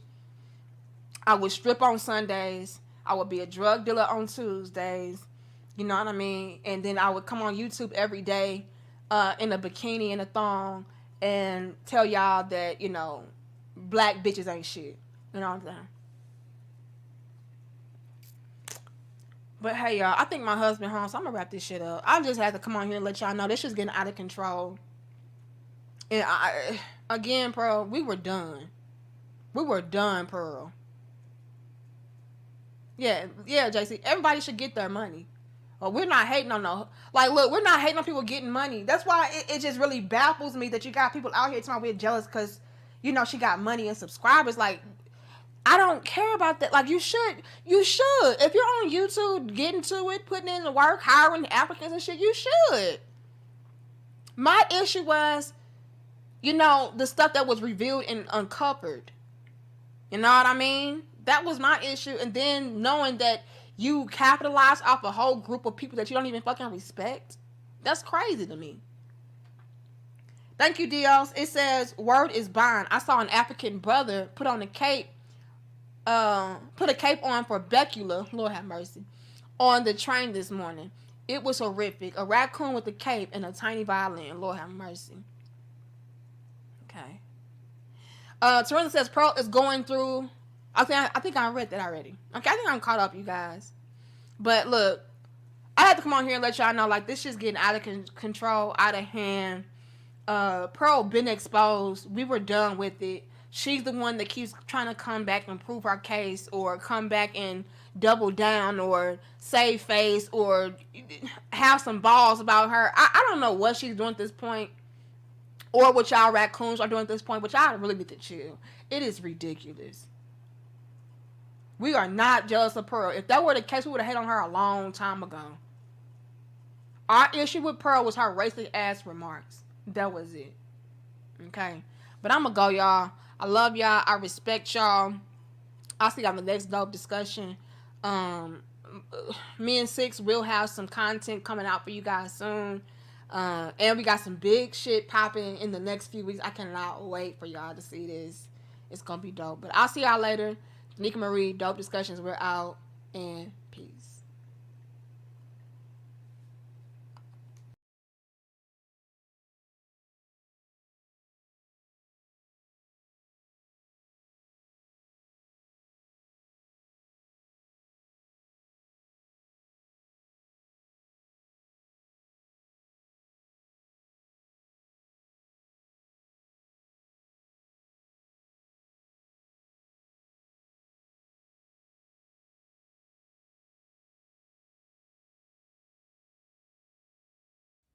The collapse of the Soviet Union in the early 90s left the United States as the sole superpower in the world, and it's never looked back. In all aspects of the world, the United States is indeed a superpower, especially when it comes to its military might, which is unsurpassable in its strength, technological superiority, operational capabilities, and power projection across the globe. In this video, we'll take a look at the 5 top reasons why you wouldn't want to go against the US military establishment. The United States Air Force is the strongest in the world, not only in the number of operational aircraft, but also in technological superiority. The country currently operates a total of over 15,000 military aircraft, combining all the branches of the military service, including the US Navy, US Army, Coast Guard, and the US Marines. As of 2017, the US Air Force alone has a fleet of over 5,300 aircraft, 406 intercontinental ballistic missiles, and 170 military satellites, greater than any other country in the world. The USA has the largest number of stealth aircraft designed to be silent killers and untrackable by the radar defense systems of most countries in the world. Some of these stealth aircraft include air superiority fighters, such as the F-22 Raptor and the F-35 Joint Strike Fighter, heavy bombers, such as the B-2 Spirit. In fact, the United States pioneered this technology in the 1980s with the introduction of the F-117 Nighthawk stealth attack aircraft. Stealth aircraft are designed to avoid detection using a variety of technologies that reduce radar reflection from ground, sea, or air-based radar antennas, thereby reducing its radar cross-section, or RCS.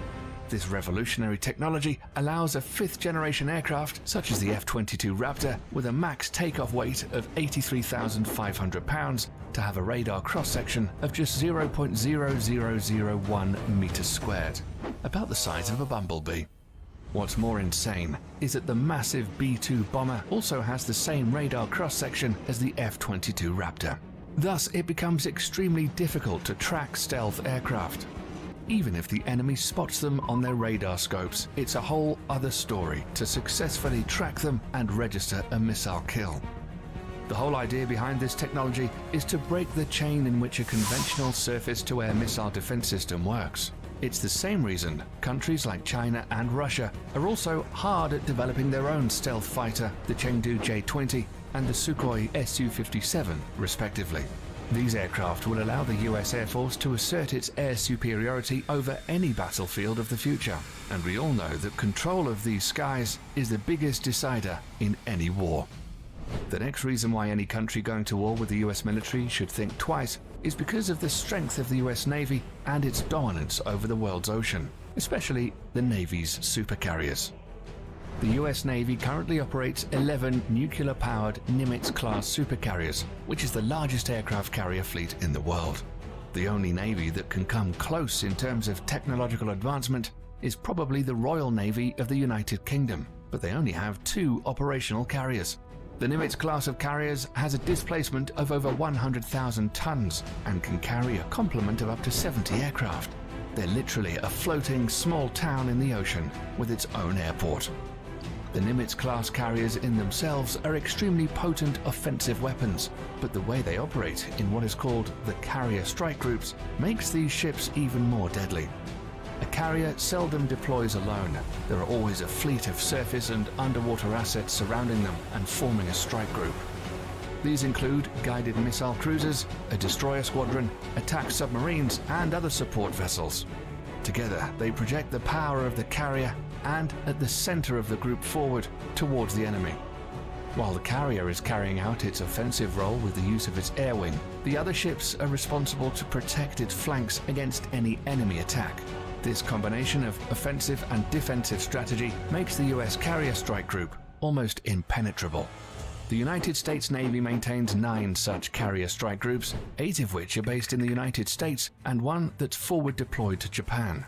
For over 50 years, this has been the principal element of US power protection, and the Nimitz class of supercarriers are at the center of it all.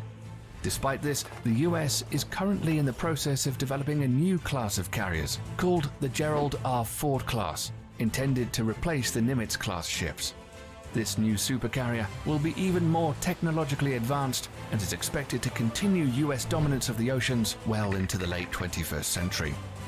The third reason why you shouldn't fight the US military is their massive stockpile of nuclear and conventional intercontinental ballistic missiles, or ICBMs.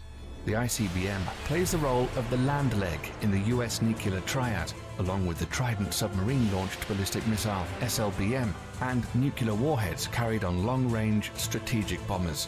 ICBMs are launched from ground-based missile silos, achieving high suborbital spaceflight, approximately 1,000 miles above the surface of the Earth. The body of the missile then separates from the warhead, which re-enters the atmosphere and free falls to the assigned target at hypersonic speeds.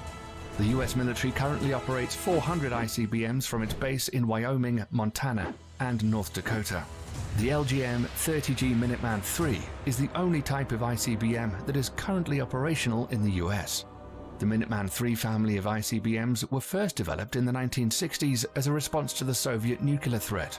Throughout the Cold War and beyond, these missiles have undergone constant modernization. In the last decade alone, the US military has undertaken $7 billion worth of upgrades. The rocket propulsion engines, the propellants used, the guidance system, and even the flight control surfaces have all been refurbished.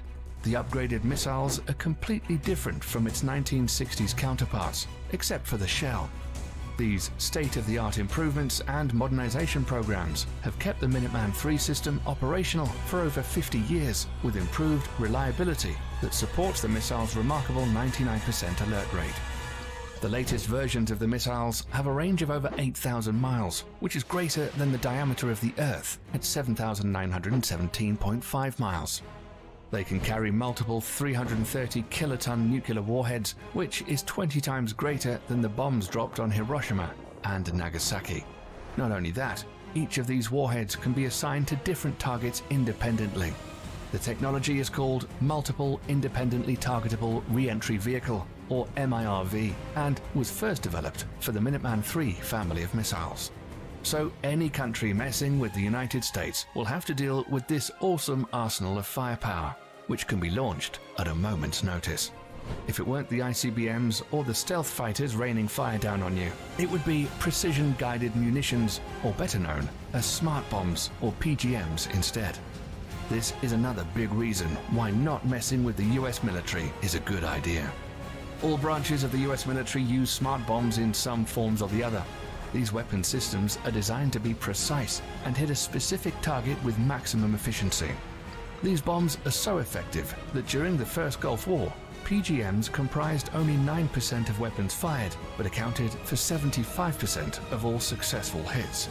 Since then, for the US military at least, the days of normal artillery shells and unguided bombs are long gone. Nowadays, the military uses PGMs from air, ground, and sea. Precision-guided munitions come in various forms and use different kinds of technologies to achieve precise hits. A large majority of PGMs use the Global Positioning System, or GPS, of satellites to guide their trajectory to target. However, sometimes this becomes a problem, as GPS coverage is not always reliably available everywhere across the globe, or bad weather conditions can hinder operations. Thus, the Office of Naval Research, the Naval Surface Warfare Center, and the Army Research Laboratory have all coordinated to develop the first ever artillery-fired smart munition that will not use GPS guidance. The project is known as Moving Target Artillery Round, or MTAR for short. The MTAR shell can be guided onto stationary as well as moving targets in both land and sea, using a combination of guidance technology. The best part is that these shells can be fired from the existing M777A2 155mm towed howitzer and the M109A7 Paladin Integrated Management self-propelled 155mm artillery systems already in use by the US military. The shells will also feature an extended range of 40 to 60 miles using rocket boosters to propel them. Once finished, it will afford the US military another potent weapon system that outclasses others around the world. Lastly, the fifth and final reason why you shouldn't fight the US military is drones. We're all familiar with what an unmanned aerial vehicle or drone is and what it's supposed to do. But in recent years, the usability of UAVs are steadily increasing to encompass all spheres of military operations, and the US military is the pioneering spirit behind it. At first, used only for surveillance missions, drones were quickly weaponized after the 9/11 attacks and have been extensively used by the US military in the war against terror as an offensive weapon platform. It's forecasted that over the next decades, the US is in line to purchase over 1,000 combat drones of various classifications.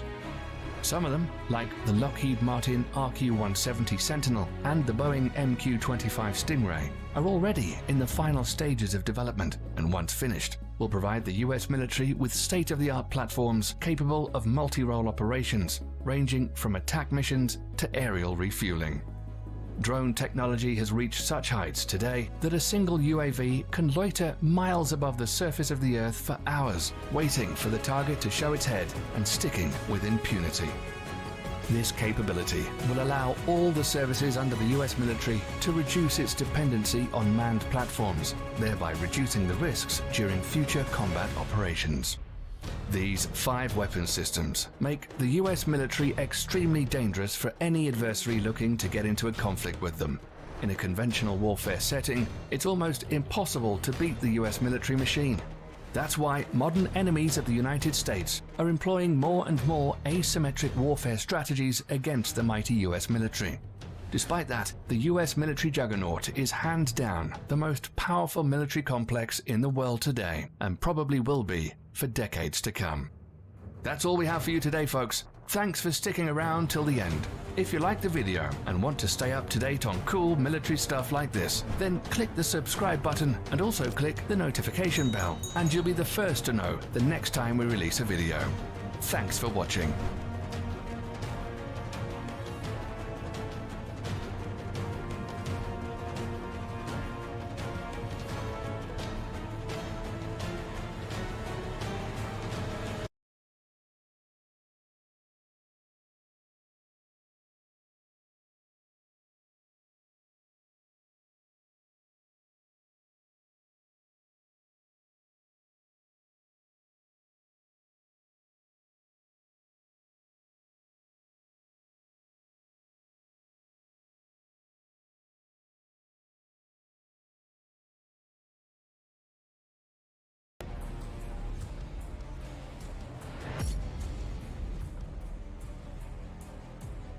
One in every 4 aircraft carriers in the world belongs to the U.S., and the total combined deck space of the American aircraft carriers is more than double that of all other nations combined.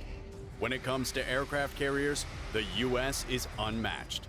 And the new $17 billion USS Gerald Ford supercarrier would make that even more so, despite efforts of other nations to keep up. The USS Gerald Ford is the lead of America's first class of aircraft carriers in over 4 decades, and its deployment is something more than the usual $17 billion USS Gerald Ford meet the new American flagship. It is an introduction of the world to the next generation of aircraft carriers. The next generation of aircraft carriers would be the ultimate symbol of the military might of the militaries that wield them. A mobile version of all lethality a country has to offer, and packed with all the advanced tech of the last decades. These massive floating air bases could win battles by intimidation alone. But there is a battle, if you will, for which would be the most intimidating, as a handful of other nations, like the US, also develop new lethal next-generation aircraft carriers. And it's our job to look at every single one of them in detail, starting with the headline maker. The Gerald Ford class is the name given to the carrier class that would birth the latest and most advanced aircraft carriers of the U.S. Navy. 10 carriers are planned for this class. 2 are currently in the works, while 1 has been completed and is active. This one is the USS Gerald Ford supercarrier. The USS Gerald Ford was already the most advanced carrier in the world before it was completed, and deservedly so. To build it, the U.S. Navy had to stop work on over 9,000 other projects. The supercarrier had a record-setting 100,000-ton displacement and featured a staggering 23 new technologies, 3 of which are industry marvels. Number 3. Nuclear power propulsion. 2 Bechtel A-1B nuclear reactors, the most cutting-edge engines created for use on water, power the USS Gerald Ford. As a result, the carrier can run for 25 years at a time without refueling, and with a max speed of around 30 knots, the supercarrier could access every country on the planet just in time to pay friendly visits to allies and wreak havoc on adversaries. Number 2. American fighter jets and UAVs. Up to 75 fighter jets and UAVs can call the USS Ford home at any given time. This includes the Navy's favorite child, the 5th generation F-35C Lightning II, whose development program remains the most expensive weapons development program of the Pentagon to date, with a reported cost of $400 billion. The result of such an expensive program is a fighter that can do it all: close air support, vertical takeoff and landing, and everything in between. And when the Navy's 6th generation F/A-XX fighter comes to life, the USS Ford is already equipped with the technologies required to host, launch, and arrest it. Number 1. Advanced Launch and Arrest Systems. On the USS Ford is a revolutionary first-of-its-kind electromagnetic launch system to catapult every aircraft type into the sky in the shortest possible distance, and an arresting gear that saves them from becoming sea divers by grinding them to a sharp halt. These systems are designed for 4,100 takeoffs and 16,500 arrests before faults occur. However, this claim, impressive as it is, has not been proven. And as France is working on similar systems as these, how would the French carrier fare? France is now accelerating its new generation aircraft carrier program, Porte-Avions Nouvelle Génération, or PANG for short, which will replace the 38,000-ton Charles de Gaulle aircraft carrier in service with the French Navy. Construction of the new aircraft carrier is to start in only 2 years. The PANG aircraft carrier is designed to be powered by 2 K-22 nuclear reactors that offer over 75% more tonnage than is available on the Charles de Gaulle it will replace.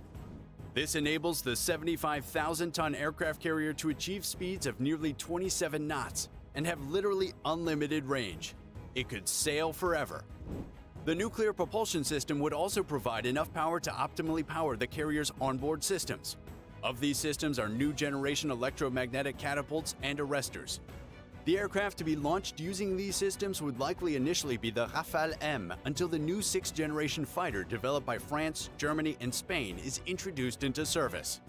A mock-up of this fighter was unveiled at the 2019 Paris Air Show, and its design was as much a beauty to behold as its specifications are a recipe for lethality. Unmanned drones would accompany this fighter into battlefield action. The drones would carry out subtasks assigned to them by the manned fighter. To utilize this manned-unmanned teaming from the aircraft carrier, the PANG is designed to host drones too.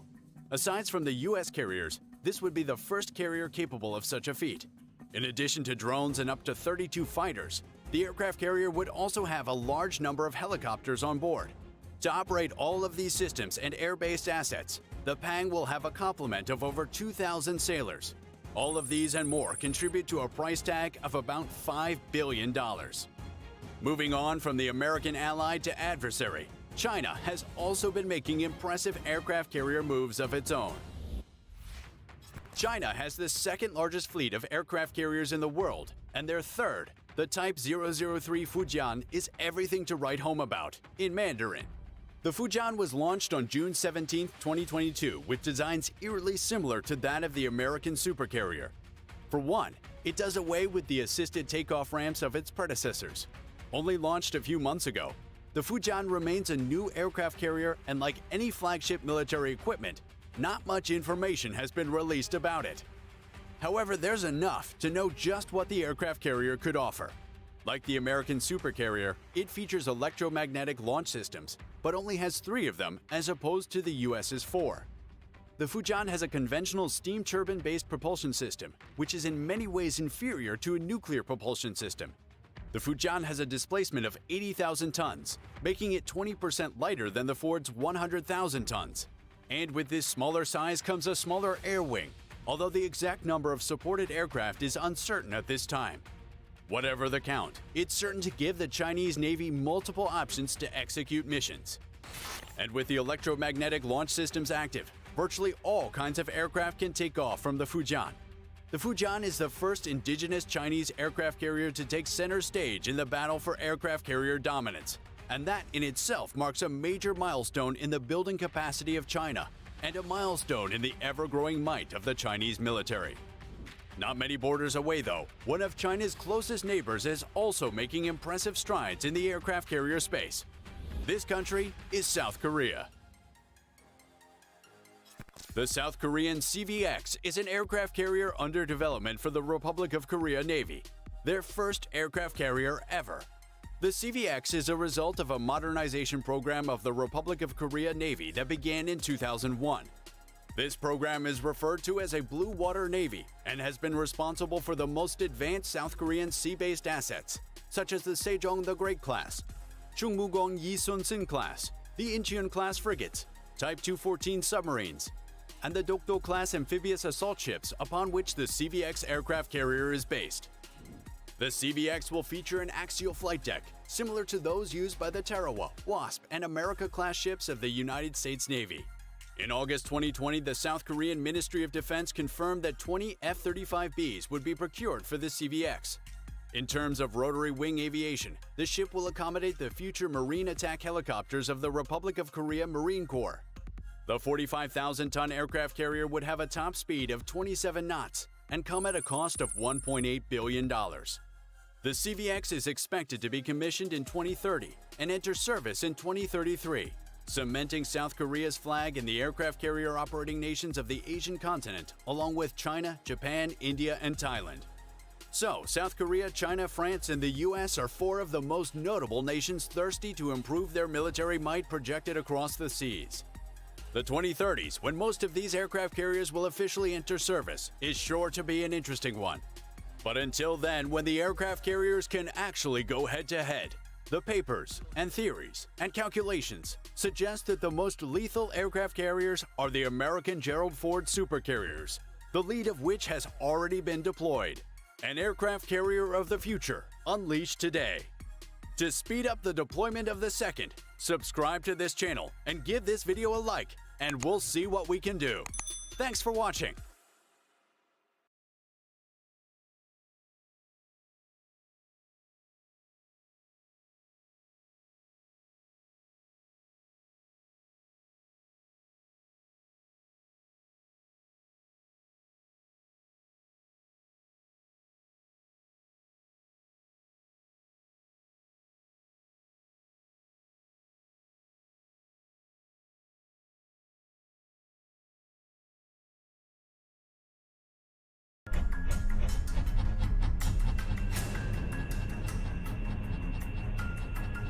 The U.S. Navy is about to become the U.S. Air Force. Aircraft carriers are about to become aircraft. Like the aircraft that take off from them, these aircraft carriers would take off to the skies as opposed to the seas. But for the same reason, to project the might of the U.S. Navy in the brightest colors. Uncommon as the concept of a flying aircraft carrier is, it isn't a new project and has actually been around since the time of the World Wars. And now, thanks to the advent of technology, they have received renewed attention, and the U.S. is once again aiming for revolutionary flying carriers. Flying carriers gaining attention at this time could be owed in large part to the complete dominance of American sea-based aircraft carriers today. In fact, 25% of the world's aircraft carriers belong to the U.S., and their total deck space is more than double that of all other nations combined. In addition, the members of the lead USS Ford class of these aircraft carriers are far more lethal than every other aircraft carrier in history, and the following features prove that. Number 3. Nuclear power. 2 Bechtel A-1B nuclear reactors, the most cutting-edge engines created for use on water, power the USS Gerald Ford. As a result, the carrier would only need to be refueled once over its entire 50-year operational life, as these engines make use of the everlasting nature of nuclear energy. This means USS Ford can run for 25 years at a time without refueling. And with a peak speed of around 30 knots, the supercarrier can access every country on the planet, just in time to pay friendly visits to allies and wreak havoc on enemies. Number 2. New sensors and processing systems.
I just go. Now, Brian, I just, when we checking up, me and you.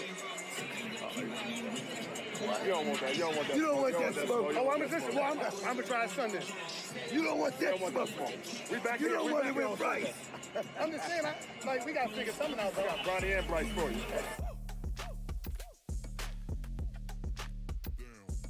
See the hustle, we don't fucking stop.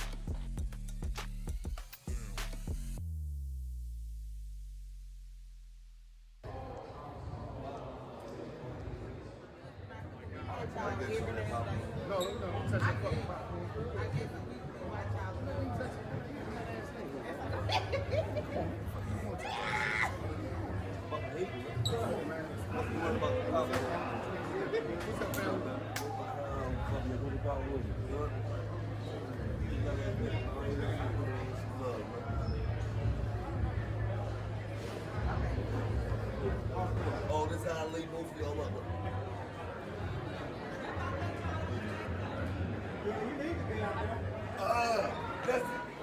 That's gonna be a classic picture when y'all go to the league.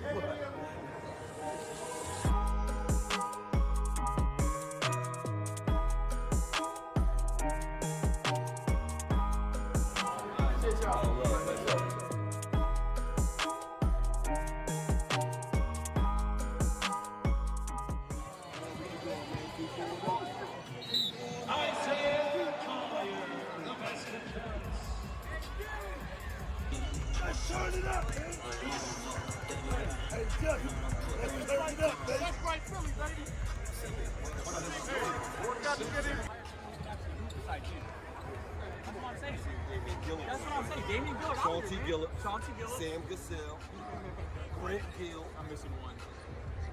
Gill with a ring. Gill with a ring.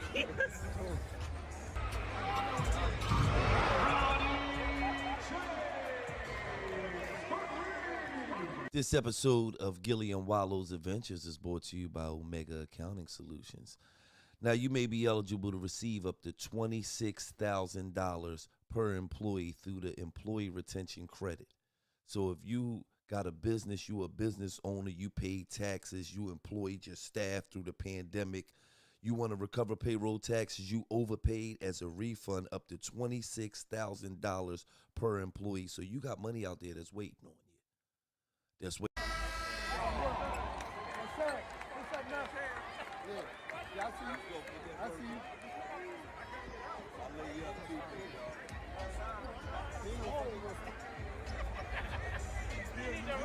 Hey, I'll lay you up too, big guy.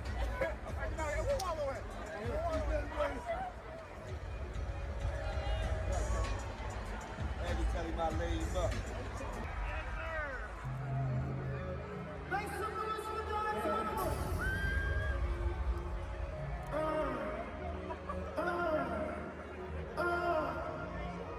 you can't say about 99.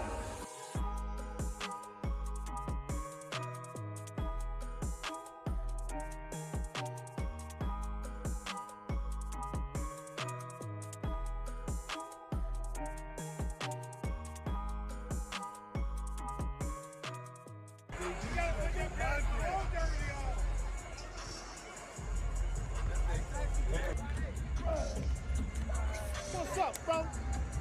What's up, bro? What's up, go? What's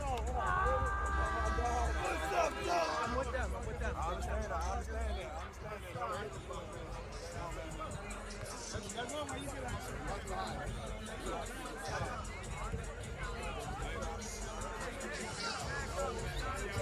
Y'all found y'all seat. Come on, man.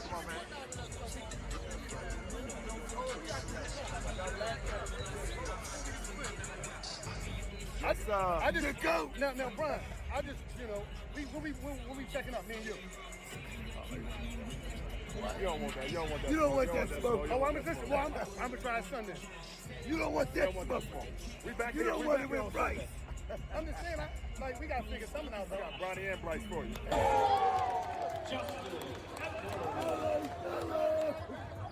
Yeah, Justin. Yeah, Philly. Yeah. That's how you lay a nigga. Yeah. Yeah, Philly.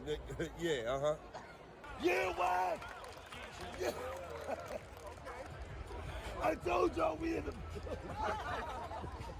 What I'm saying is, when they get down the gritty, give it to the project kids. They the hungriest. Go to work, baby. Go to work. No, rep, that's a blocking foul, rep. That nigga got an NBA body right now, man. That nigga probably the running back and the safety on the high school team. And the starting point guard. And he run track. I ain't coaching, I'm just warning you. 5 minutes, coach. Trying to win, baby. Here we go, coach. Hell of a goal, baby. Them two niggas should have been in the game together anyway. Them two niggas. It's just in time. Oh, there you go, coach. You a hell of a coach. You a hell of a coach, coach. DJ! I told you, coach. I told you.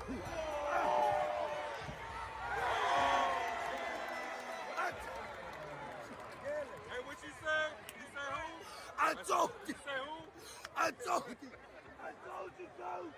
You're looking good, baby. Number 1 player in the country. Not number 2. Number 1. Playing with that North Philly kid, man. East basketball.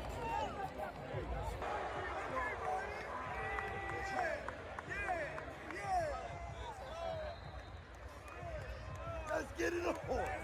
Let's get it on. This is what my man loves. Players miss one. You know how football players miss one. You know. They too strong. More than likely it's gonna be the first one, then the second one he gonna get the rhythm. That sounds about right. Coach. Hey, coach. Way to ice him, coach. Way to make him think about it, coach. You gotta make him think about it. That was a good call. Way to ice him, coach. Way to ice him. Way to ice him, coach. That man should be coaching no goddamn high school. There's a reason why he number 1 and not number 2. Overtime. Overtime. It's still time on the clock. It's still time on the clock. Let me tell you what my man don't get paid for. Overtime.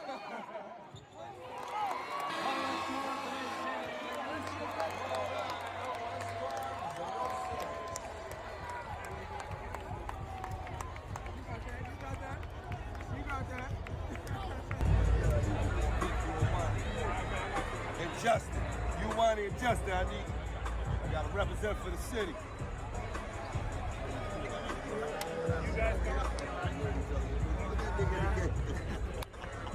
What you doing? I'm winning too. I'm winning. Get up there, but you know it's all love, my nigga. All love. Real deal.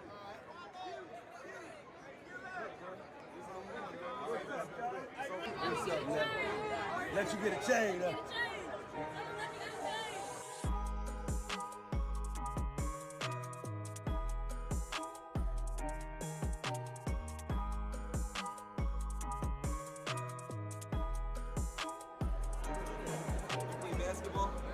Oh, take this picture. You taking the pictures for him? You play basketball? Yeah. You ready to take the picture? Yeah, go ahead. That's how I would have laid him up. Congratulations on your appreciate. I saw Gil already. Get home safe. Keep doing y'all thing. All right, bro. You already know. Far Rock, we real. We gonna keep it real. We gonna support niggas who keep it real. That's it. Tournament time.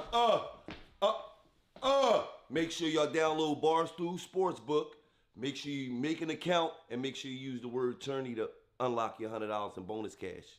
Yeah, if you got a gambling problem, 1-800-GAMBLER. Right? Barstool Sportsbook. That's me. Yeah, I see that that. thing. Listen, I ain't even started in a while. I just started getting. Because when I do with that, yeah, go check that joint out. What I do with that, I got a system in there and I let that thing go crazy. Let me go get the keys for you. I want the bitch.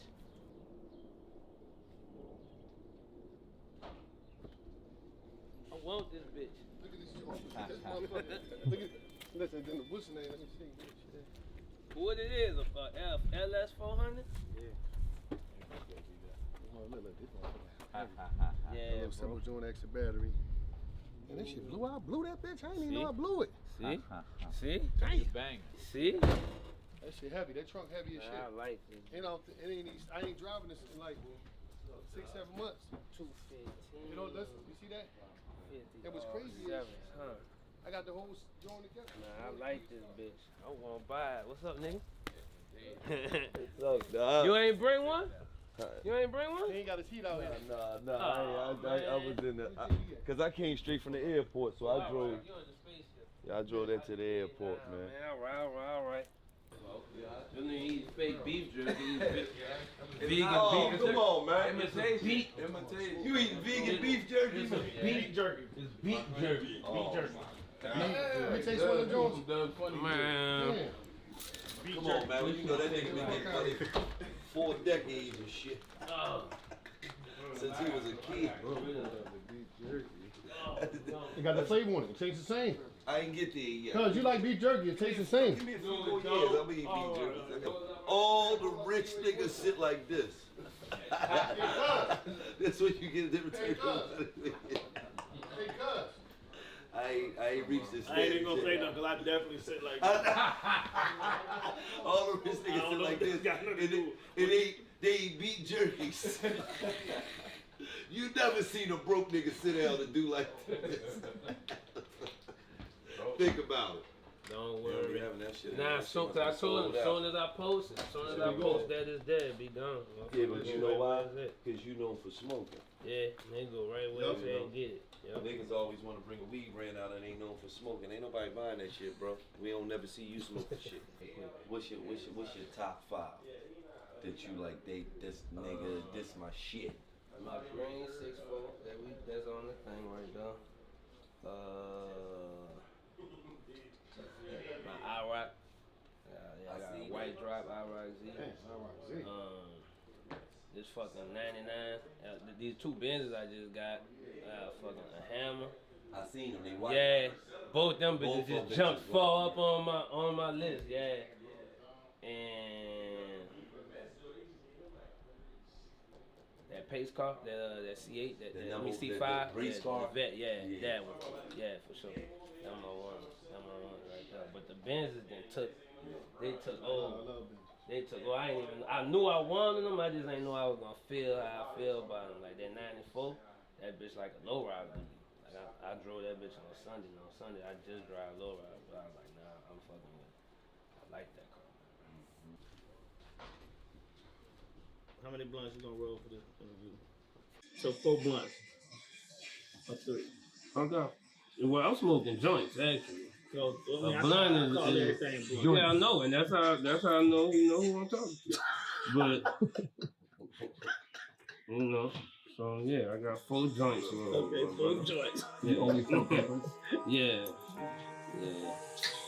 $1 million worth of game.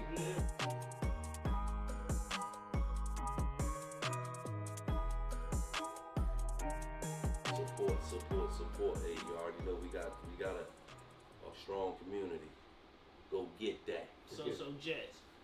Go Jet get Life. that. You see the merch? You got the merch on Jet Life. Go get that. And it's just like that. Right. Oh man, that was a hard ass. That's a lot of information. That's it. Was. Right. That's a lot of information. What's going on? Yes. Yeah. Legend. Yes, sir.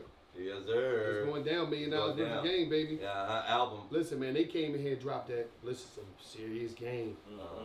You see what's going on? We talked about some vicious. Oh, Lord have mercy. Yeah.